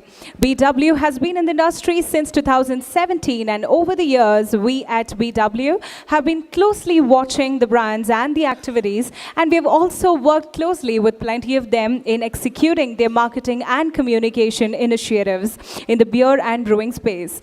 So here, Brewer World has selected and identified few such promising and exquisite talents, and we wish to give them a special recognition. So ladies and gentlemen, let's start off with the Brewer World Awards. Are you ready once again? All right. Fabulous. I think as the beers are going, the energy is getting better, and I like that. Yeah, so to do the honors, it's my honor to be inviting on stage our co-founder and director of Brewer World, Mr. Suraj Nair.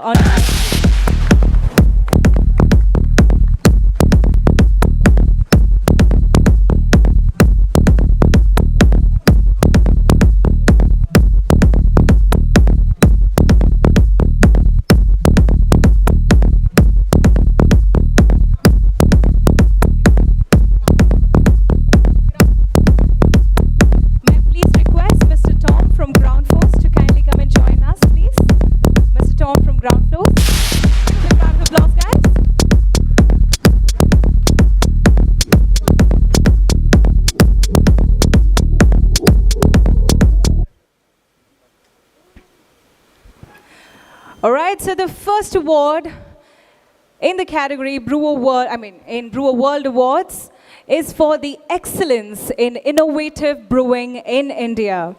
All right, so ladies and gentlemen, please put your hands together to welcome our award winner, Mr. Harshavardhan Jade from Brewer 91. Mr. Harshavardhan Jadhav from Brewer 91 has won the award for excellence in innovative brewing in India.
Sorry guys, I was at the loo. Had too many beers. So thank you so much, Brewers World. This is overwhelming. And we will keep brewing these beers. And cheers. Thank you so much. Harshvardhan, this friend of yours has been very excited. I think you should hand the award to him. He's been very excited, yeah? All right, let's move on to the next award. Excellence for Brewing in India. Ladies and gentlemen, please put your hands together to be inviting Vidya Kuber from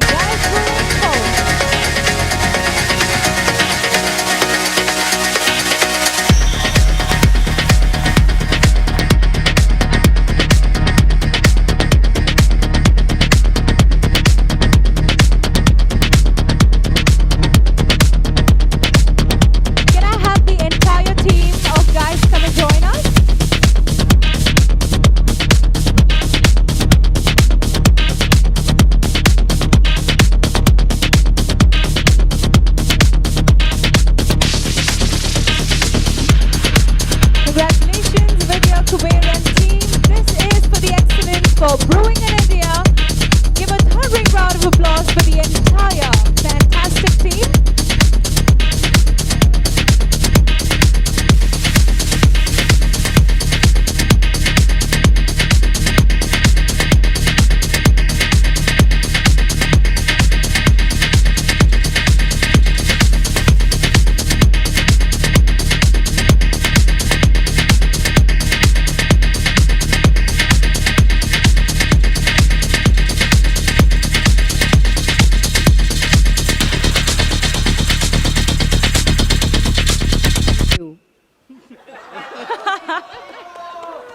But anybody from the team who would like to give a word on behalf, please.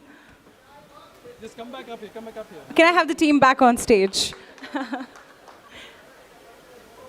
As you can see, Vidya is a woman of few words. I'm just blessed that we have somebody like Vidya on our team. But to support Vidya, the entire team here, which is Narendra, Swagatika, Geetanjali, Renish, all of these guys are a huge support to her and let her do what she does and what she does best. So congrats, Vidya. Once again, congratulations, Vidya. Thank you so much. Well, let's move on to the next award, the Excellence for Brewing in India. Put your hands together to welcome Mr. Amit Mishra, Falcon CBDS on that.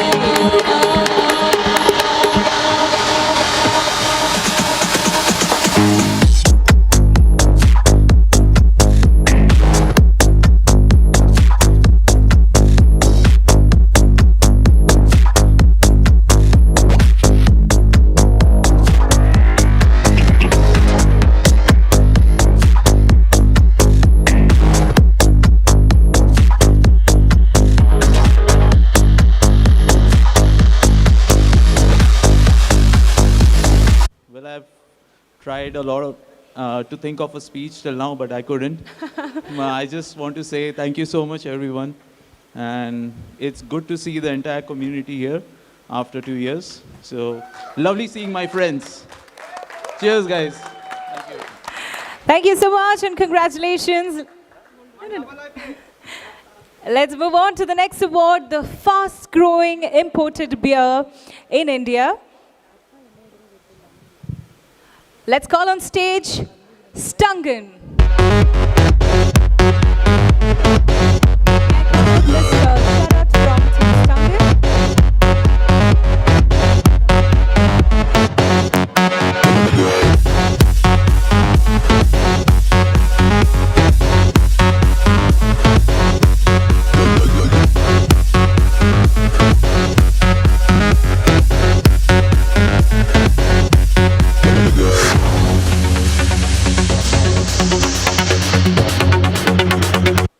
Thank you, Brewer World, for giving us this award. We are Hops and Barrels, and we are super happy to bring this great wheat beer into India called Stangen. And in the coming days, we're going to be getting more exciting varieties of beers from Germany and across the world. That's what we do.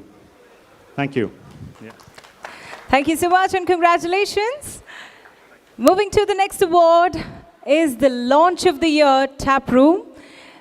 And let us invite the stage the winners, Brewdog by Aloha International.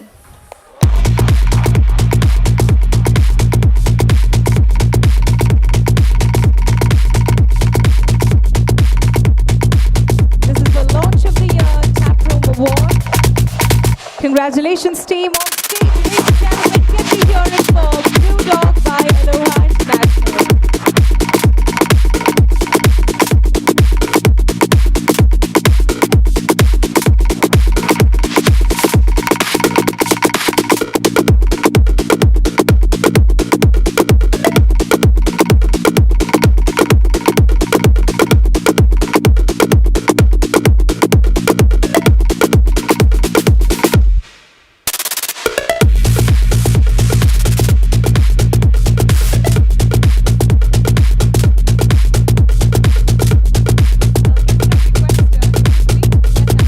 You should talk.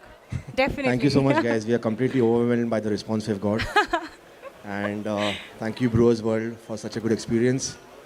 Thank you so much. Cheers. Thank you so much. And congratulations and thank you so much, Surata. Let's move on to the next award, and for the honors, I would like to call upon stage Mr. Nitin Bindal from Kegworks.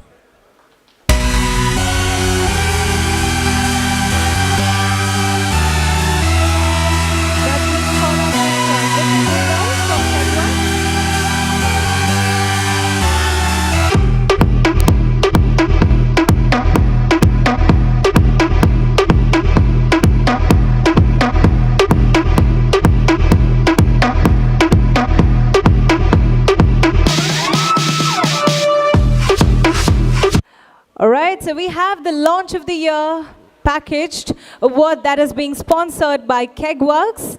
And the winners for the same, put your hands together to welcome Red Rhino Craft Brewers Beverages. We have Red Rhino Craft Beverages, who won the award for Launch of the Year package.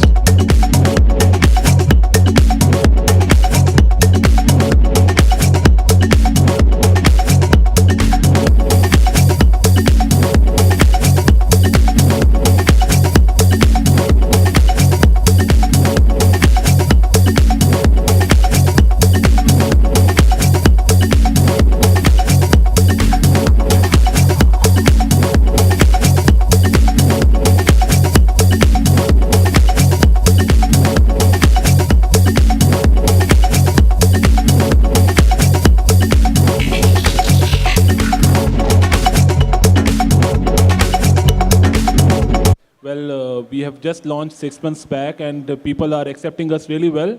And we are coming all across Karnataka, Goa, and Telangana market very soon now. Thank you. Congratulations, team, and thank you so much, Mr. Nitin. Thank you. All right, for the next set of awards, may I please request our co-founder and director of Brewer World, Mr. Raghunath, to kindly come and join me on the dais.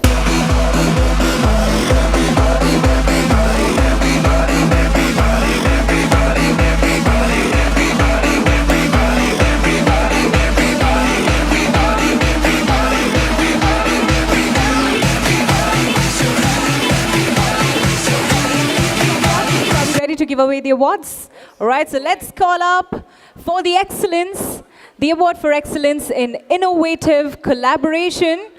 Let us call on team Simba on the dais.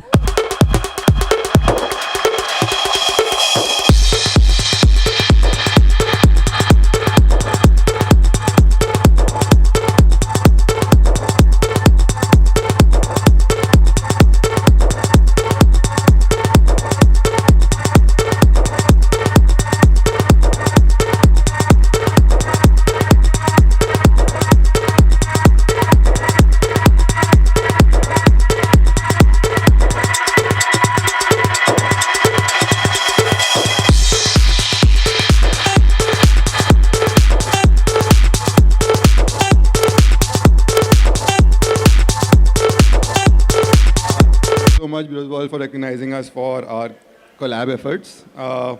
Looking forward to doing a lot more, and this goes out to everybody back home and everybody in the team. Thank you. Thank you so much and congratulations. Moving on to the award for Trendsetter Microbrewery North. Let me call on stage the Brew Estate. The Brew Estate Trendsetter Microbrewery North.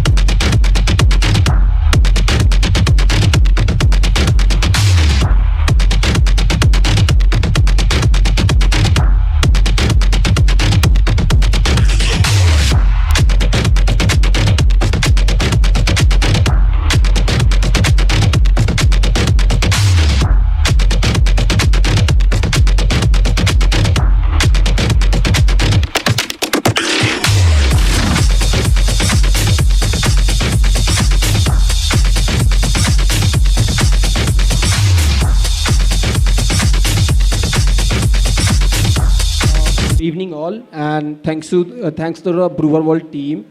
So someone said largest chain. So the Brew Estate is currently operational with 9 microbreweries in the 4 states, and we are coming with 7 more outlets and 4 international outlets in US and Canada. So, and whenever we are coming to Chandigarh, Haryana, Punjab, Simla, come to the Brew Estate. Cheers. Cheers to the craft. All right. The award for Trendsetter Microbrewery East. We have the Great Caldera. Can I have the team Great Caldera on the dice, please?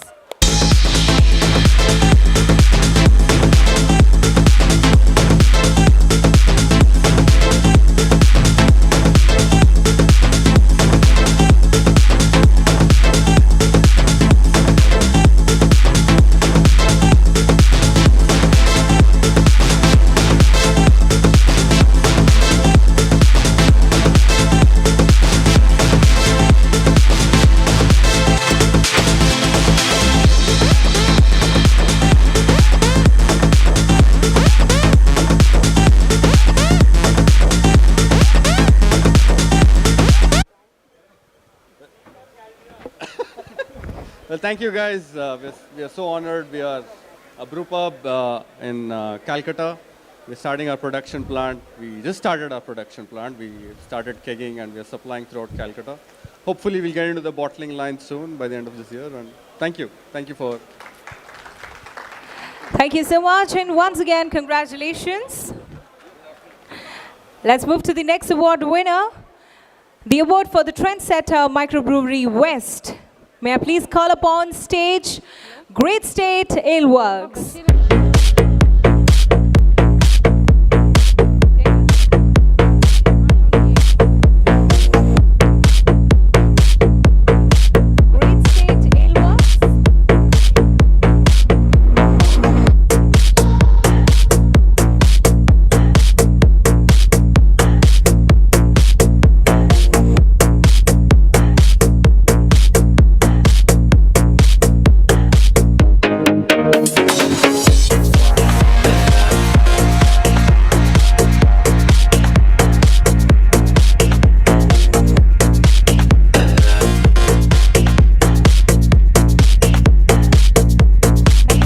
Congratulations.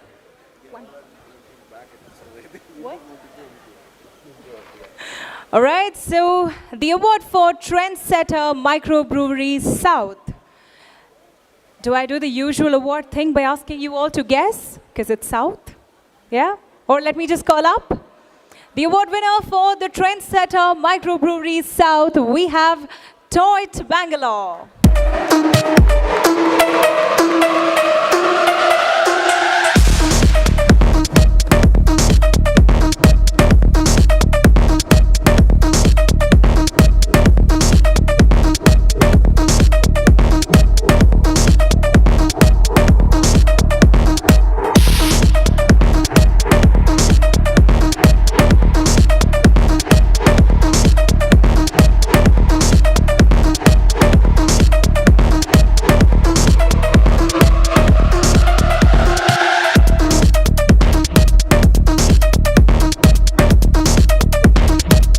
Good evening, everyone.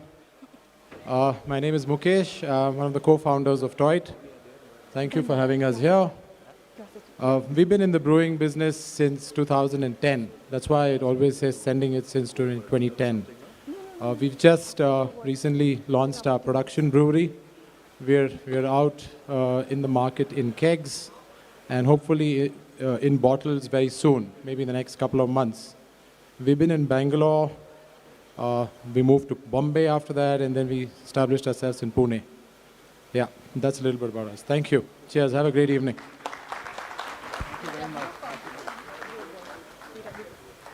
Thank you so much, and congratulations, and thank you so much, sir.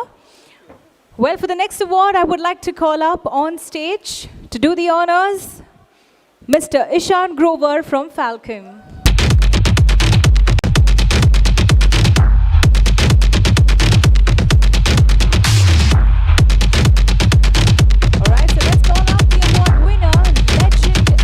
Brewing industry. May I please call up Dr. Kariyappa to kindly come on to the dais, please?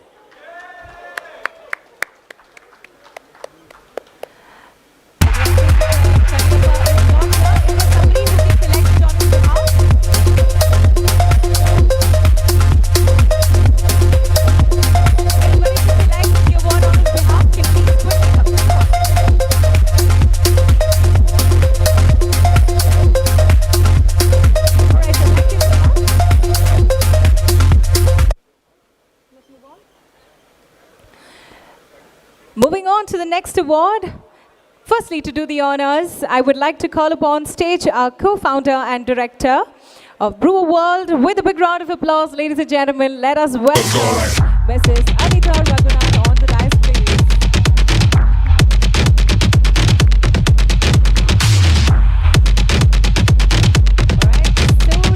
Award for Excellence in Innovative Brand Marketing. The award winner is none other than AB InBev India.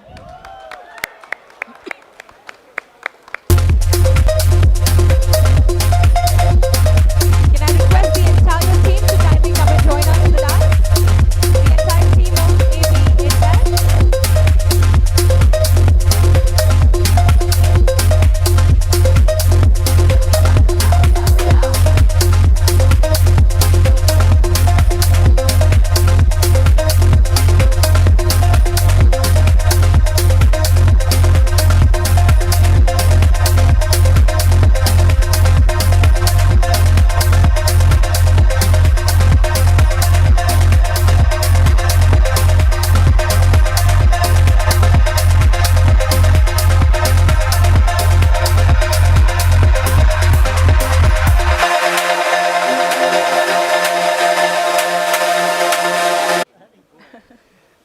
Thank you so much, Brewer World, for this award. I think we at AB InBev, I think marketing is obviously one of the most important functions for us. The consumer is the king. The consumer comes first, and it reflects in each and everything that we do. So again, thank you so much, truly, for this award.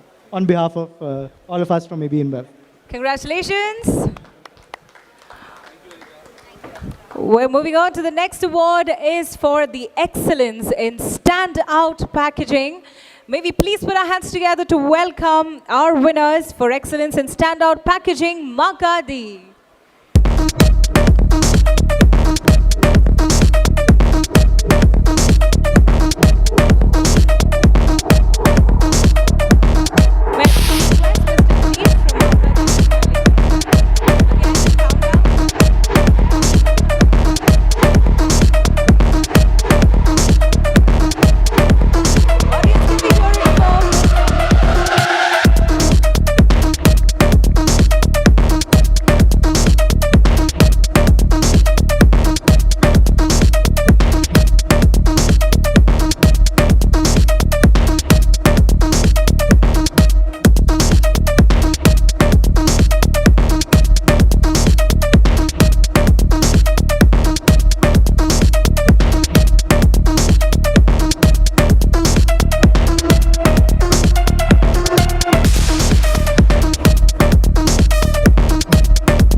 Thank you so much for the award. We look forward to coming out with more unique labels in the future to engage the community and our consumers. Thank you. Congratulations and thank you so much. Moving on to the next award for the progressive and sustainable commercial brand. Once again, let's put our hands together to welcome AB InBev India.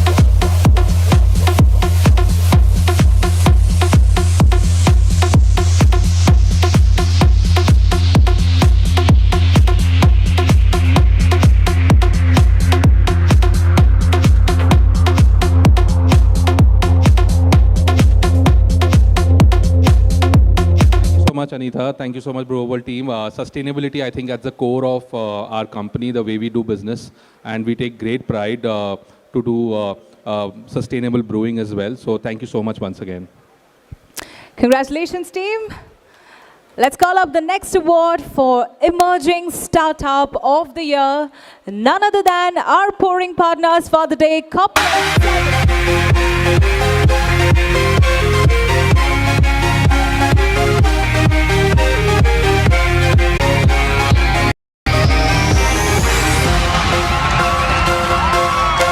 Ladies and gentlemen, can we hear it loud for Team Coffee 7?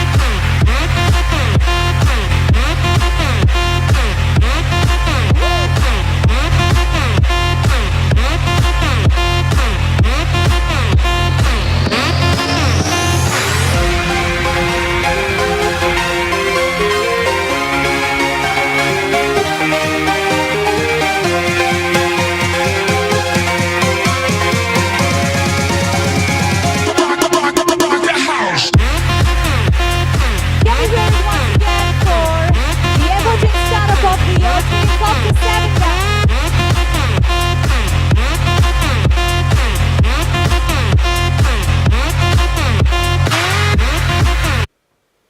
I think we've had too many beers, but I'd like to thank my team, every grain that has gone in the beer, and the market which has given this amazing response. Thank you so much, everyone.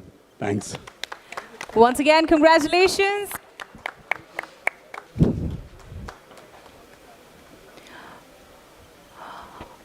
All right, ladies and gentlemen, coming to the last award of Brewer World is going to be the Beer Prana Award of the Year. Okay, so that I can ask you guys, any guesses? The Beer Prana of the Year 2022? Any guesses? No? So let us call upon stage with a big, big round of applause, Mr. Ankur Jain from Bira 91.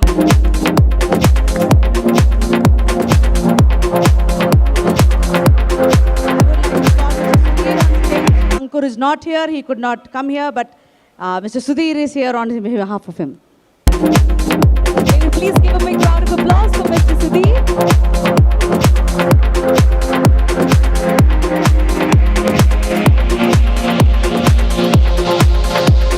Have the Bira 91 to quickly come onto the dais, please.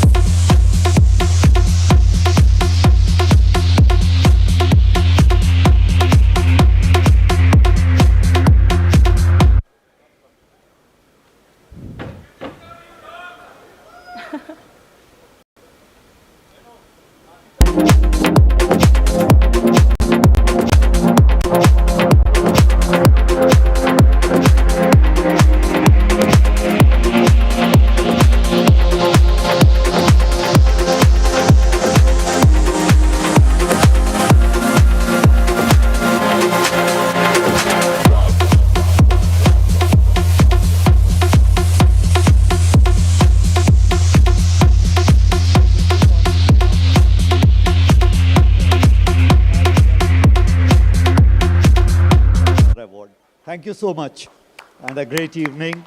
Thank you, Anita, for everything. Thank you. All right, ladies and gentlemen, can we collectively give a big, big round of applause to all the award winners? It was a fantastic day too with all of you, and big round of applause to each and every one of you. I need to hear the applause louder.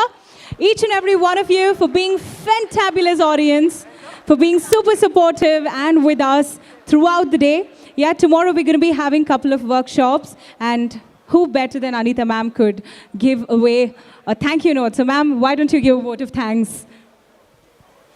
Before I give vote of thanks, is my team here? If you all are not busy drinking or doing anything else, can you all come on stage, please? Brewer team, are you here or are you all busy? The entire Brewer team to kindly come on to the dais. Prasad, Abhinav, Raghu, Swagatam, Dave, all of you, please come. All right, everybody in the audience, this is the team. team that has put in so much to make this event I would so like to successful call and happy. George and Minnie, please join us. All right, so I want all of you to give them a big round of applause for the initiative that they have brought in today of bringing the beer and brewing community together. Let us hear it loud for Brewer World. Thank you guys, thank you.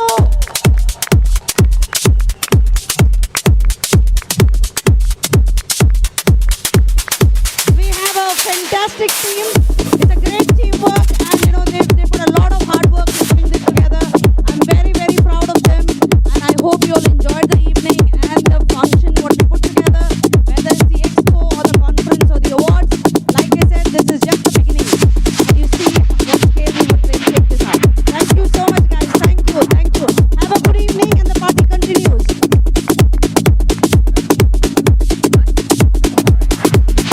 All right, so let's all collectively give 3 cheers to the Brewer World team. Hip hip, hip hip, hip hip.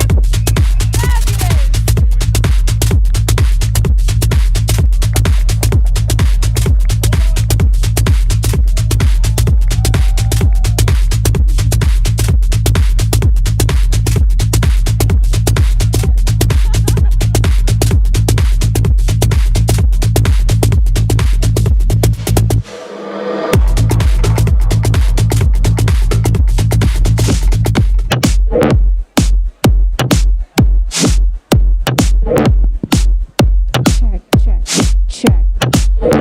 All right, ladies and gentlemen, with that, we come to the end of a fabulous day 2. You guys were all fantabulous audience. So firstly, I want all of you to give a big round of applause to our light and sound team who has been making the technicalities possible throughout the day. So big round of applause for the sound and the technical team.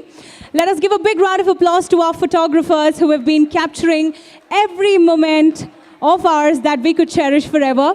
Once again, big cheers to Brewer World team. It was a fantastic initiative for the beer and brewing community. And last but not the least, you guys were all fabulous audience. A big round of applause to all of you. So the night is still young. We don't end the celebrations. The bar is open. The dinner is open. I request all of you to grab some beers, have some great dinner, network, and have lots of fun. So until we meet next time, this is MC Nitya.